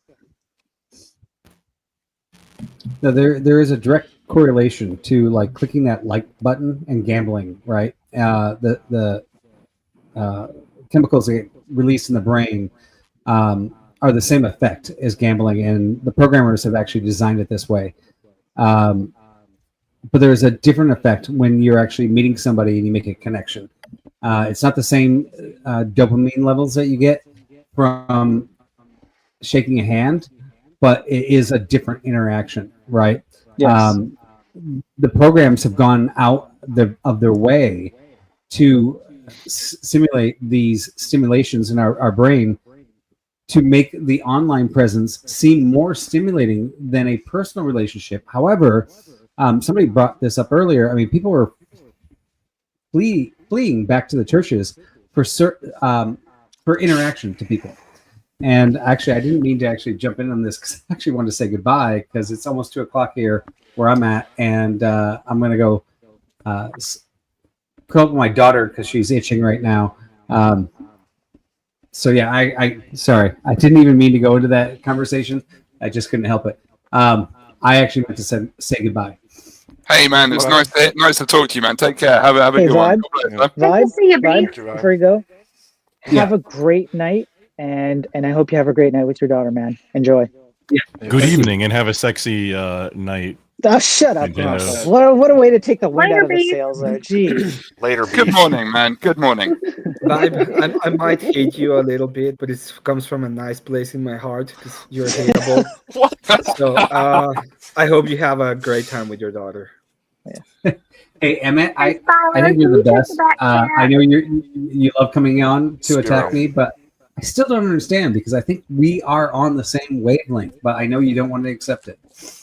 It's sorry. I am in old infrastructure, so I always run at 1.4. So that's kind of hard for me to find someone at 1.4. It's just old and weird. Yeah. So yeah, but then Someday we're going to come together. Someday we're going to come together. In the back, when I have my GPU running, it says that you're cool. So yeah.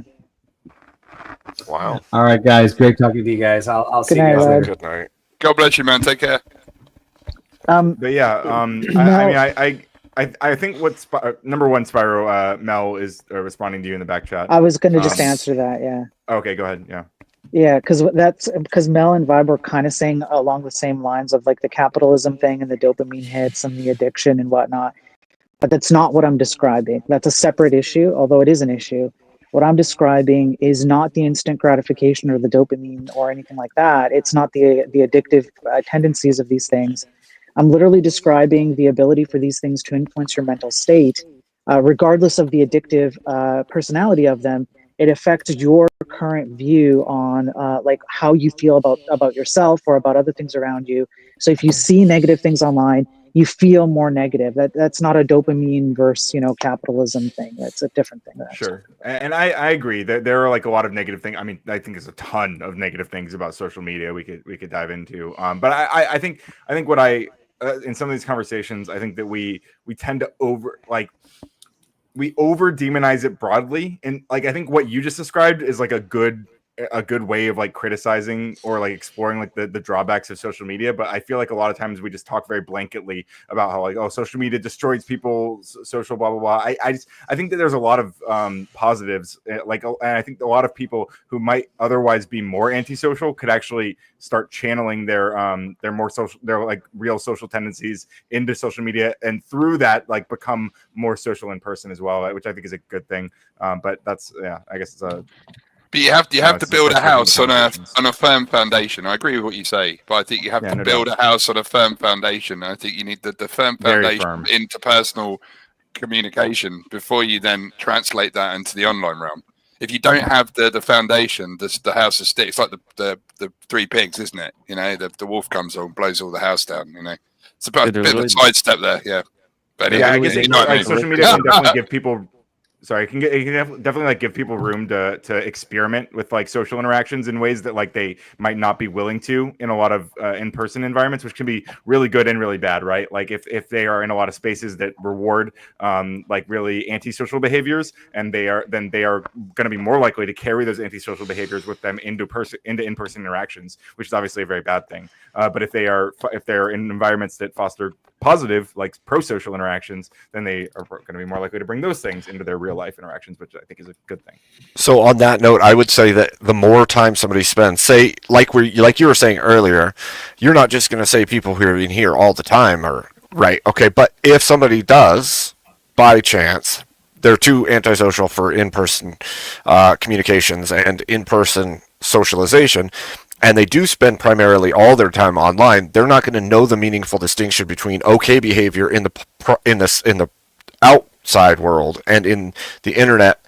So what happens is they'll act a certain way and they'll keep acting that way here, and then they get offline and they don't even know it's not okay to act that way in public, and then they do things they ought not do.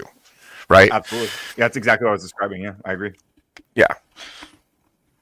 So, like what was being said about common courtesy, and that being like, I remember Mel said, you know, oh, that common courtesy, but common courtesy is how, like, in my opinion, saying hello to people, good morning. I know we've talked about that, but yeah, saying please, saying thank you, listening to others, just being generally polite.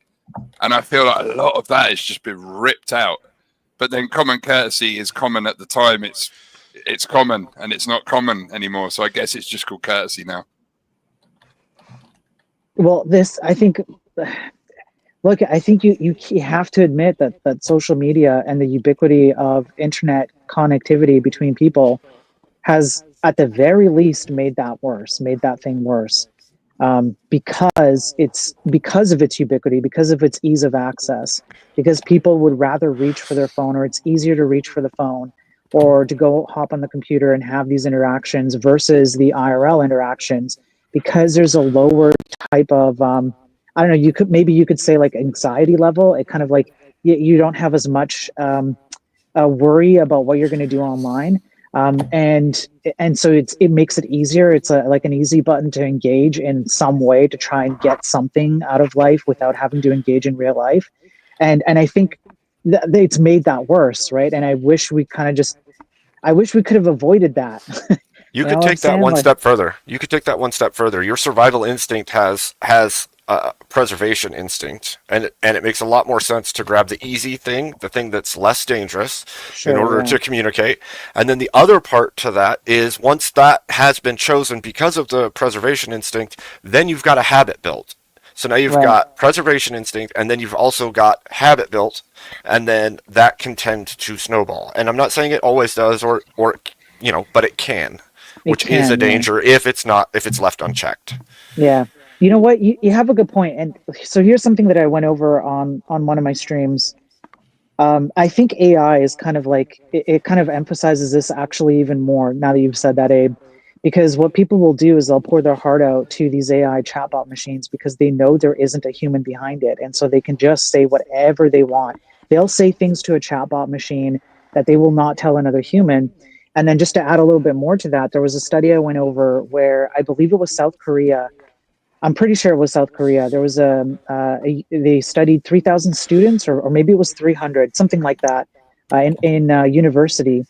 And the educational pressure actually of them to achieve certain educational outcomes is so high. They look to things like AI, ChatGPT, these chatbots, LLMs, etc., because they see them as a mechanism to get out from under the pressure that they're suffering. So they might see it as a way to like, hey, I want this thing to create an essay for me so that I don't have to do it, lessening my pressure.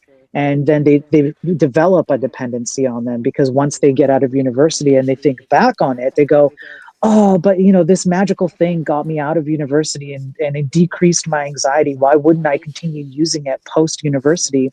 And then you see that as well with teenagers now, or young adults who are now just asking Chat Gupta for like, how do I break up with my girlfriend? Construct a message for me. Or what do I put in my my dating profile online, right? Things like that. So I think Abe, you're quite spot on in my opinion.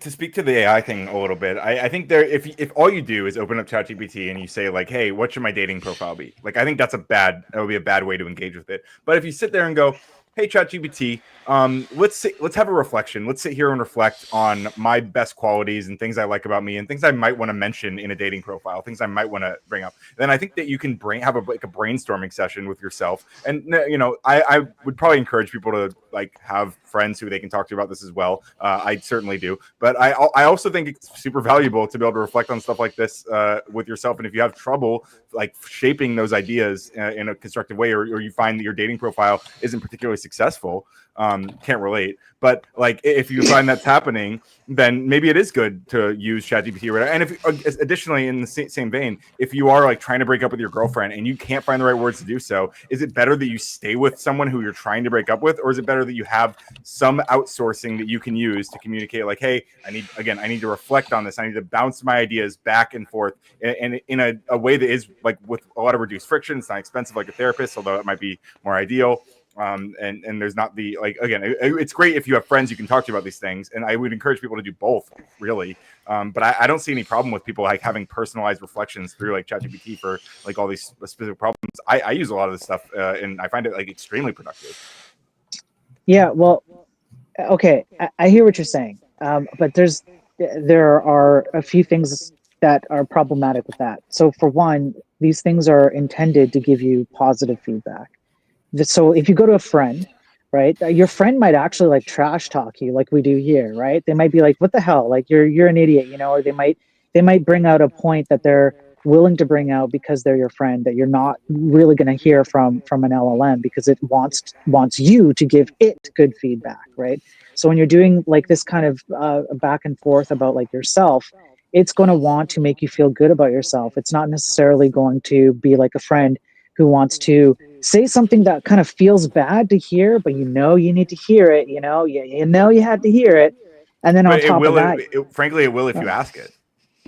And I'm a little confused when you said it wants to be a good friend.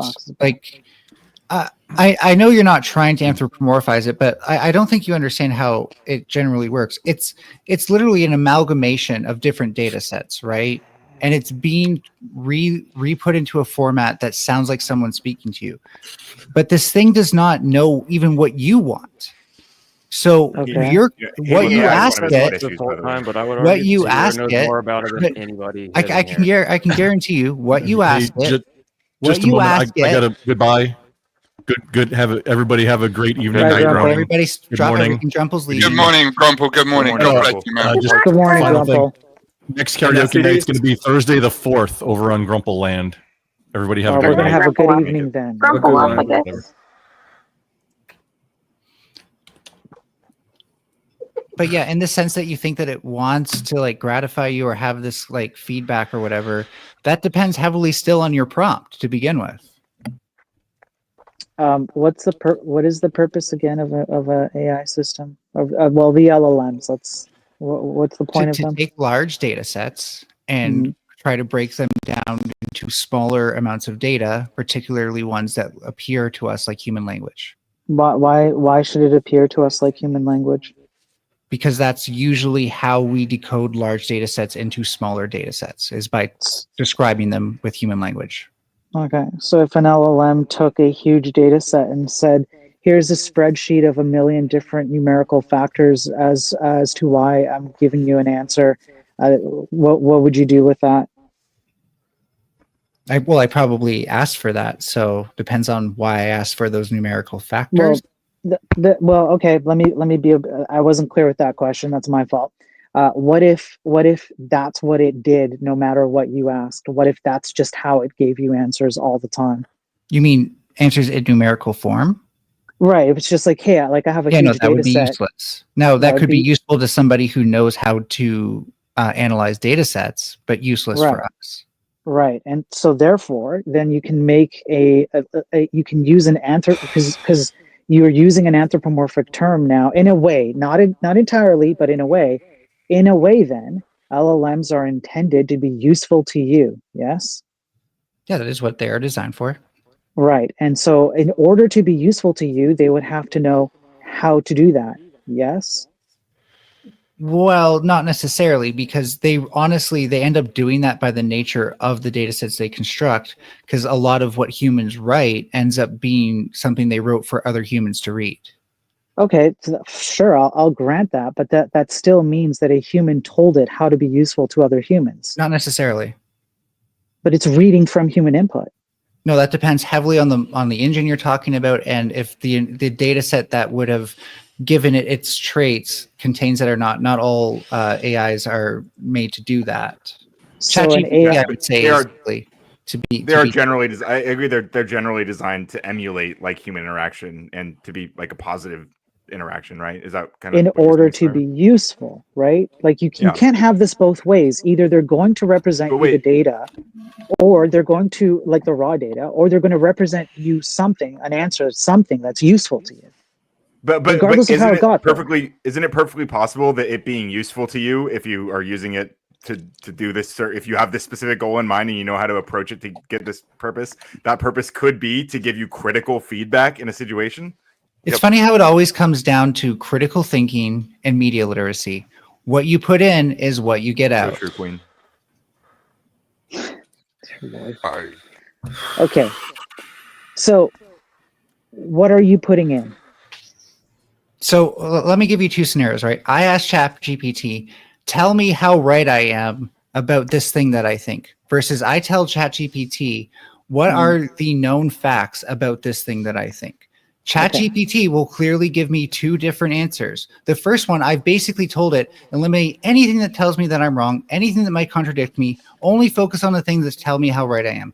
And the second one, I haven't given any of those conditions. And I guarantee you, you'll get very different results because ChatGPT doesn't care about jerking you off or not unless you tell it to.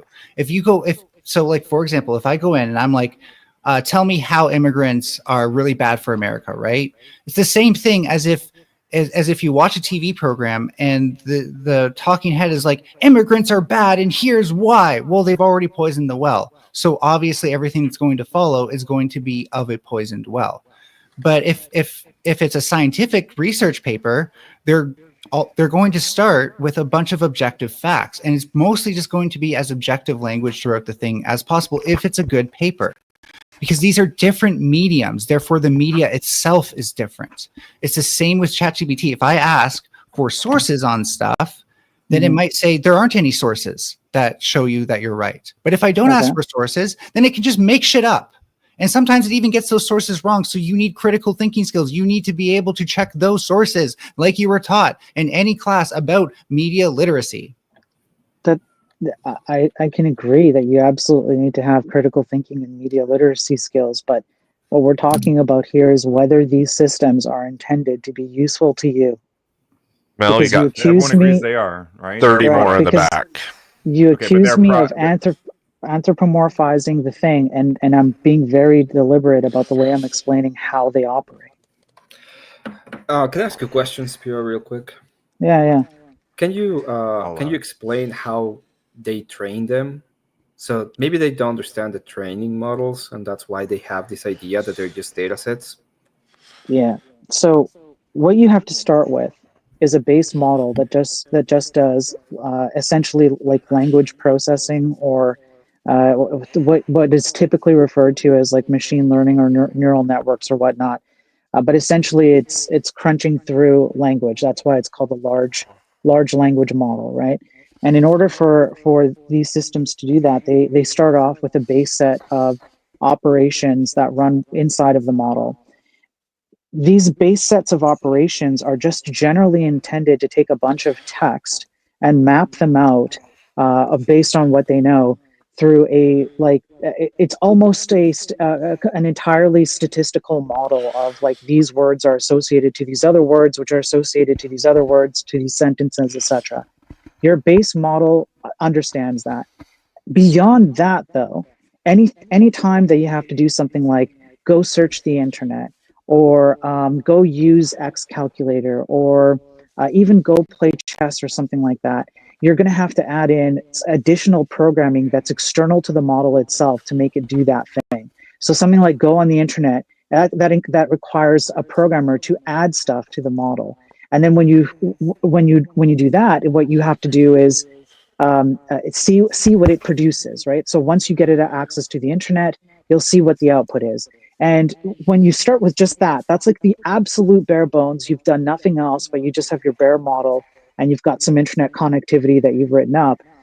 You're going to find out very quickly that these things are not very well tuned. They're going to read things that you ask them to read off the internet, and then they're going to produce answers for you that don't make sense a lot of the time. And so that's where training comes in. That's where extra data comes in. That's where reinforcement learning comes in. So you'll do things like, well, let's give it more data as a part of its initial base so that it can understand more things out of the base. Or let's do reinforcement learning where a human has to ask it things, receive answers, and then it gives a thumbs up or a thumbs down. I'm generalizing a bit. And then they tweak things inside of it. They tweak it so that it goes towards certain paths more. Like if you say the sky is, it'll say blue a lot more. Maybe because it wasn't saying that. That's just an example, right?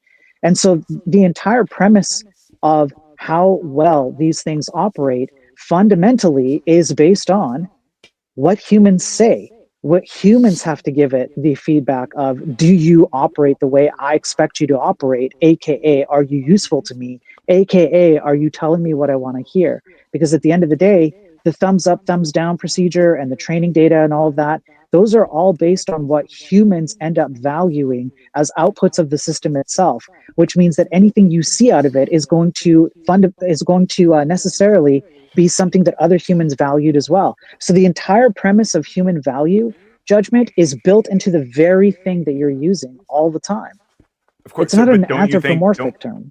Don't you think? Sure. I understand that you are very resistant to anthropomorphizing these things. I understand that because we talked about it explicitly. But like everything you just described, like I think people value like having critical help. Like people value getting help from others where they can get like feedback, both positive and negative, to help them do better. And I think that like of course applies when using an LLM as well. Like sometimes like when I'm reflecting on things with ChatGPT, like I'll be like, okay, be more critical now. I'll be like, oh, lean into a more critical framing here. And I find things that I'm like, okay, yeah, well, I might be resistant to it sometimes because I'm a stubborn bitch, but like it still is giving me information that like I otherwise wouldn't like it's still helping me reach my goal, which is to get critical feedback. So like as long as that's your goal and your goal is you're aware that it is trying, I agree with you. It's worth noting that like it is trying to tell you what you want to hear generally. And you have to make sure that what you're describing clearly what you want to hear. I think that's, as long as you understand that, I don't really see the drawback in this specific scenario at least. Okay, so we would let's put a different aspect to bed so it doesn't have to factor into this. You would agree that given the choice, if you have the ability to go ask a friend to be critical of something that you like, say your dating profile or whatever, that would be preferable to having an LLM do that for you, right?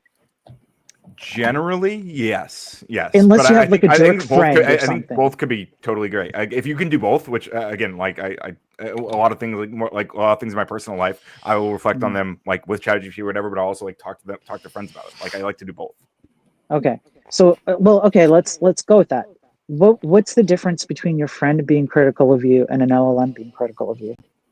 When I use the LLM, it's kind of more like a diary thing. Like I'm kind of just organizing my own thoughts instead of like bouncing them off like another like person. I don't know. Like that, it is more. I feel kind of like using an LLM is like kind of communicating with myself in a way. I'm really like trying to reshape ideas that I'm already thinking about. I'm just trying to give them, especially because I'm very ADHD, right? And so like my thoughts are not always like particularly linear, and so it's helpful for me to like spew out all the stuff I'm thinking about and then give it like shape and kind of play with that shape and give it like and see what other ways I can kind of explore it. Like it's a really fun way for me to explore ideas, but like and like you can do something similar with other people, like, and I of course, but like communication with other people, there's like I'm engaging with another person. Like I'm not just engaging with a machine that's bouncing back my information, right? I'm engaging with another person's perception of the reality, and they're just fundamentally different things.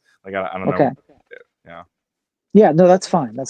How does your friend determine what would be, we'll assume that they are looking out for your best interest, so we'll assume that they want to be constructive, because that overwhelmingly I think we'd agree, if you have a good friend, that's what they're going to do.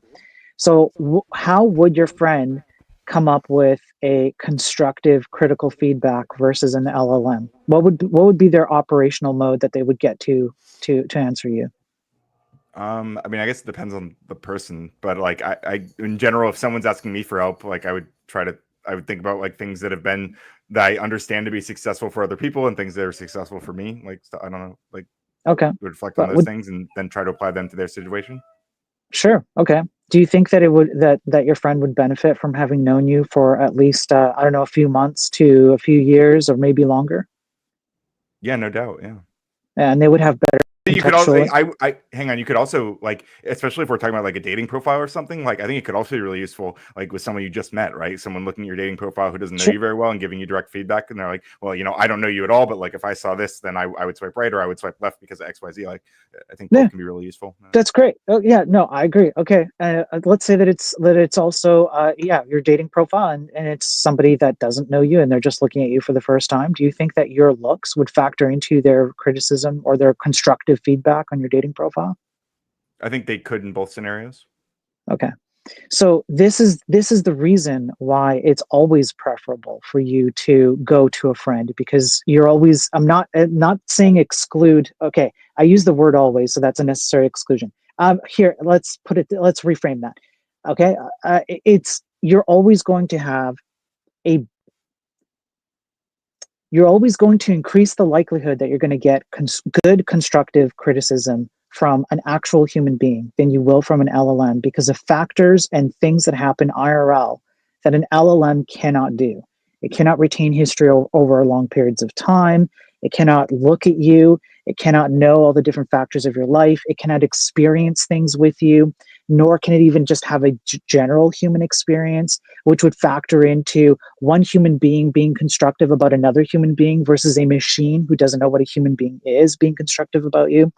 So if you still leaving LLMs on the table, you would have to agree that generally speaking, your likelihood of getting good constructive feedback is going to come from another human. Yeah. I mean, and again, like my advice here has never been like one or the other. Like I would never, I think obviously it's, no, I agree. It's better to have people to bounce things off. I think we shouldn't like be so demonizing of people who might want to do both. Like I would encourage people to do both. I think they might find like internal reflection using LLMs and stuff to be very productive as well. And then they can even carry that into their interactions with their friends about these topics. Like Okay. That's my whole position here. Okay, so if we I would never say just use an LLM. Like I think that's really bad. I mean, obviously there's probably certain things that you might only talk to like a therapist about or something, and you might be more willing to talk to an LLM about. But I would even encourage you to talk to a therapist as well. So yeah. So hopefully, I agree, and hopefully I've been clear not to put those words in your mouth, because I don't think you were saying that, and I even caught myself like just trying to be careful about the way I'm wording it. Okay. However, we come to a point now where we have to describe the process that the LLM uses to give you that feedback. And I think what's happening here is that in my opinion, you're applying anthropomorphic actions to something that is not anthropomorphic. And then you're saying that the outcomes could be just as good. Okay, let me try and rephrase. They can be useful in different ways, is what I would say. Okay, they can be useful in different ways. Or in some of the same ways. I don't know. I wouldn't be so absolutist about it in either direction. I don't know. I'm open. How would it be useful? Can you think of an example where it would be at least just as useful to ask an LLM something? I can think of examples where it would be more useful. Like if you have friends who aren't very good at like social media or whatever, and you're getting advice about social media stuff, then I think the AI would probably be better. Help me out with that. I genuinely, I'm not sure I'm following that one. Like if you have friends, like, okay, let's go back to the dating app example, right? Like if you have friends who don't engage with dating apps like at all, and they have no idea what they're talking about, and they just have like a bunch of like a bunch of like weird ideas about it, then you're probably going to get better advice like from an AI, because an AI is trained on other people getting real like advice from other people who do know about those things, right? So its predictions are coming from data that is demonstrating like good advice, or at least advice that seems to react positively and like online, which means that it probably worked for some people, right? Okay. So, okay, I understand what you're saying. However, I think these two are two different problems that have the equivalency of, in terms of weight of problem. So the two different problems is that on the one hand, you could have somebody who doesn't really know anything about dating apps give you bad advice as in a human being, like a friend or something. That's the example you gave. They don't really know anything about dating apps, and they give you advice, and it's like, well, this isn't really helpful to me because, like, what do you know about dating apps, right? On the other hand, you have a machine that knows, supposedly because of the data set, it knows a lot. Because I think the implication here is that it can read into other advice that has been built into the training data set, where it reads into, like, this is what so-and-so said about a proper dating profile, and then maybe a subsequent comment in a thread was like, hey, this really worked for me, and it kind of builds up a little bit of different reasons why it wants to give you some kind of advice. So far, so good? More or less, yeah, sure. Okay. So you have two different problems then. So one problem is somebody doesn't really know anything about you, and so they can't give you, or sorry, someone doesn't really know anything about dating apps and whatever, and so they give you bad advice that is not consistent to either what you should be doing on these apps, nor is it consistent to you as a person, perhaps. Like maybe it's out of they would probably be giving you advice that's like not good for you, like it doesn't get you across, like your personality and who you are, things like that, because they don't understand the fundamental nature of dating apps. But you also have a second problem, because as nice as it sounds to have a machine determine, based on the available training data, what other people have received and commented as good advice, it suffers from a very similar problem, which is it still doesn't know you. And furthermore, you're now suffering from a homogeneity problem. So imagine that you went to a therapist and you poured your heart out about some problem you're having, but all therapists were trained to give you the same set of probabilistic answers, as a homogeneity of answers, which means that they're relatively consistent and they're not relevant to you as to who you are. Well, when I mean, my ChatGPT is relevant. Like I've been using it for so long that like it actually is like pretty trained to my specific like things about me. It has a lot of data about me specifically and things that I deal with on a daily basis and things that I process and like how I process information. So it is like I wouldn't expect anyone to type a question in the ChatGPT and get the same kind of answer that I would get. I'd be surprised if they did. Right. Okay. But again, and also additionally, I wouldn't ever encourage anyone to take exact like word for word whatever they get from ChatGPT and type that to another person or to put that in your dating profile or even like make it a social media post. I would always encourage people, if they're going to use AI for stuff like that, to use it as a kind of reflective tool, and they might get structure for some of these things, but then to add your own tweaks in and add your own personality to it, like in ways that like obviously distinguish it from the result. I think that like that part of the process adds like your humanity to it in like tangible ways. That's really valuable. Okay, so then I don't see the value, because you just described a process where these LLMs give you something that you find to be somewhat useful, but then you still have to go back to the same thing that we've always had to go back to throughout the entire history of mankind, which is you have to be self-reflective. And there is nothing that can replace that or even come close to that. And so my argument here would be that this is a huge risk, because these systems fundamentally operate on non-humanistic principles, on machine principles, which means that they're going to give you the same answer, whether you realize this or not. They're giving you the same answer as everyone else, but they're just choosing words that it knows are relevant to you. But the general answer is based on the same training data as everyone else, which means that any person who asks, how do I make my dating profile nice? It's going to reach into the same data, and then all it does is shuffle the words into something that it knows you like based on its experience with you. That's very, very different. What you're describing then is you're saying this algorithm is going to get it's the same algorithm that's being run on your input as someone else's input, but the inputs are different. Like when I ask, like if I were to go to my like ChatGPT and ask like what should I put in my Tinder bio, like then what it would do is it would look at everything that I fed it before, which no one's fed it the exact same information that I have. And so my inputs are fundamentally different. Like if the inputs are different and the algorithm is processing those inputs in a way that like maps it to whatever, like it's mapping it to, it's not mapping to the same output as someone else. The mapping process is the same. I agree. The mapping process is the same from my inputs and someone else's inputs. But if the inputs are different and the inputs are what's shaping what the outputs are, that matters, right? And again, I'm not trying to like deidize these things or like No, I really think like ChatGPT has a lot of drawbacks and stuff, and like I think people should, I really encourage people to engage with stuff critically, but I think people really, they over demonize it and they really underestimate the value that people can find from it. I appreciate where you're coming from, but what I think I am taking a bit more of a, maybe not a demonizing aspect on this one. I am taking an aspect where I just don't see the value in it, where you have all the tools available to you right now. You avoid the homogeneity of answers. You avoid the fact that you're receiving the same answers from the same training data, just with words mixed up to be relevant to you. Why do you need that when you have all the tools available to you to self-reflect or to reach out to friends and family who actually know you, who can provide you true human feedback?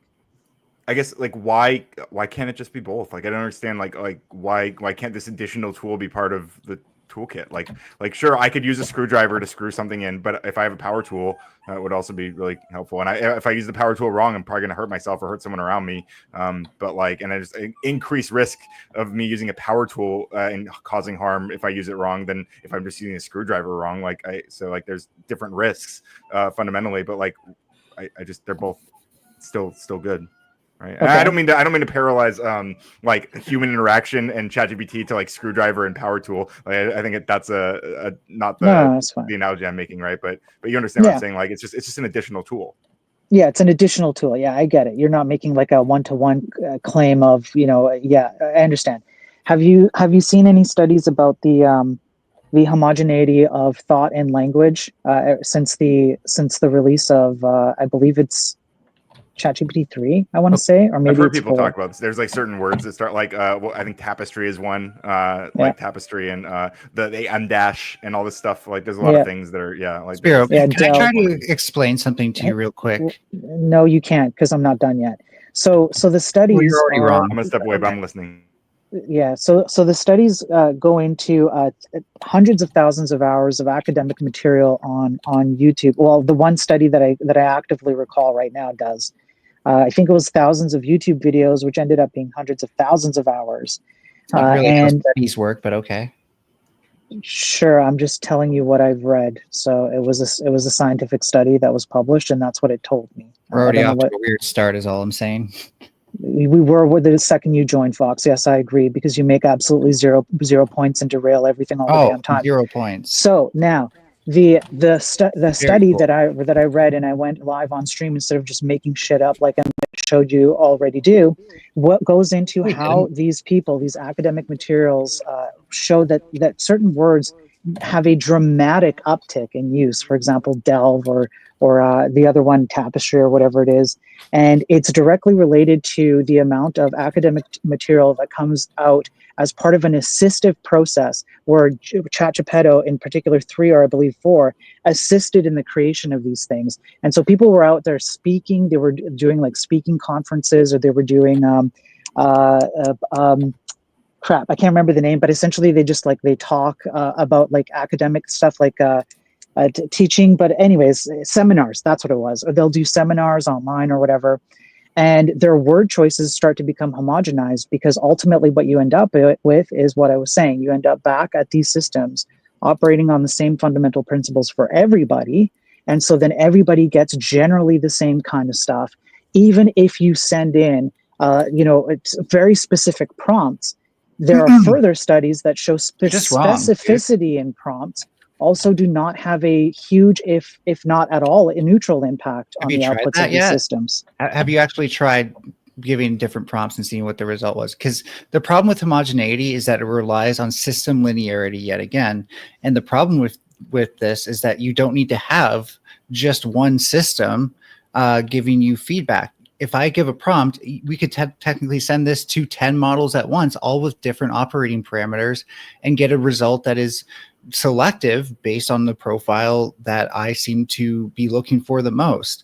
And these things, like, I think people have a tendency to anthropomorphize these things in their minds, but really all it's doing is the same thing that we do when we translate something to Chinese, then back to English to see how weird it gets, and do that like 100 times to make it even weirder, right? It's literally just reformatting the words in a sense. It's an encoder decoder system. Wait. Essentially, is what a transformer is. Is that fair though? Because it anthropomorphizes itself by saying things like I just mean how it works. We anthropomorphize it in our mind because it on how it works, because that's how it appears to work, but that's not really how it works. It's not anthropomorphized down to the lowest level. It's anthropomorphized because our data sets are anthropomorphized in a sense. Yeah, it's kind of designed to be anthropomorphized. I can't say that word. It's anthropomorphized. I hate that word too. Yeah. So that doesn't counter my argument. Then it's meant to be useful to you.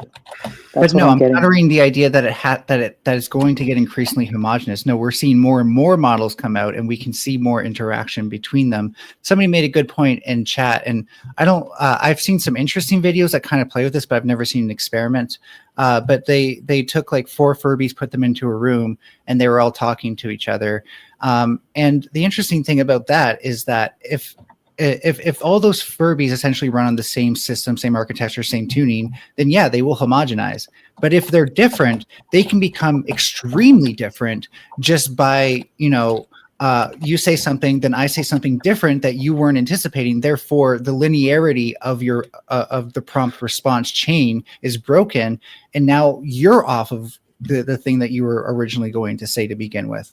So homogeneous systems is not a huge issue in neural network type systems, because we can easily create heterogeneous systems within any given system.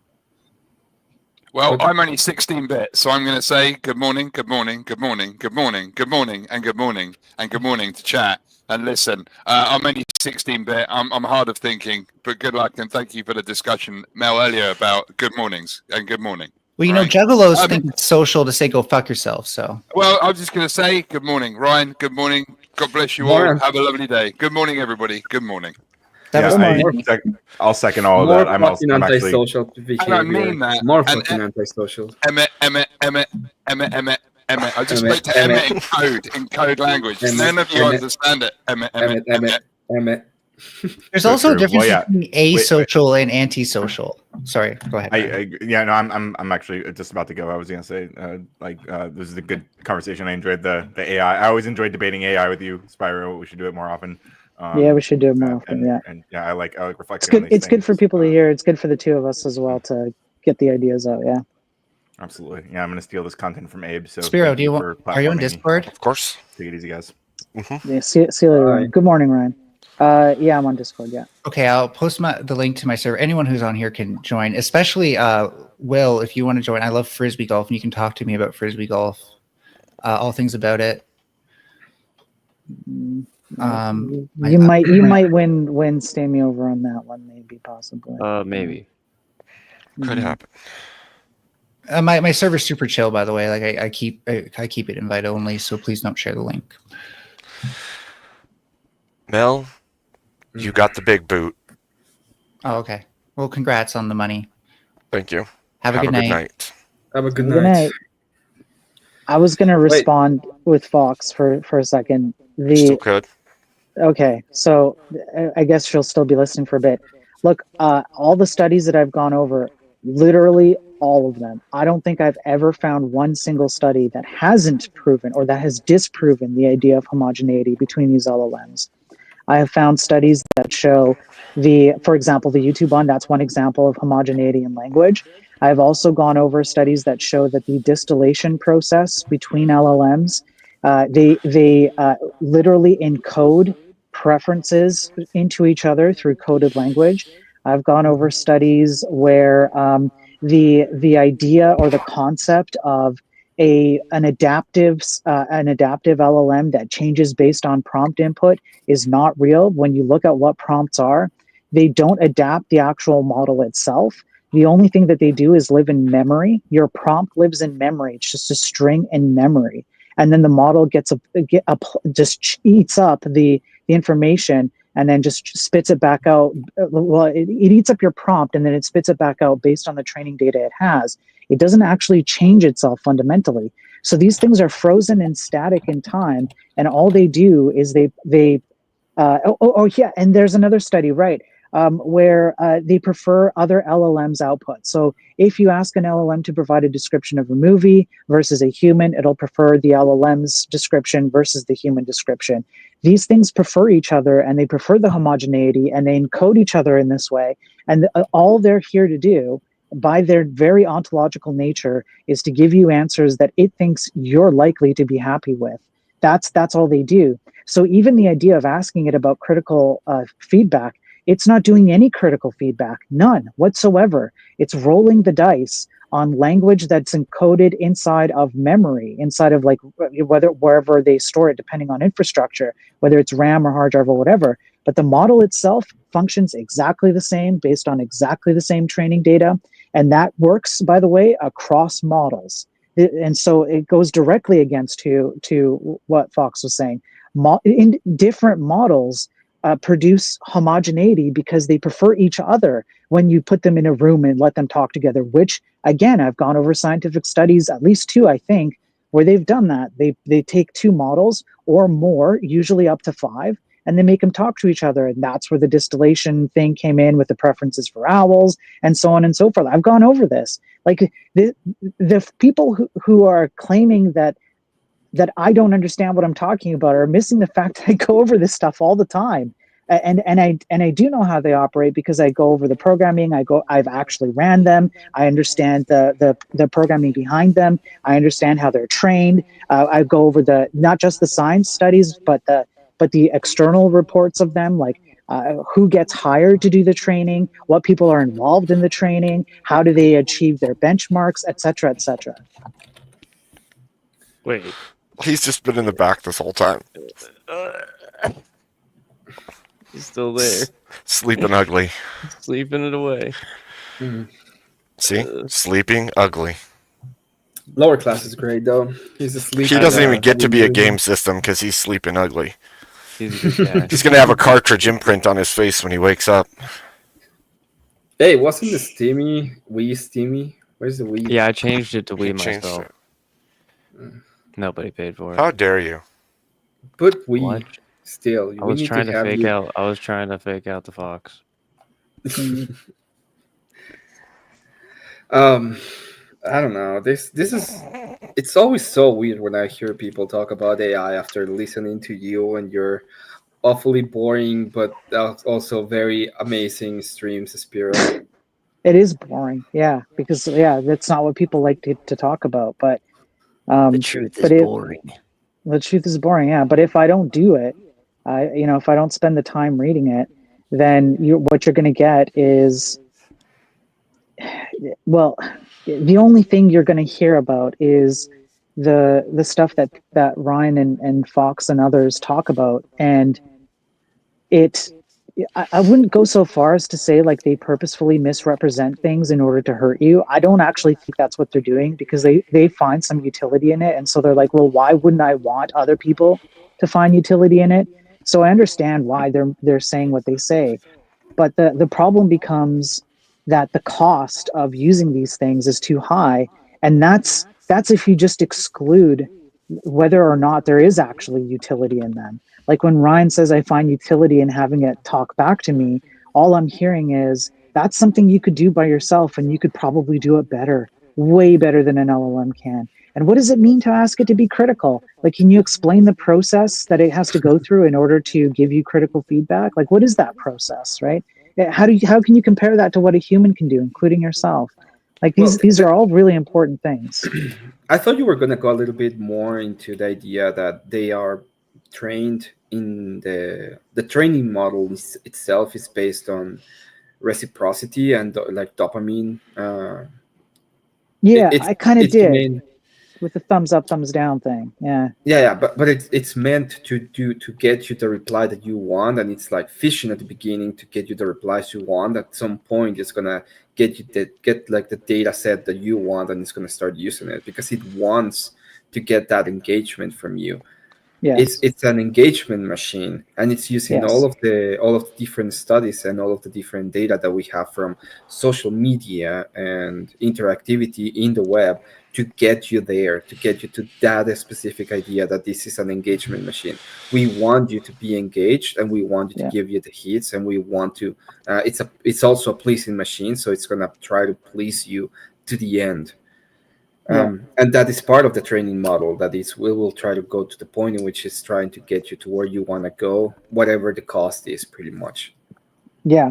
But it is. It fundamentally is. And there's been an overabundance of studies showing how these LLMs, the more they know about you, the more they tailor their answers to you. And I know, that sounds nice, right? But that just goes directly to your point, Emmett, which means if they're tailoring their answer to you, how do you know that they excluded information that was not relevant to you? Like upon which process could you point to say, oh yeah, you excluded information I didn't really need?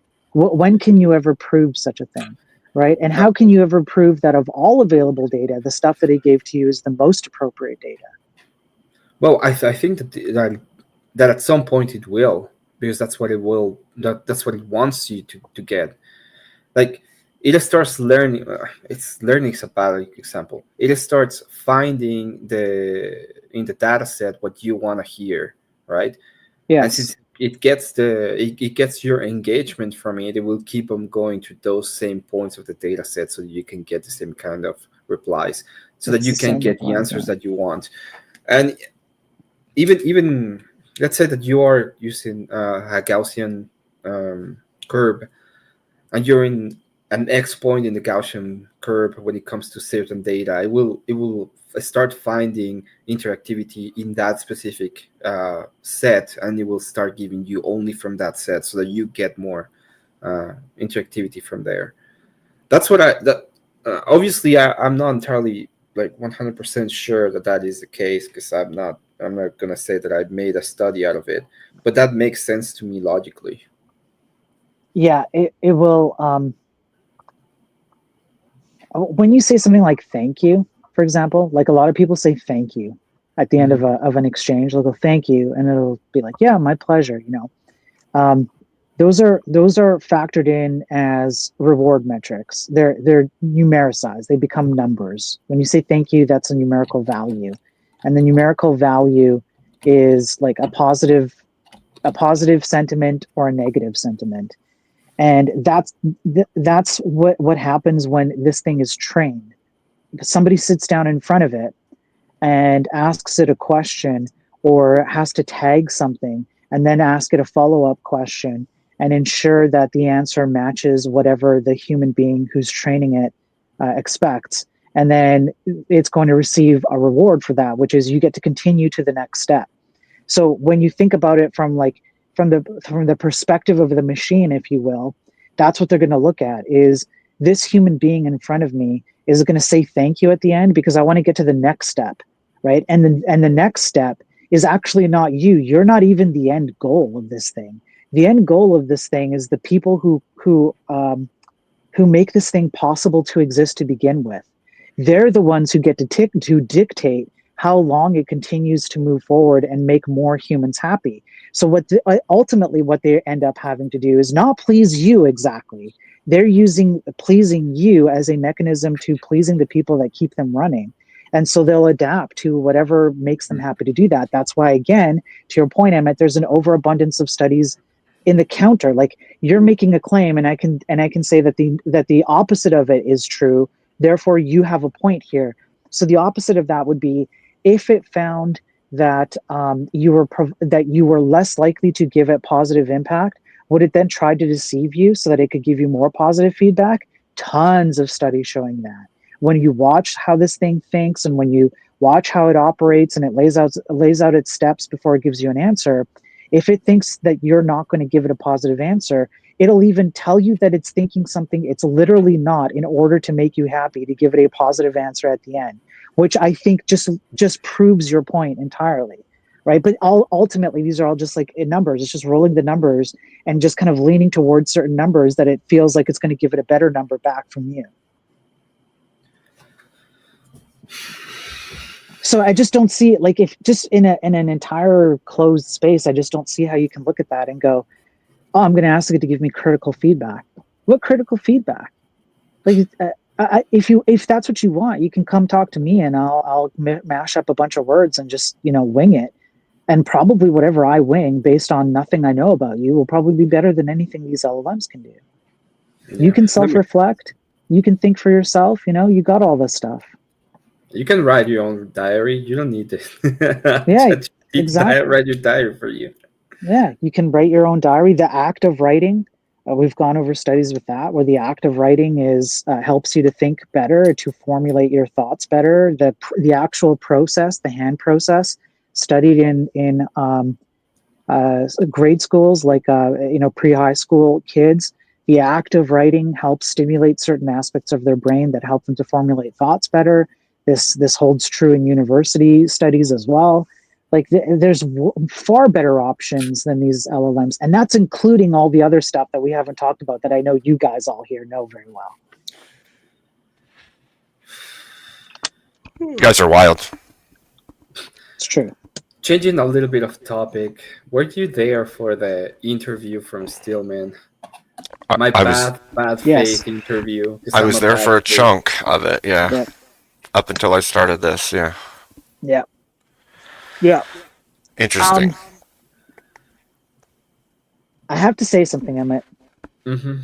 I am now going to constructively criticize you. Okay. There is one thing that I will say that Steelman called you out on that I kind of agree with him on, Emmett. Okay. Sorry about that. And here's why I'm actually, before I say what it is, I'm going to preface this by saying why it's even more disappointing coming from you. Okay. You started off being extremely patient with him. And I will say that throughout the entirety of the entire interview, you were very, very patient with him. Okay? And every time that I've heard you debate, you are an extremely patient person. You let people, say their piece, and then you come at them. You don't really like raise your voice. You rarely ever go off into the weeds. You rarely ever get upset, things like that, right? You're pretty chill. You're a chill guy, and you just, stick with the arguments. But I have to admit that today in particular, I sense that you became so frustrated that you did interrupt him several times. Mm-hmm. And he did call you out on. You know why I interrupted him? Because Why? there was a moment when he was after even an interview. When you're doing an interview, you cannot let the other person just prattle for 5 minutes for every single kind of question. And I even gave him time where I let him prattle for 5 minutes and not answer the question. You did. And I tried. Like, I understand what you're saying. It is kind of true that I interrupted him a couple times, even more than a couple times. But I was trying to go on for the next question, because in reality he had already said enough that I could use that part of what he said to continue the interview and maybe get a little bit further without listening to the whole extra prattle. Okay, so here's the thing. Steelman believes, one, fungi is the entheogen that is God, or at the very least the way to get to God. Two, he believes he can see into a human heart and he can judge people on their sins. Three, that makes him God. Four, he doesn't give a shit what you say because he knows everything, because he believes himself to be God, which means interrupt that bitch. He deserves it. I'm just... Yeah, I was trying to, at the end of the interview, I probably didn't see it, but I went through that specific thing. So I was like, hey, you know why I don't go on and just tell you that you're not a Christian? It's like, why don't you tell me? It's like, well, there's an actual passage in Corinthians where it tells you how to treat other people that say they believe in Christ. It doesn't even matter if you know they believe or not. You're supposed to treat them in a certain way, so that's why I do it. Which is something you don't, which it talks badly about you, not me, by the way. And the second thing, it was like, this is our channels, this is our publishing, we have the right to do whatever the fuck we want. Okay, it's our freedom. If you go ahead and tell us about freedom, don't don't infringe in our freedom. This is our freedom at the end of the day. And I understand what you say, Spiro. It is true that I interrupted him, but I cannot imagine me giving him 5 minutes per question. Would you watch that horrible interview? Okay. Sorry, Abe. Sorry. No, you're good. Go ahead. I don't even think like when we have our chat that I let you go for 5 minutes per question, and you can go for 5 minutes per question, and I was like trying my best to keep it a little bit shorter so we can have an actual kind of conversation. And I think it was a good interview. The only difference is he was really mad at me because he wanted me to be like, "Yo, right, girl, you can go ahead and tell our mods that they can fuck themselves. I hate Janice too." And that's not what I was gonna do. What I was trying to explain to him is that EOD was completely within his right to time out someone that goes ahead and call Jesus a commie, because he's not and he cannot be. Right. So I guess it's a matter of intent, I suppose. I saw it as a way for you to give him an opportunity to say his piece and get his ideas out. And when you try and do that with someone, you almost have to accept the fact that they have to let it all out, right? And then you, like I've talked about before with several people, you give them all the rope. Just let them give all the rope, and then at the end, either just expose, and you only have to do it once.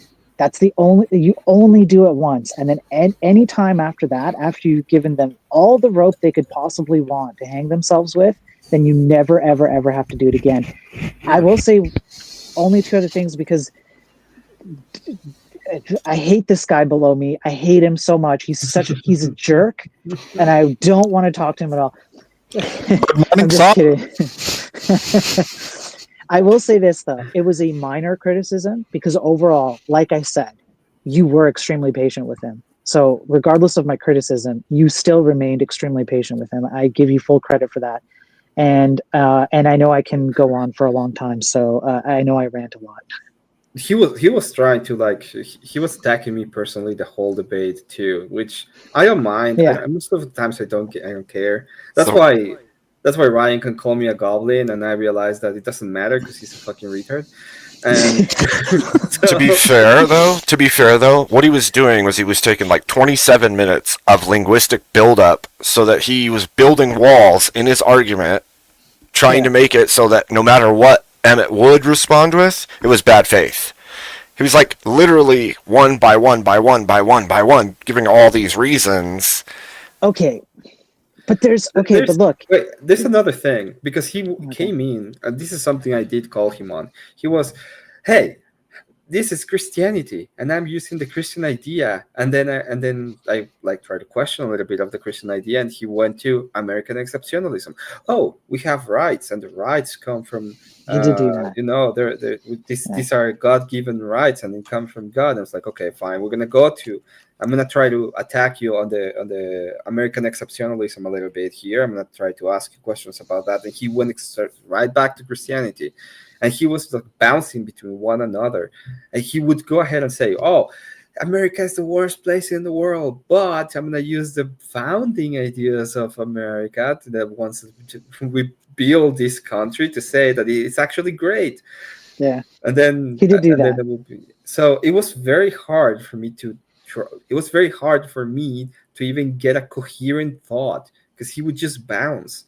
And I was trying to actually do a internal critique in the form of an interview, but he wouldn't. Like, he would just bounce and bounce and bounce. It was very, very frustrating at points. Frustrating. Yeah. No, he did do that. I'll say this much. Oh. You might want to.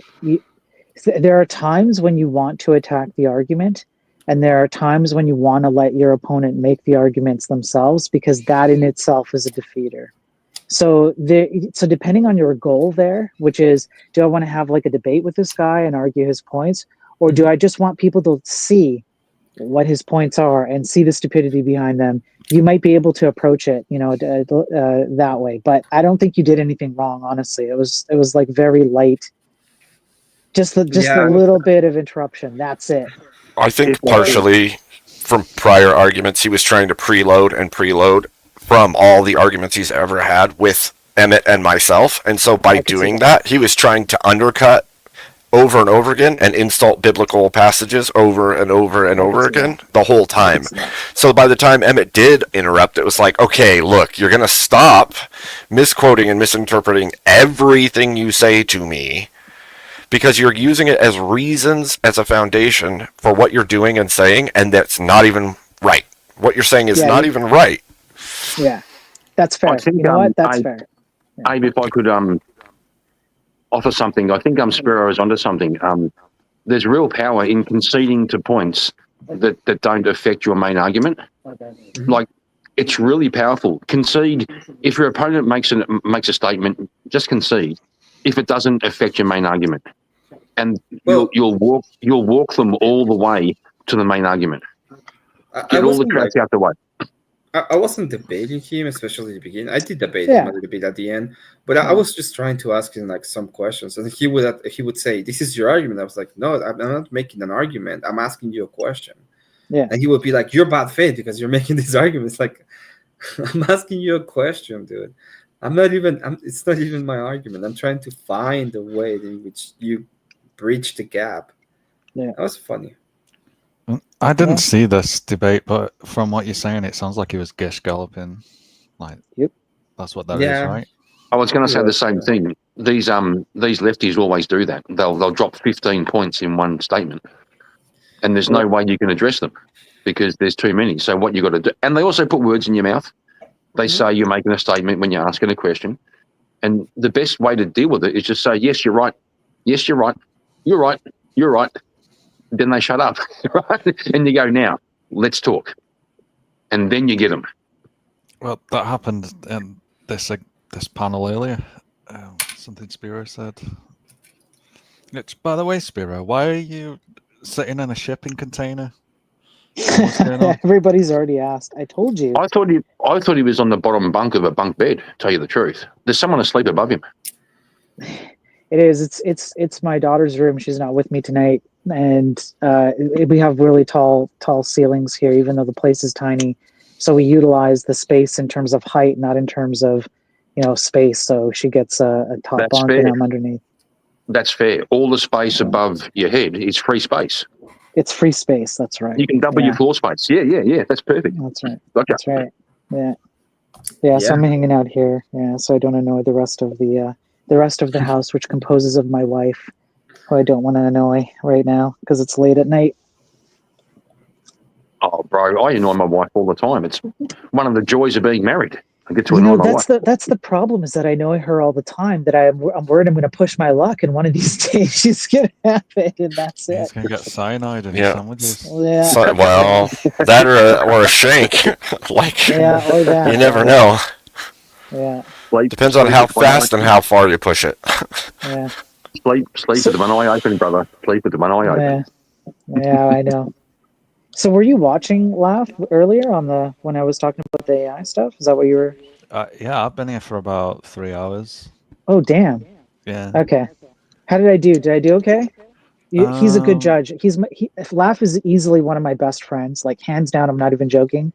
I trust. How dare you? Unlike Chat Geppetto. Unlike Chat Geppetto. How dare you have other friends? Yeah, how dare I have other friends? Yeah. So he's one of your best friends, but are you one of his best friends? That's the real question, right? I'm not. I don't even dare to ask that question. He can speak for himself. I'm not even going to dare to ask. But I trust him to actually give me good feedback on stuff I did wrong. Like, I genuinely do trust him to do that. How dare you have your friends? get into your whatever kind of gay romance thing you're trying to start up here. We'll put that to one side. Thank you very much. Yeah, but I thought you did all right. There was a couple of points where, like, you know, when you were explaining like the how the training works and all that sort of stuff, there was like, I was just like, get to the point and talk about the reinforcement stuff because you had a few things leading up to that. But then I was thinking in my head as like, you know, I'm a bit more aggressive and you were a bit more patient. Maybe that was me being, you know, maybe I was in the wrong there. Yeah, not so bad. Okay. I don't know. There's been a lot of stuff, man, and I was kind of waking up during a lot of it, so I can't really criticize too much. No, that's fine. That's fine. Oh, this is lovely. You two should get a room. It's so nice. You know, we do have a room. Have one. We have a whole fucking server. It's all signals. Kieran, I have a question. Are you jealous? I am. Jealous of, am I jealous of the bromance? Well, as you know, like, like when, as long as they're doing the guy hug, where you poke your bum out so your balls don't touch, that's okay. That's okay. Okay. As long as you do that. Well, hang on, Kieran. What happens if my balls are so huge that I can't help it? Well, that's why Spiro's your bitch, right? Oh, hang on.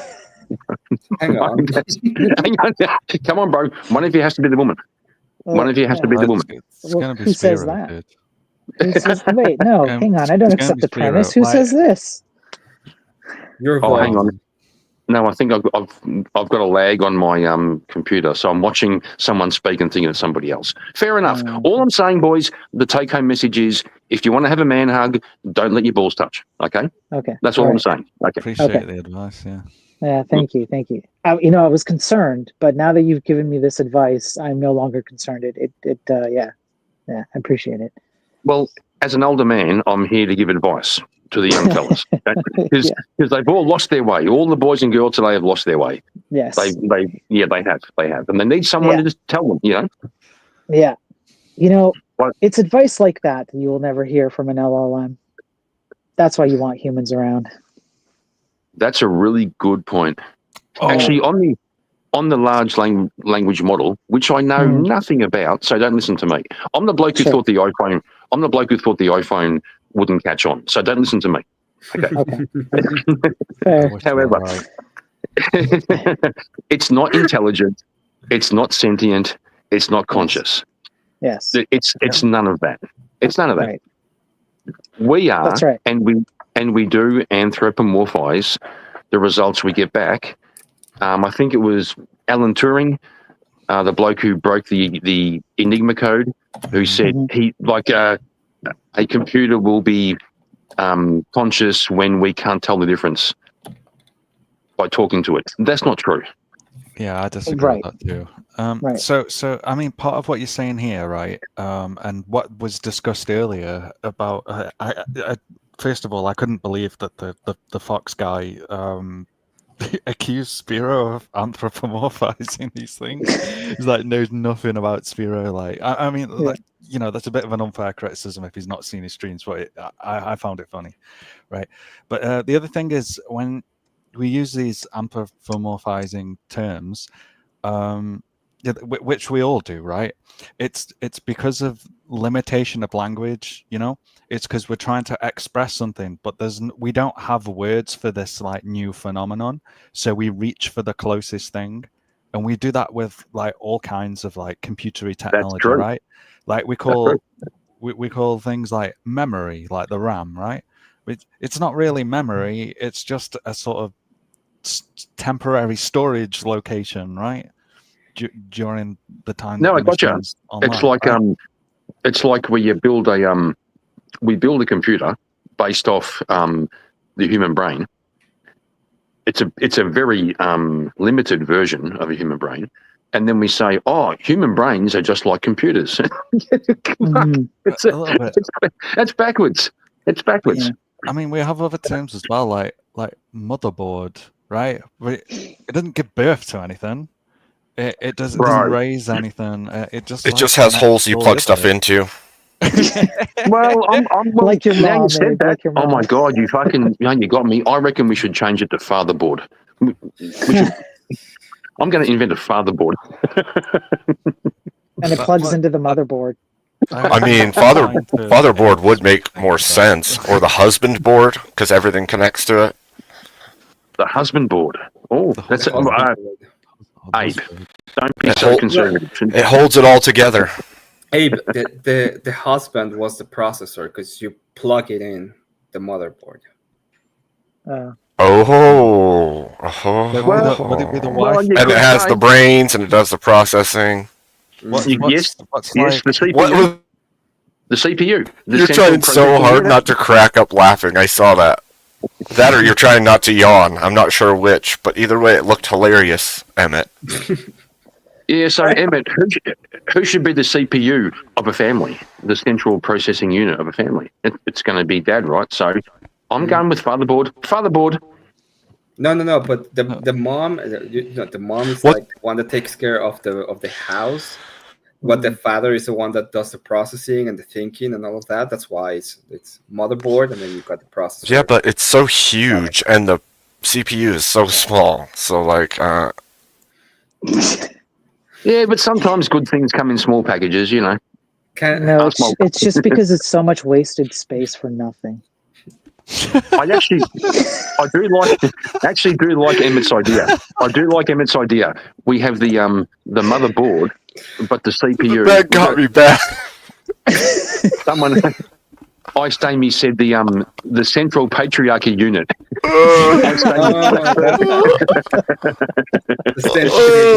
So much wasted space.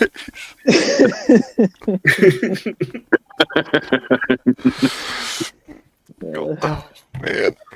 Good times, boys. Good Just times. meant to hold some shiny bits.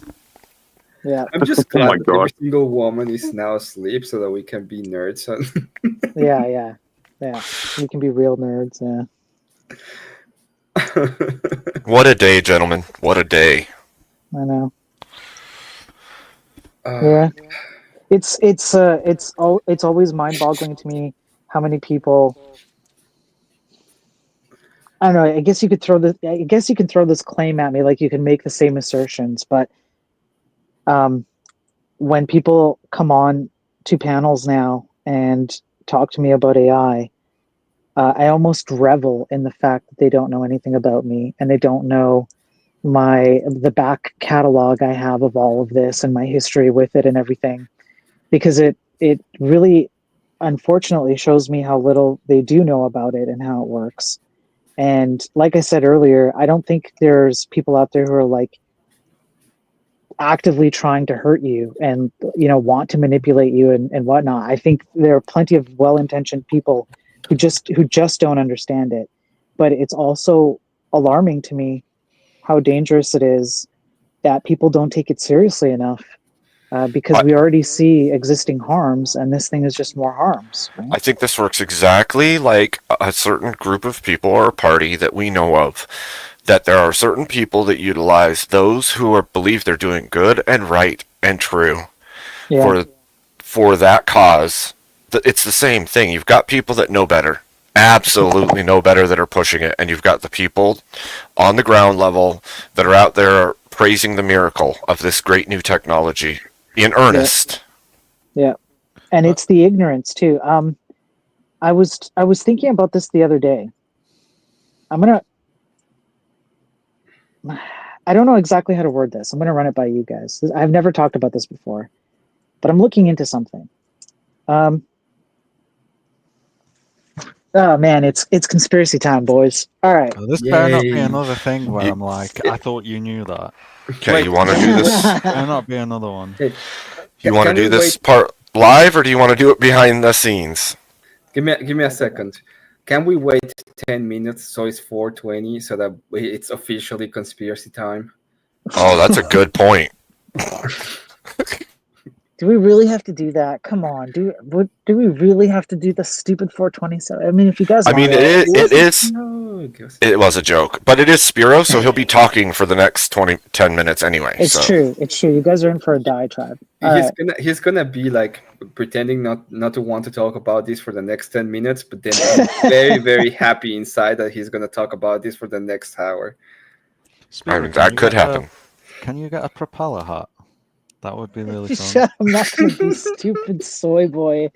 I'm not doing that. Jeez. Why Hey, you you've guys got are a right bunch though. of you've got Mario programming gloves. Why can't you get a propeller hat? Because it's too. No, man, I'm not doing that. It goes too Because then far he'll look into- like Shy Guy, which is the enemy of Mario. Duh. That's right. Well, he's That's got right. he's got a Goomba Spiro, hat. In fact, where the he should fuck be is your wearing the hoodie, Goomba by the hat. way? What? Where the fuck is your hoodie? My hoodie?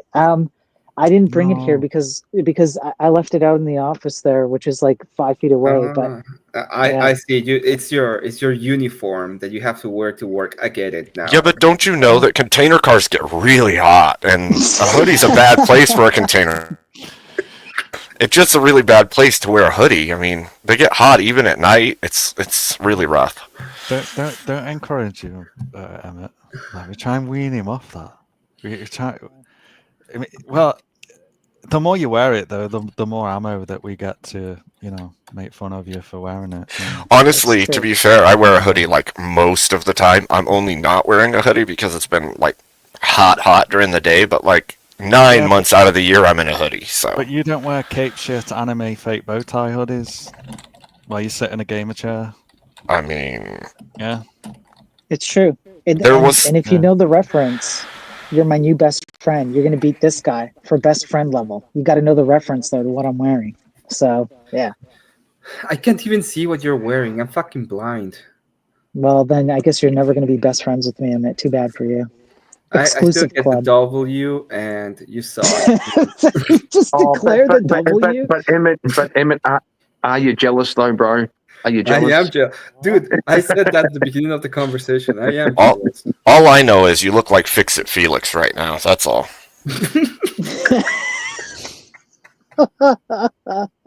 Yeah, well, surely someone, like when you have a zip for a mouth, surely someone has said, bro, shut your zip. Come on. Somebody has to have said it. Dude, you guys don't know the character in my picture, do you? He's fucking awesome, dude. He's from a kids show from like dude, I think it started maybe in the 70s. It's like I kind of remember. Like the image is taking me back to being like 5 years old, but Yep. I don't know where it's from though. Like back in 75, something like that. Yeah. Well, it went on into the 90s. So it's it's called Rainbow, and his name is Zippy, and he embodies like the devious, mischievous characteristics of like a small boy, like. And he's just an arsehole to everyone, and he always talks back and like takes the shit. See, if you I love that guy. I love that guy. Go find. There's compilations of it, like 5 minutes of Zippy being an arsehole. It's fucking amazing, dude. We had a guy here in Australia called Aggro. He was like a puppet, and they used to have a kids cartoon show in the morning, and they had this like beautiful young female co-host, and this fucking puppet called Aggro, and Aggro was a little asshole. It was, it's fucking great. I think Spiro's giving me like Justin Hammers vibes. Justin Hammers? Who's that? Who's that? What are you talking about, Abe? You're wearing a hat that says Iron Man, and you don't know who Justin Hammers is. No. All of a No, sudden, tell me. it's so bad for not knowing the reference. Yeah, I think I've been taken L. I don't know what that is. Crap, boys, am I taking an L for the first time in my life ever? Bullshit. Not the first time. Not the first time. Is it not the first? Prove it's not the first time. Prove it. Go ahead and prove it. Well, look at you.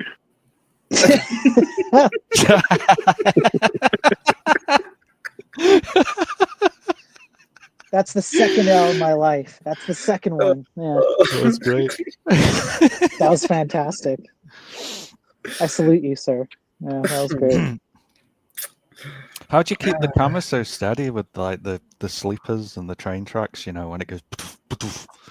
Oh, Were you on like a bullet I've train? 404'd all the hobos, so they're all gone. They're all I've All taken all right, their you pulled stuff. the lever. Yeah, You it's got just rid of the 5 people. yeah, yeah. I just walked Spirit, in. I'm like, no, you guys are out. Yeah. Spirit, did you enjoy when I asked you to put on an FBX on your 3D shit? It wasn't 3D. You don't get it. It's not real 3D. You don't understand. Okay, it's a technical thing. You don't get it.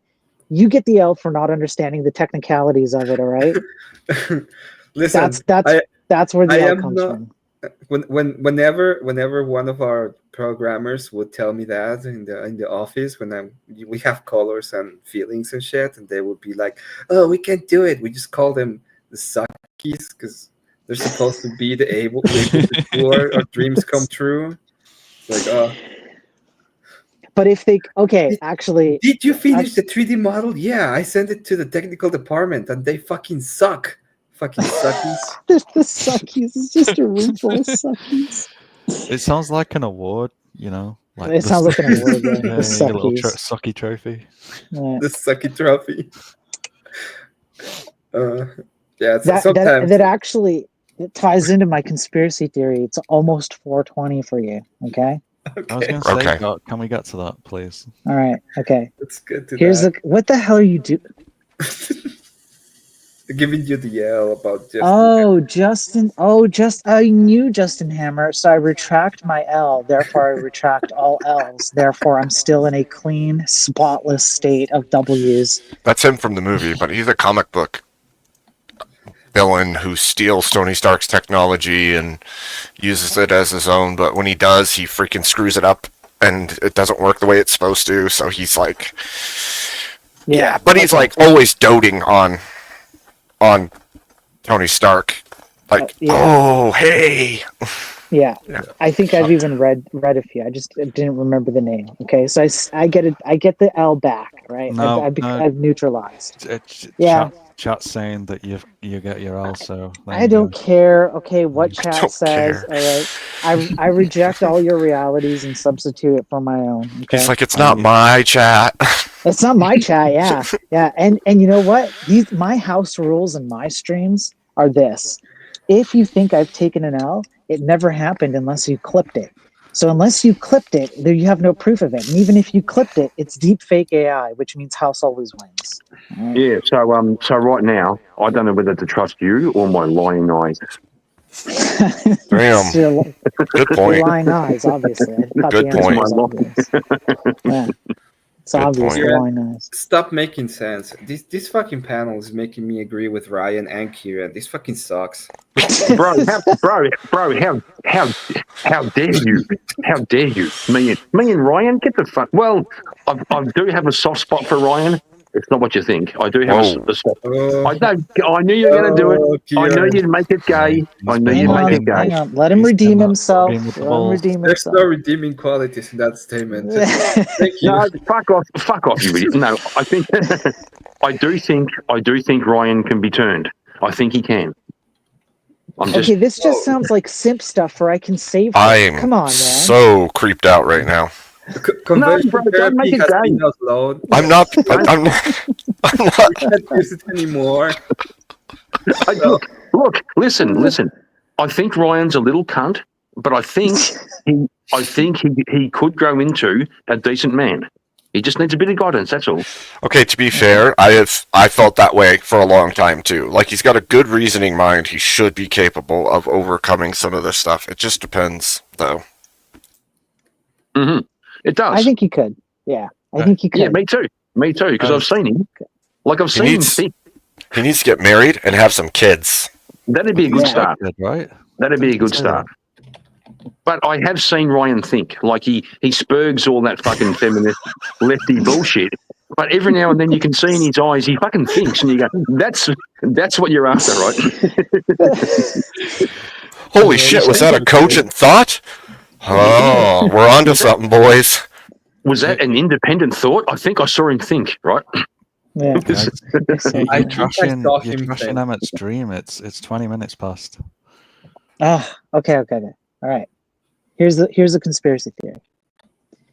The neutering of programmers from understanding fundamental principles of programming is done on purpose so that they can sell you shit. Because if you walk Wait. into Who can sell you shit? the programmers, here's an example. I'm going to give you an example. You walk into like a bike store to purchase a bike, and you have like Neil Armstrong, and he's like, you know what? This bike is fantastic. You're more likely to buy that bike because you have somebody who is a professional bike rider telling you which bike is good.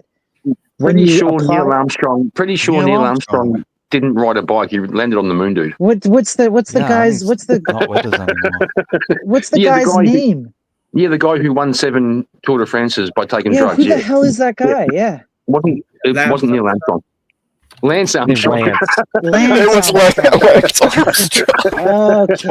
Lance Armstrong. Okay, so first of all, I know I said Lance the whole time. So unless you clipped it, no clipping. Unless you clipped it, I said no. I said Lance the whole time. Deep fake AI. Every single time Deep fake AI. I To be open fair, with Spiro. the L's of the week. I'm going to start with Ryan because he's a permanent one, and then it's going to be you. Okay, next. Yeah, so that's a third L. That's a third L now. Okay, we're racking them up. We're racking them up. Third L. Sure. Okay. Whatever. Shipping container, dude. It's throwing you off. It's throwing me off. There's not enough air in here. Yeah, it's true. His signal can't get out of the steel.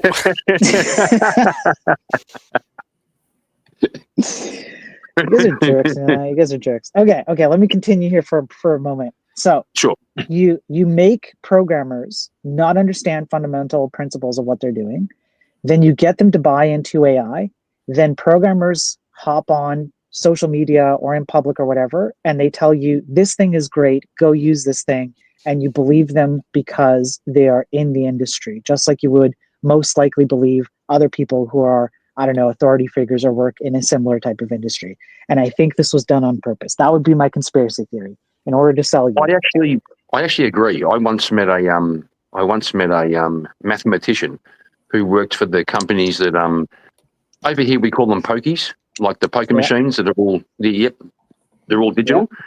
His entire job was to program the pokies to make the user feel like anything they did would make any difference. Any choice they made to try and convince them that choosing 5 lines, 3 lines, 1 line, 2 lines would make any difference to anything. We do that a little bit in game design too. Like you make decisions that like design choices that help players to feel like they're doing more than they actually are, right? So if you play RPG games, you know, like the Final Fantasy or something like that, they use that to full effect, right? And there's lots of other things like something like a trading card game. They'll put useless cards in there so that you've got like the choice to not use the useless card, which anyone that understands the game should automatically do that. But it's like a pointless choice that's there to just add to the sort of feeling that you feel like you did better. You know, it's the same sort of thing. It's kind of like a psychological thing. It happens a lot in narrative-driven games as well. They use this thing called this narrative vehicle called fallback. A good example, if you've ever played Mass Effect 3 or heard about it, like the ending, it was pretty much the same no matter what path you took, and that game was all about branching paths and all this and making your own choices, but at the end it always came down to the exact same outcome, and people were really annoyed. Well, it almost sounds like we're talking about predeterminism, right?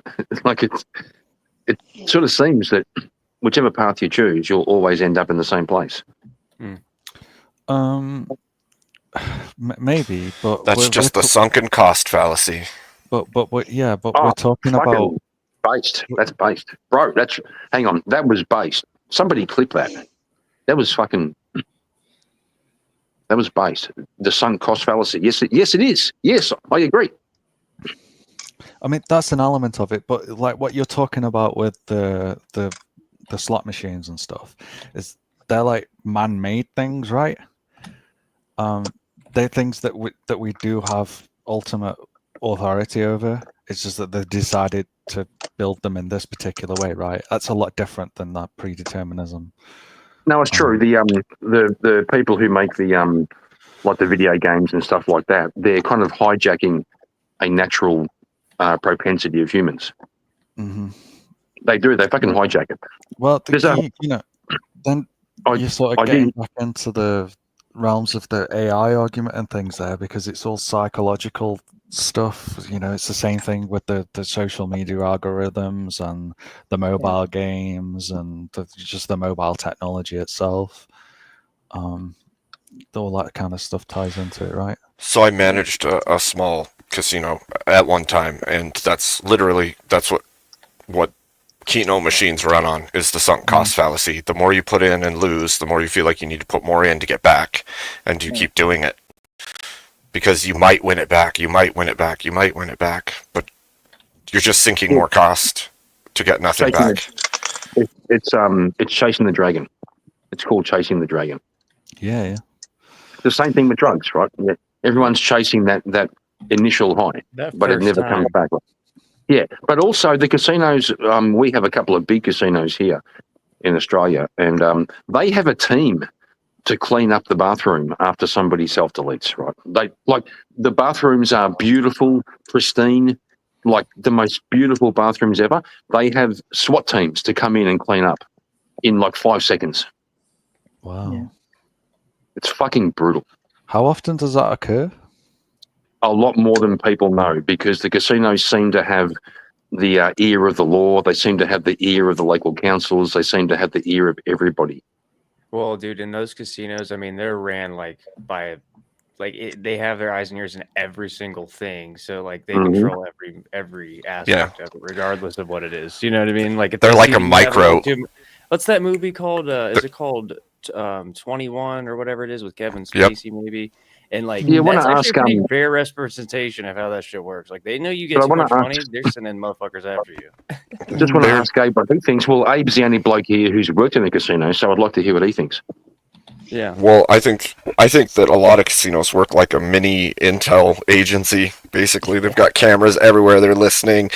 The security is watching. The tables are watching. There's cameras on the dealers and the people. There's like it's so overly monitored. They know exactly what's going on. And if there was some kind of law that said, "Hey, this guy just lost his ass and is continuing to lose his ass, and he's probably addicted. You should cut him off," that would probably save lives. But you're not going to see it because profit's profit. Money. So true. Yep. I never thought about that before. It's pretty crazy, right? Yeah, dude. They cut you off for being too drunk, but they ain't going to cut you off for gambling too much money. Same kind of game. Yeah. Both are addictions. Not a liability till you're dangerous. You know what I mean? Goodness. Casino. You know what I like today? Abe and Emmett. You guys basically just you can basically make my points for me. You guys have nailed down my points well enough that you guys basically just argue for me. I don't even have to say anything anymore. I think that's fantastic. You like that you've been made redundant. if you watch enough Spiro training videos on his live every day, you will eventually be one with the Spiro. Yeah. No, Spiro, you're still required in the space because you're the one reading the studies and have the best memory for it. Yeah. So you can cite the things, I guess. What I like to do, or what I'm taking, is the idea of competency, which I think is a very important part and not a lot of people talk about. And it really it will affect like specifically my industry in like 10 years horribly. And we already seeing like the effects on my industry. That doesn't mean that my industry is not filled with dumbasses that deserve it. By the way, it's divine retribution. But at the same time, I do like art and stuff like that. So. No, I thought you did well. I thought you held your own with the argument. You didn't even have to really know much about what you do as a programmer. You just had to think about the necessary preconditions that lead to something happening in the programming world. And if you listen to Bob, what he said is like, well, we don't have a solution for that. The thing is, it's logic. It literally just comes down to logic. If you follow the logic chains of each of these things, it only makes sense, right? If I have computer language at the very bottom, and that's my programming, the next level up utilizes conglomerations of that coding to build something. The next layer above that does the same, and it just continues onward. Eventually, you're not fitting the pieces together anymore. You're leaving massive gaps in its capability, and it's going to run like shit, and it's going to take up extra space because there's empty gaps everywhere. Yeah. And that just makes all the sense to me. Yeah. I think part of the like my retarded brain, the reason I say that AI can't be sentient is because it can't have feelings. If you think about it, right, most of the major decisions, at least in my life, I've made based off feelings. I think I shouldn't do this, I should do that, but I've got a gut feeling. The gut feeling comes from having a body. All the chemicals, all the hormones, all of that is probably 90% of being human. I agree. You just use your emotion less or more. But you shouldn't fear. You shouldn't fear them being able to have emotions. You should feel them. You should fear them simulating having emotions. That's what you should fear more than anything, because they can't have them. But if they think they have them, and they think they know they're right about what they're having, well, that's a dangerous thing. Because fair.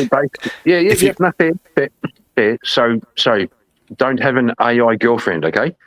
There's my advice. Don't have an AI girlfriend. I heard on a show yesterday something I've not heard anyone else say, and it was with regards to putting AI in charge of like defense things like nukes, right? Well, so far, other than when the end of the war, right? No one's actually launched a nuke, right? At a actual target, right? Outside of like testing and stuff. So we've done pretty good job so far, right? So why do we even need an artificial intelligence to handle something like that? And then you can extend that to like other things, It's like if Emmett's an artist and I'm a programmer and we're getting along just fine doing those sorts of things, then why do we need it in the first place, right? And then you bring in like the things that Spiro talks about. It just seems like the outcomes, even if you concede that it's a double-edged sword, right? It seems to me like the negative outcomes far outweigh the positive ones, if you believe that there are any at all. It's funny when you started saying that. It reminded me of the Matthew Broderick movie War Games. Oh yeah. Great movie, bro. That was back in the day when he was using dial-up to do brute force attacks on passwords, and he hacked into the government's nuclear war system. It was fucking a great movie. Mm-hmm. Yeah, that was a good movie. Yeah. Yeah, and it turned out they got the computer to give up on attacking Russia by making it play tic-tac-toe. Yeah, that's right. And it found out nobody wins. Yeah. Which it's probably based on something realistic, honestly, like something that happened in real life. But if you can force it to see a fail state, right? Yes. Yeah. I mean, yeah. This is the Tetris situation where AI was used to play a bunch of Super Nintendo games or Nintendo games or something like that, and trying to win them. And it determined that the best way to win Tetris was just not to play, and so it just paused Tetris indefinitely. That's very Buddhist. That's a very Buddhist way of looking at it, right? That's all it is. If you programmed it to win and it can't win, the only way to not lose is to pause. Yeah. Don't play the game. the best way to win the game is don't play the game. Yeah. That kind of follows from what I was saying. But That's I guess that's why I brought it up. Yeah. yeah, but I guess more so it leads into the conspiracy theory thing that you proposed earlier, is that they want to sell you all this shit as it's the adoption of the automation and new techniques or technology in places where there's actually you're trying to fix a problem that doesn't exist, right? Yeah. And it's using a sort of dead reckoning type of thinking, where we've had problems in the past where automation has helped, like in production. It's helped in the home, right? You've got like washing machines and things like that now. That's fantastic. We've got refrigerators, etc. But then people take it a bit too far. Like in the programming world, there's a lot of these note-taking applications coming out now. Like there's a really big one called Obsidian, and it's like your own little mini Wikipedia type thing. You can write things in Markdown and link them together and stuff. And it sounds kind of useful, but at the end of the day, what's so bad about having a notebook and a pen or a pencil, And then you can just flip through it, and it's extraneous external from the monitor or however many monitors you've got, so you don't have to like manage all these things. It's just there on your desk. You can look down and write new things on it. Kind of sounds like you're taking the tactile approach. You want to use your body. You want to hold the pen. You want to feel it scraping on the paper, right? You want to touch grass. Well, yeah, literally. But I'm with you. Yes, I'm with you. I'm with you. Yeah. But there's this is a thing, Spiro. I'd love to hear Ryan's take on this.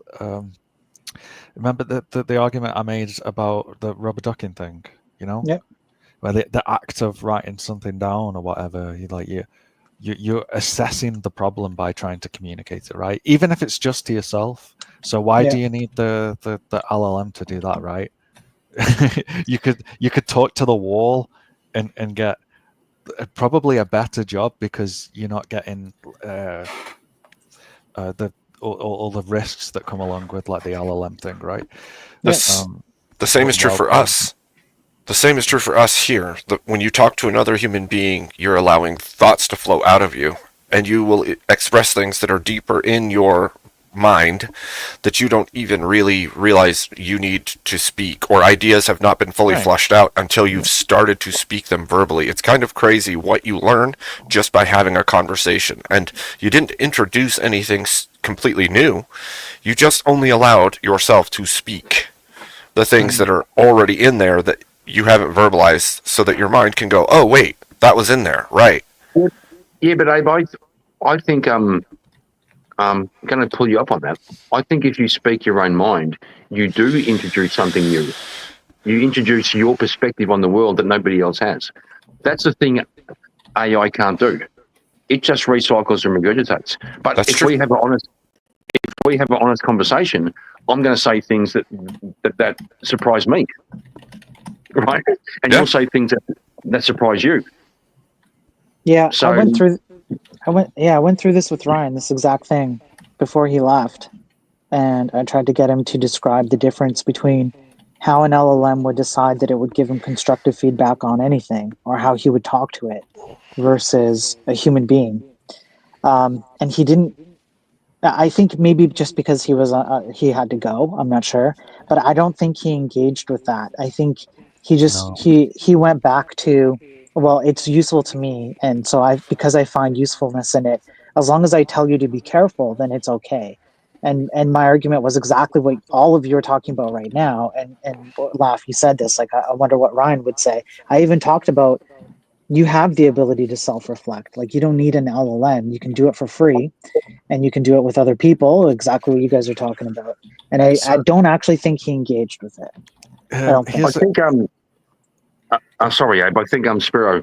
Look, when you're talking to Ryan, just in the back of your mind, keep this one thought. Here's a fellow trying to be a real boy. Okay, just keep that in the back of your mind. So ChatGPT hits home to him real hard. Yeah, because he's trying to be a boy. Yeah. So here's a thought. I'm just going to throw it out. I haven't really thought about it too much. It's something I was musing about yesterday. Is should we require a license to operate an LLM in the same way that you need like a driving license to operate a car?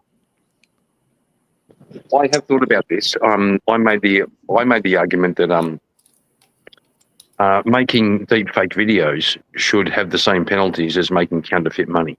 But the problem is, every 15-year-old with a computer can do it, so it's impossible to actually police it. And do you want to create another system of haves and have-nots? Because that's what will happen. There's going to be people using it to get ahead and people that can't use it to get ahead. And there's going to be some kind of fiasco to do with it, I'm sure. It's the same as many things. Let me isolate that one argument then. Could you not say the same about cars and driving licenses? Yes. Yeah. Well, doesn't that undermine your point then? Have you ever been? Are now cars creating a have and have not type of Give me just a second. Have you ever been a teenager with a car? No. Okay. Have you ever seen a teenager with a car? Oh yeah. Is there a difference between the ones that have a car and the ones that don't have a car? Well, there could be, right? Usually there's a girl involved in that equation, but yeah, I get it. I was just going to say, Emmett, you're doing that gay thing where you're like asking questions to try and make a point. Just make your point. Make your point, bro. I'm not, Emmett. Don't get me wrong. I'm not trying to argue in favor of this idea. It was just a thought I had, and I'm just throwing it out to see what other people think. So here's the thing. People with the car need less support from other people, meaning that they can do more independently than the other people can, which means that they can get ahead faster than the other people can, which means there's just a greater separation between them. If you think about technology in the first world versus the third world, it's the same idea as that. And if you keep going, what you get is brain implants for some people, and the rest who don't have them don't have access to these. And you just have more and more separation into greater and lesser. That's all. Yeah, so you kind of the natural conclusion is we'll go with the Simpsons.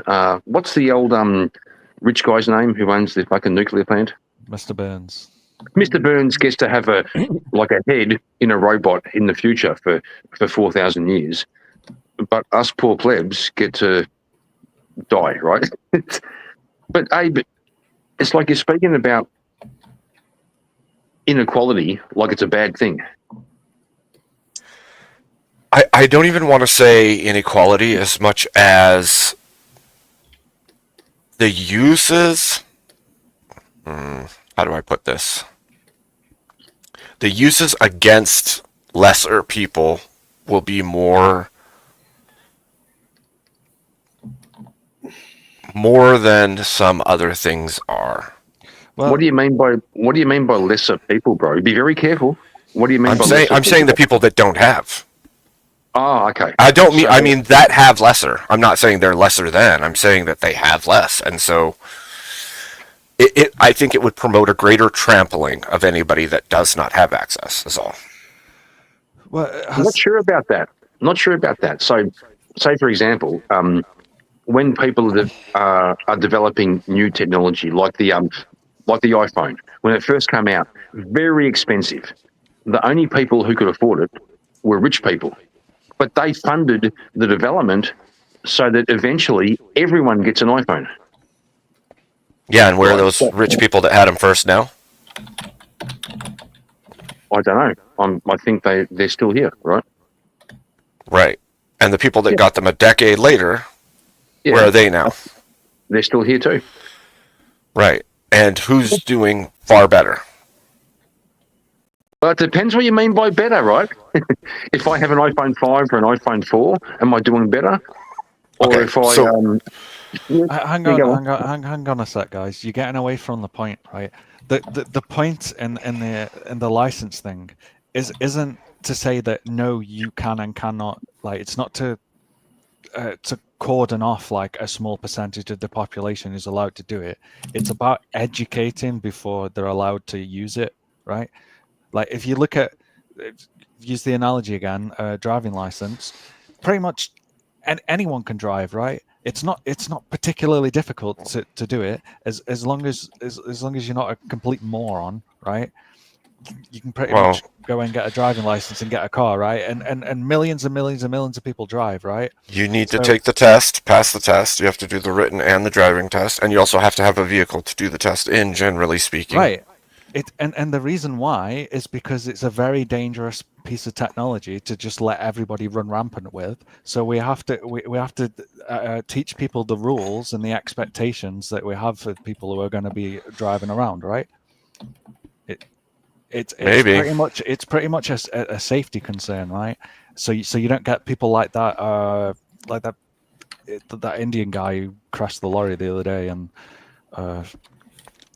I kind of feel like they're similar but different in the way that they, like, yes, having a vehicle allows you to go places faster and do things you couldn't do if you didn't.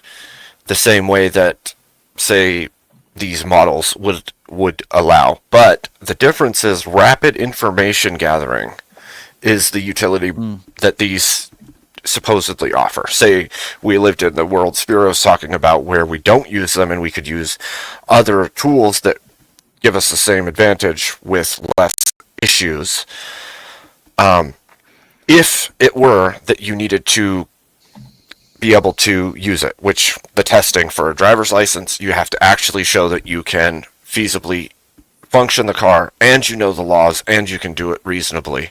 So if we're going to say the same thing would be in place for this, you'd have to take a test to show that you could reasonably use this tool, which means you are going to cut a decent amount of the population off. And then also, who's going to implement that test and what's going to be on it? Is there going to be political bias in this test? Because with something like AI, I would imagine they only want certain people to have it. So who's implementing or setting up these tests? It just becomes a very rapid rabbit hole, I think, is what happens. And that's why I'm saying things the way that I said it prior. Yeah, I get it. No. I mean, I can't really push back on it because, like I said, it's just a thought I'm just floating out there. I don't know. It's. I'm just trying to. I think it's wise. I think it's wise. I'm not saying that it's a bad idea. I'm just saying that it could cause a lot of issues in its own right by doing it. Well, yeah. I wonder if people had the same reservations about driving licenses when they were first introduced, right? I'm sure they did. Yeah. I'm sure they did, because people could drive freely without worrying about anything, and then all of a sudden you implement a system, and if you get caught on the road without it, then you're paying the government money. Mm-hmm. I mean, I know of someone that probably has a ton of problems with driver licenses, and you want to talk to him. He's a gentleman. What? And completely unhinged at the same time. Oh.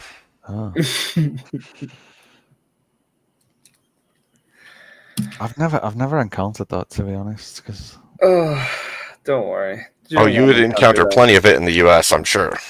Yeah. Yeah, you don't want to encounter that. Don't worry about it. I'm being facetious. I'm sleepy and I want to go to sleep. Yeah, I'm getting there myself. It's almost 5. It's almost 5. It's almost 4. Hey, do you want to show off your character for D&D? Do you want to show off your character for D&D? Sure. Do that. I'll do it.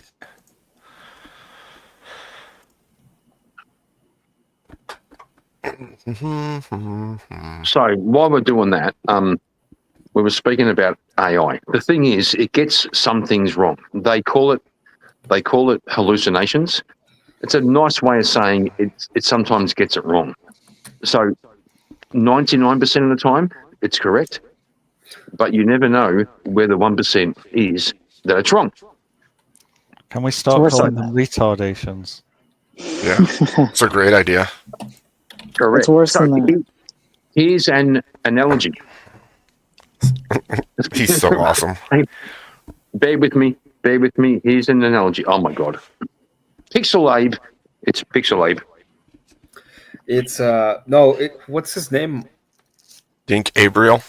Dink Gabriel. Yeah, it's Dink Gabriel. Dink Gabriel.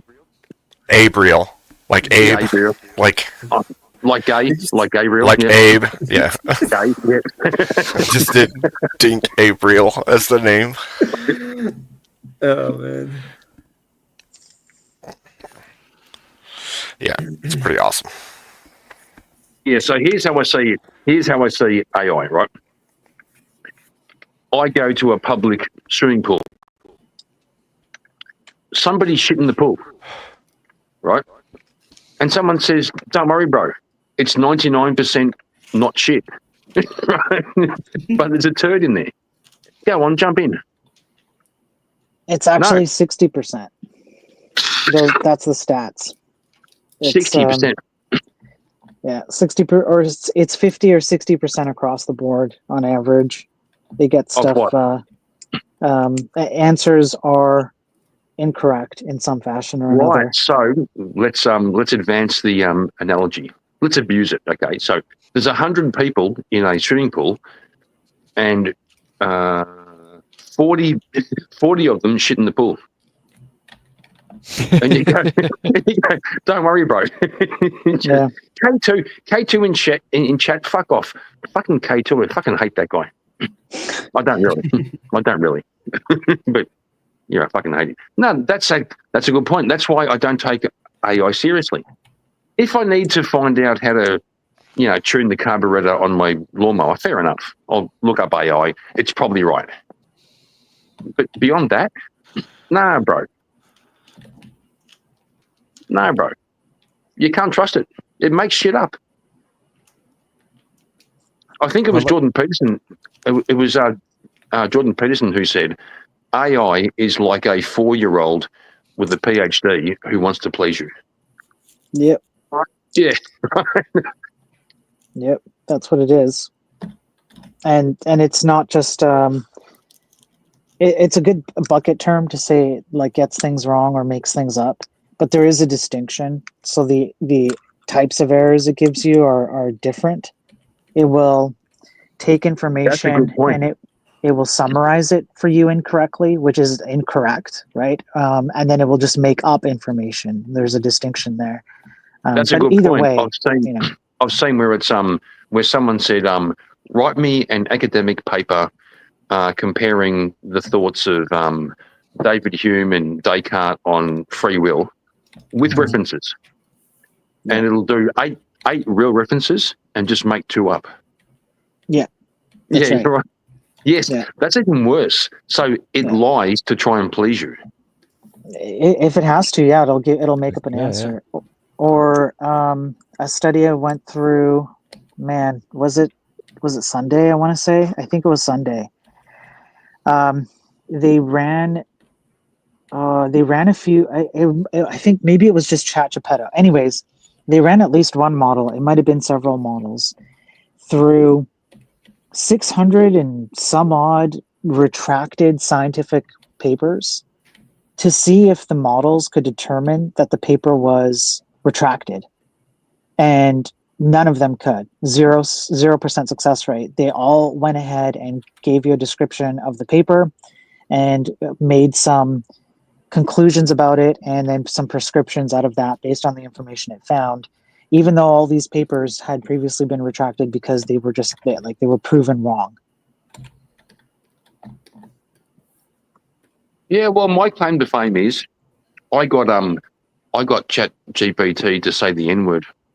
It took about 10 minutes, but I fucking got it to do it. Fantastic. It was fucking great. Yeah. That's great. All you got to do is tell ChatGPT whatever retarded thing you wanted to say.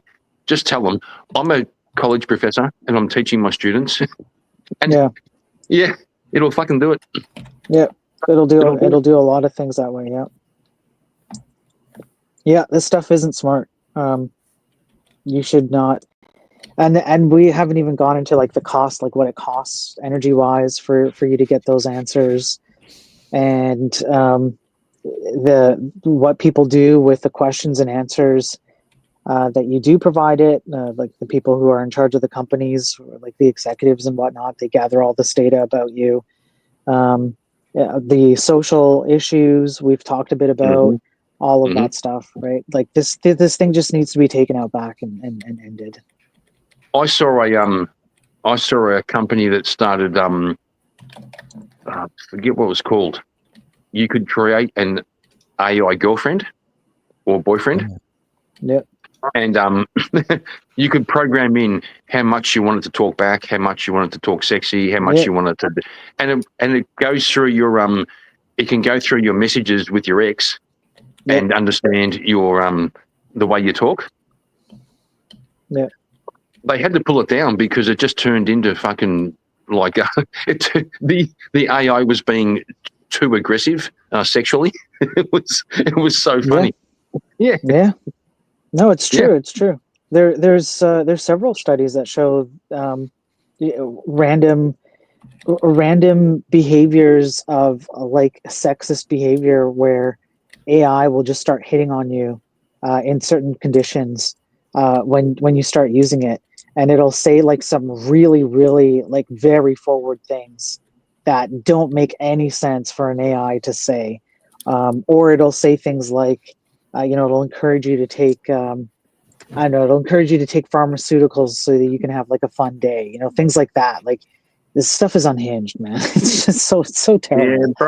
Yeah, bro. Spiro, when I first saw you on VK and you were saying we should kill AI, I thought this guy's a fucking idiot. I'm kind of coming around. To your point of view. Yeah, I'm glad. welcome, brother. Yeah, I'm glad. You know what? The last week or so, I don't know. Maybe I can think of 3 or 4 other people, maybe who have told me the same thing that you just said. They initially started saying like, "Spiro, why are you such an idiot? Just take all the L's and everything." And as they listen to me more, they start seeing things in at least somewhat in a way I'm describing. Unfortunately for me, I have something going against me. I am a dumb high school dropout, and I'm really not the best person to be talking about this stuff. There are far better people than me who can explain this stuff way better, way easier, and aren't as dumb That's as not me. true, brother. I've seen interviews with like the guys who actually invented AI. I think I was watching Lex Friedman, who interviewed these guys who actually hang on, bro, who actually were there when it was created. And I got to say, me being a dumb cunt, I thought they were retarded. They have all this. Yeah. Don't let a computer scientist teach you about philosophy. Yeah. No, I appreciate what you're saying. I do. I just mean that like even people who you would consider to be actually intelligent, because they actually have like the ability to think logically and whatnot. There's far better people that exist out there that I think would be fully equipped and capable of talking about what I'm talking about. I'm really, I think I do the message a disservice by being as dumb as I am. But I am glad to hear that it lands with some people, and that's why I was saying earlier, I'm glad that Abe and Emmett are able to talk about a lot of the points that I make myself, because it means that I don't have to feel like it's all on me. I can count on others to make the point the way that they are able to make it, and they're going to sound a lot better than I am, and they're going to go out and spread that message. And that's really the important thing, is like, hey guys, that message, like, what the hell are we doing here? That's And fair. the more people talk about it, that's fair. So Robert Demeter says intelligence and wisdom are 2 different things. Robert, they are. So intelligence and wisdom. Intelligence is knowing that a tomato is a fruit. Wisdom is knowing you don't put it in a fucking fruit salad. Right. Yeah.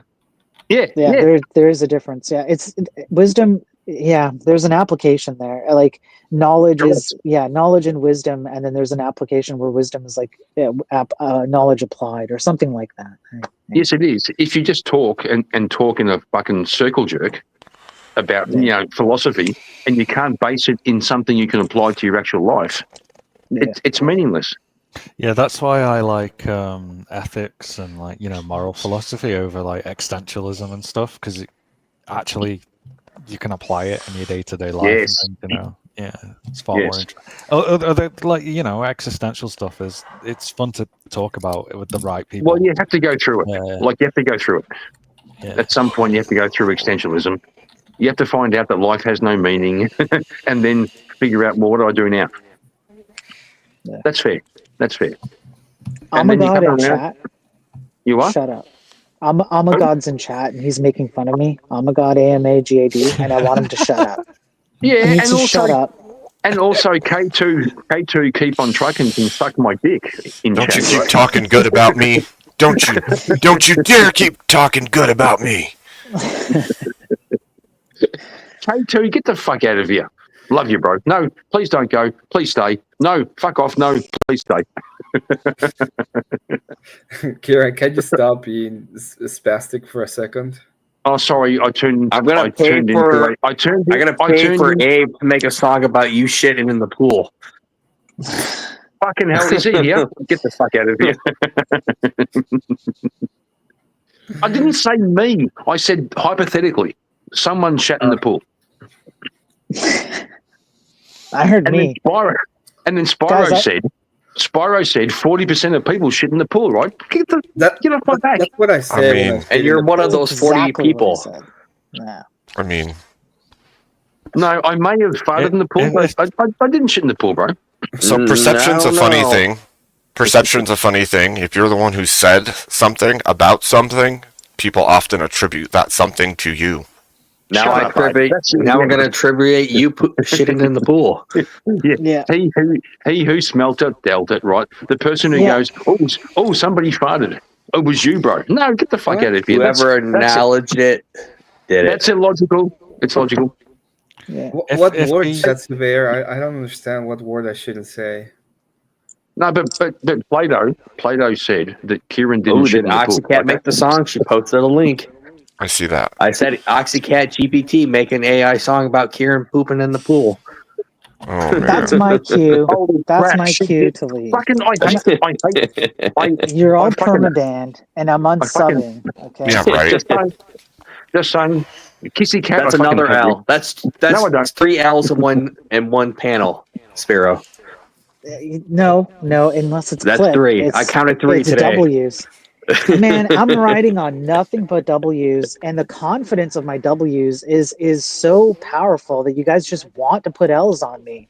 But Yeah, again, but unless it's Spiro, clipped. Spiro, The yeah, chat listen, always Spiro. wins, Spiro. Listen, Spiro.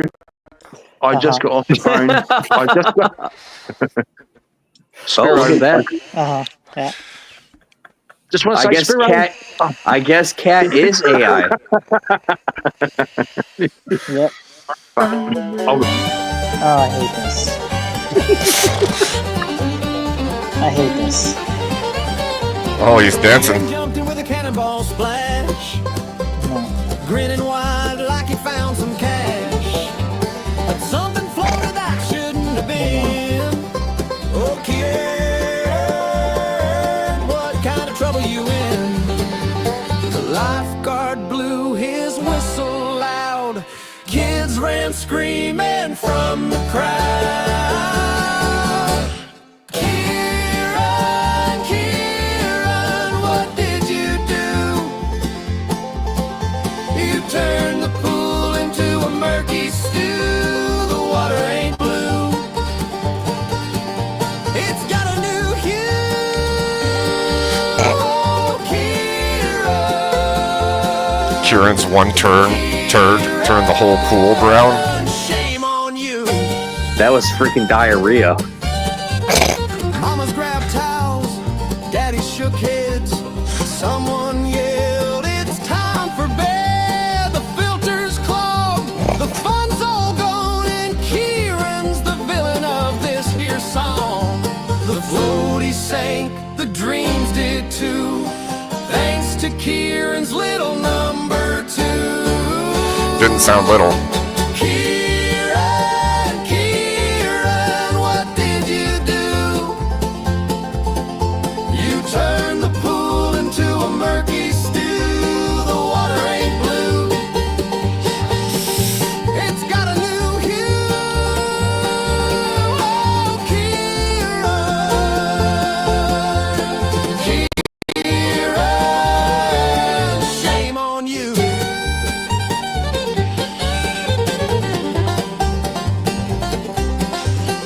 I mean, the song melody fits Kieran definitely.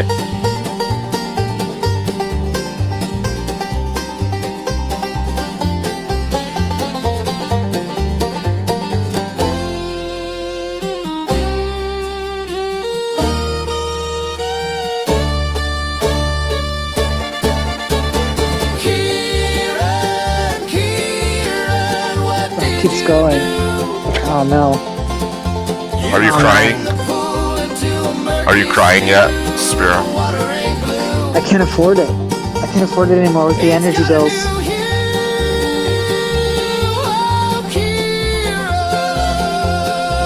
Emmett.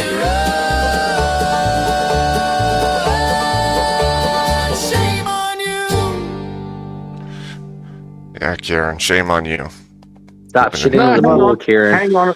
I have to take umbrance at one line there that said Kieran did a little poo. No, it was a big poo. Get the fuck out of here. It must have been, considering it clogged it and got all the kids and had floaties. Changed the hue. And it changed the hue. Yeah. Like this was What like the a fuck whale is- shit. What's wrong with you people? Fucking look at these fucking people. What's wrong with you? Now we're gonna, whenever you jump up on panel, we're just gonna think of Kieran pooping in the pool. Well, it at least moves the orientation away from the mankini. K2, okay? I'm okay You with did that. it. I heard you did. Oh, Kat, you need to add that line to it. You need to fix it. Kieran pooped in the pool in the mankini. Okay. All right, fine, young gentlemen. It's time to end this here stream. Rage quit. You quit, you lose. You quit, you lose. Guys. I was giving you an opportunity to stay, but, you know. What do you mean opportunity to stay? What do you mean? I don't know what I mean. I'm just being a dork. What you mean is if somebody pays $50, we'll extend. Come on, do the grift, bro. Cat's in the chat. Cat's in the chat. She'll pay. I don't want to extend. I want to sleep. Yeah, I want to sleep too. On other days, I might extend, but Yeah. Actually, I'm wrong. I need to go work my 5th job so I can pay for the energy bills that just shot up based on that song, which sucked, by the way. So you know what? You know what? Yeah. I have to go and shit in the pool. Hang on. You know what, Spiro? Yeah, what? Grift harder. Do you need me to grift harder? No, I'm telling you to, so you can pay your Oh. power bill. Oh, I see. Okay. Yeah, have you heard of this? So it's my kids that need me to grift harder. Got it. Yeah, you heard of this guy called Brian Adams? I'll sleep and I'm dead. Okay. Yeah. I mean, it's true. I will sleep when I'm dead. So yeah. Bro. So Abe, Kat's asking in the chat, get Emmett to show you my pixel lady. Yeah. Come on, Kat's a friend of the show. Come on. Does she? Well, I seen it. Does she want me to show everyone it? Yeah. She said, get Emmett to show. Well, Kat's being very aggressive to me right now. Okay, I feel very aggressively attacked by Kat. Cat So can be very aggressive. I'm gonna go to bed. That's my response. She can sometimes be a bit manly. Like it makes me question sometimes if Kat might be like a catfish? biological male maybe. Like sometimes it seems Kat has. Kat, I'm going to show everybody your pixel lady. You ready?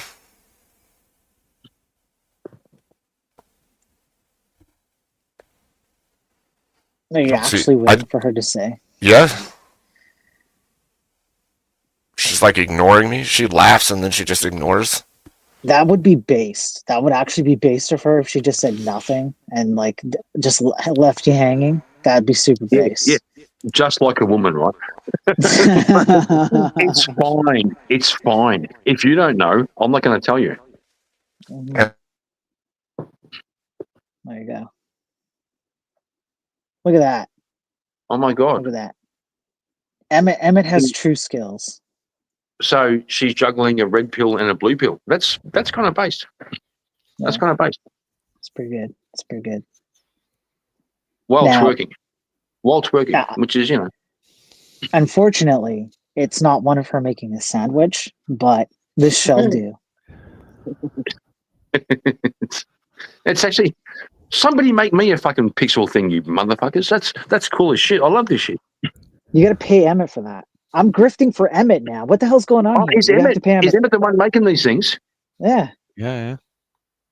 How much? How much, brother? For a pixelation of me? Not being gay. Just a pixelation. Yeah, no one can hear you, Emmett. Nobody can hear you. Okay. Abe rage quit. I don't know where the hell is Abe. Yeah, rage Abe's like, quit. I'm peace out. You guys are on your own. No, he's being gay. Thought about it. It should be moving. So I Emmett, don't know why. Griff, how much? Cat. Well, hang on, Emmett. Cat in chat said I'm not a dude, just based as fuck. All the fucking mental chicks say that, girl. I'm just saying. I'm not like other women. Yeah. Show your services, sir. Show your services out. Okay. The pure character is $10. If you want something else, I can make it probably. I made a full tavern. And if you want animations, it's like it depends on what animation do you want, because animation takes a while, so it can go from 20 to 50 depending on what you want. Okay, so Emmett, if I can figure out how to send you $50, will you make me like an animated, like a Kieran? Not as Kat says, not juggling a poo. Just can you make it? I fucking love this. It's freaking awesome, For right? example, like a $50 animation would be like an attack where you do like a full swing and it has like effects when it hits the floor, stuff like that. Would be like 50. Sounds great. I need a animation to back up my my theme song for my channel. Okay, so you can. Oh, Abe, why don't you show him the tunnel grift? Do you have the full the tunnel grift so he can see like an animation? Yeah. That's pretty good, actually. That's pretty good. Okay, I'm gonna go to bed, boys. Have a good night. Guy, peace out, everybody. I don't. Bye. I don't think I have it uploaded anymore in the back. I can show it if you want me Sparrow, to. see you, brother. See you, Sparrow. Hey, He's gone. hey, Kieran, how about you go live and we'll take the party over there and ghetto raid you? No, bro. No, it's too late. I've got fucking work tomorrow. But thank you. Who cares, But thank you. Kieran? Just go live and we'll take the party over there. Abe wants to go to sleep. Abe wants to go to sleep, bro. I've got work tomorrow, Stop bro. pooping in the pool. You go live. Stop pooping in the pool. You go live. Anyway, I can't. Are you in any? Are you in Abe's Discord? I don't think so. I can try now. Okay, I'm gonna try. It may not work because I'm not a boomer. Boomer. So, Jason. shut up. I'm a son of a boomer. Get the fuck out of here. So, Exactly what I said is boomer adjacent. There you go, Kieran. There's the link to the Discord. Oh, gotcha, brother. Gotcha. Else in chat for Kieran. K2, get fucked. No, hang on. Is that Are You Car Oak? Is that Emmett? Yes, that's me. Okay. Here we go. Watch out, brother. Oh, Oxycat's right. Make Kieran and a mankini juggling poop with the rainbow flag. I'll do it if you pay me. I'll pay you to do that. but Emmett, that link was to hang on. That link was Emmett inviting me to join Abe's server. Yes, join Abe's server. I'm there. I'll see you join. I'll send you a message and we can talk about what you need, and then I'll do it. Hey, Okay. Kieran. Yeah, Can you say W? Can you go UWU? How do you say that? Bro, I'm not that fucking stupid.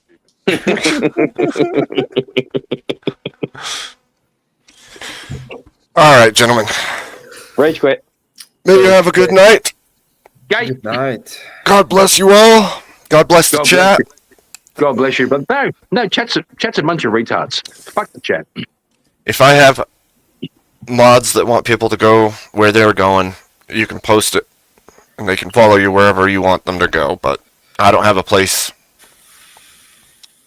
picked out. Stay here So. and you can't go home. That's right. That's right. Go somewhere else, though. Go somewhere else. Get the fuck out of here. Have a good night, everyone. Yeah. Thank you, brother. It's been Of a course. great night. Thank you. Yeah, thanks, Abe. No, thank you. No, thank you. Thank you for the show. No, thank you. As always. Good job, man. Thanks. I appreciate it. I will be just as a last little thing. I will be going to Rob North tomorrow at 8, and yeah. So but Emmett, you going on Rob North's would look better on your resume than it looked on his. I'm just saying.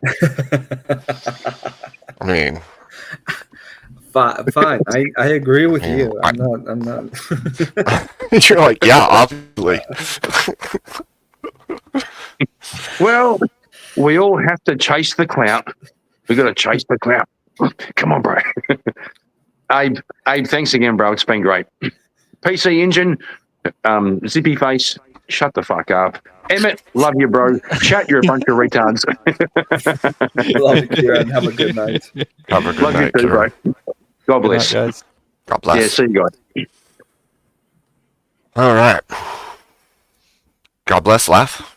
It's good to see you. Bye. Yeah, you too, man. See you around. See you later on. All right, chat. Good night. God bless. Throw out links if you guys are going somewhere. You can follow that. I'm going to hit the end and let it play that song. You got 30 seconds or so. Have a good day, and I'll see you later on. The final chord hangs, a soft goodbye.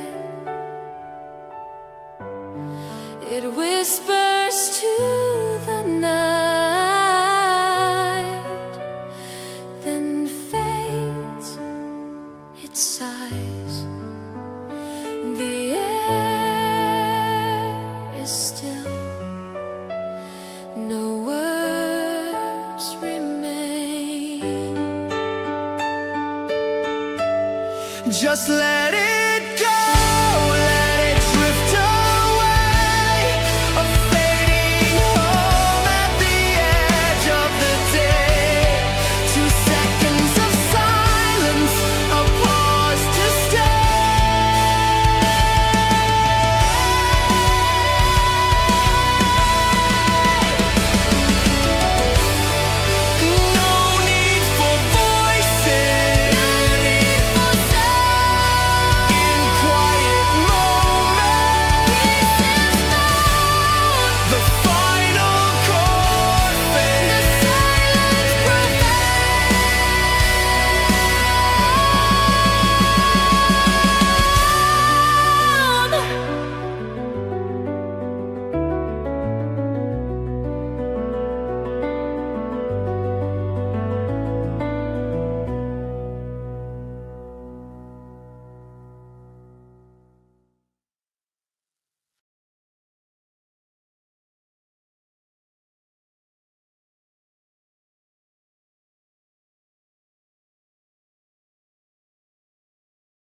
Dang it! Are you still here? Leave already!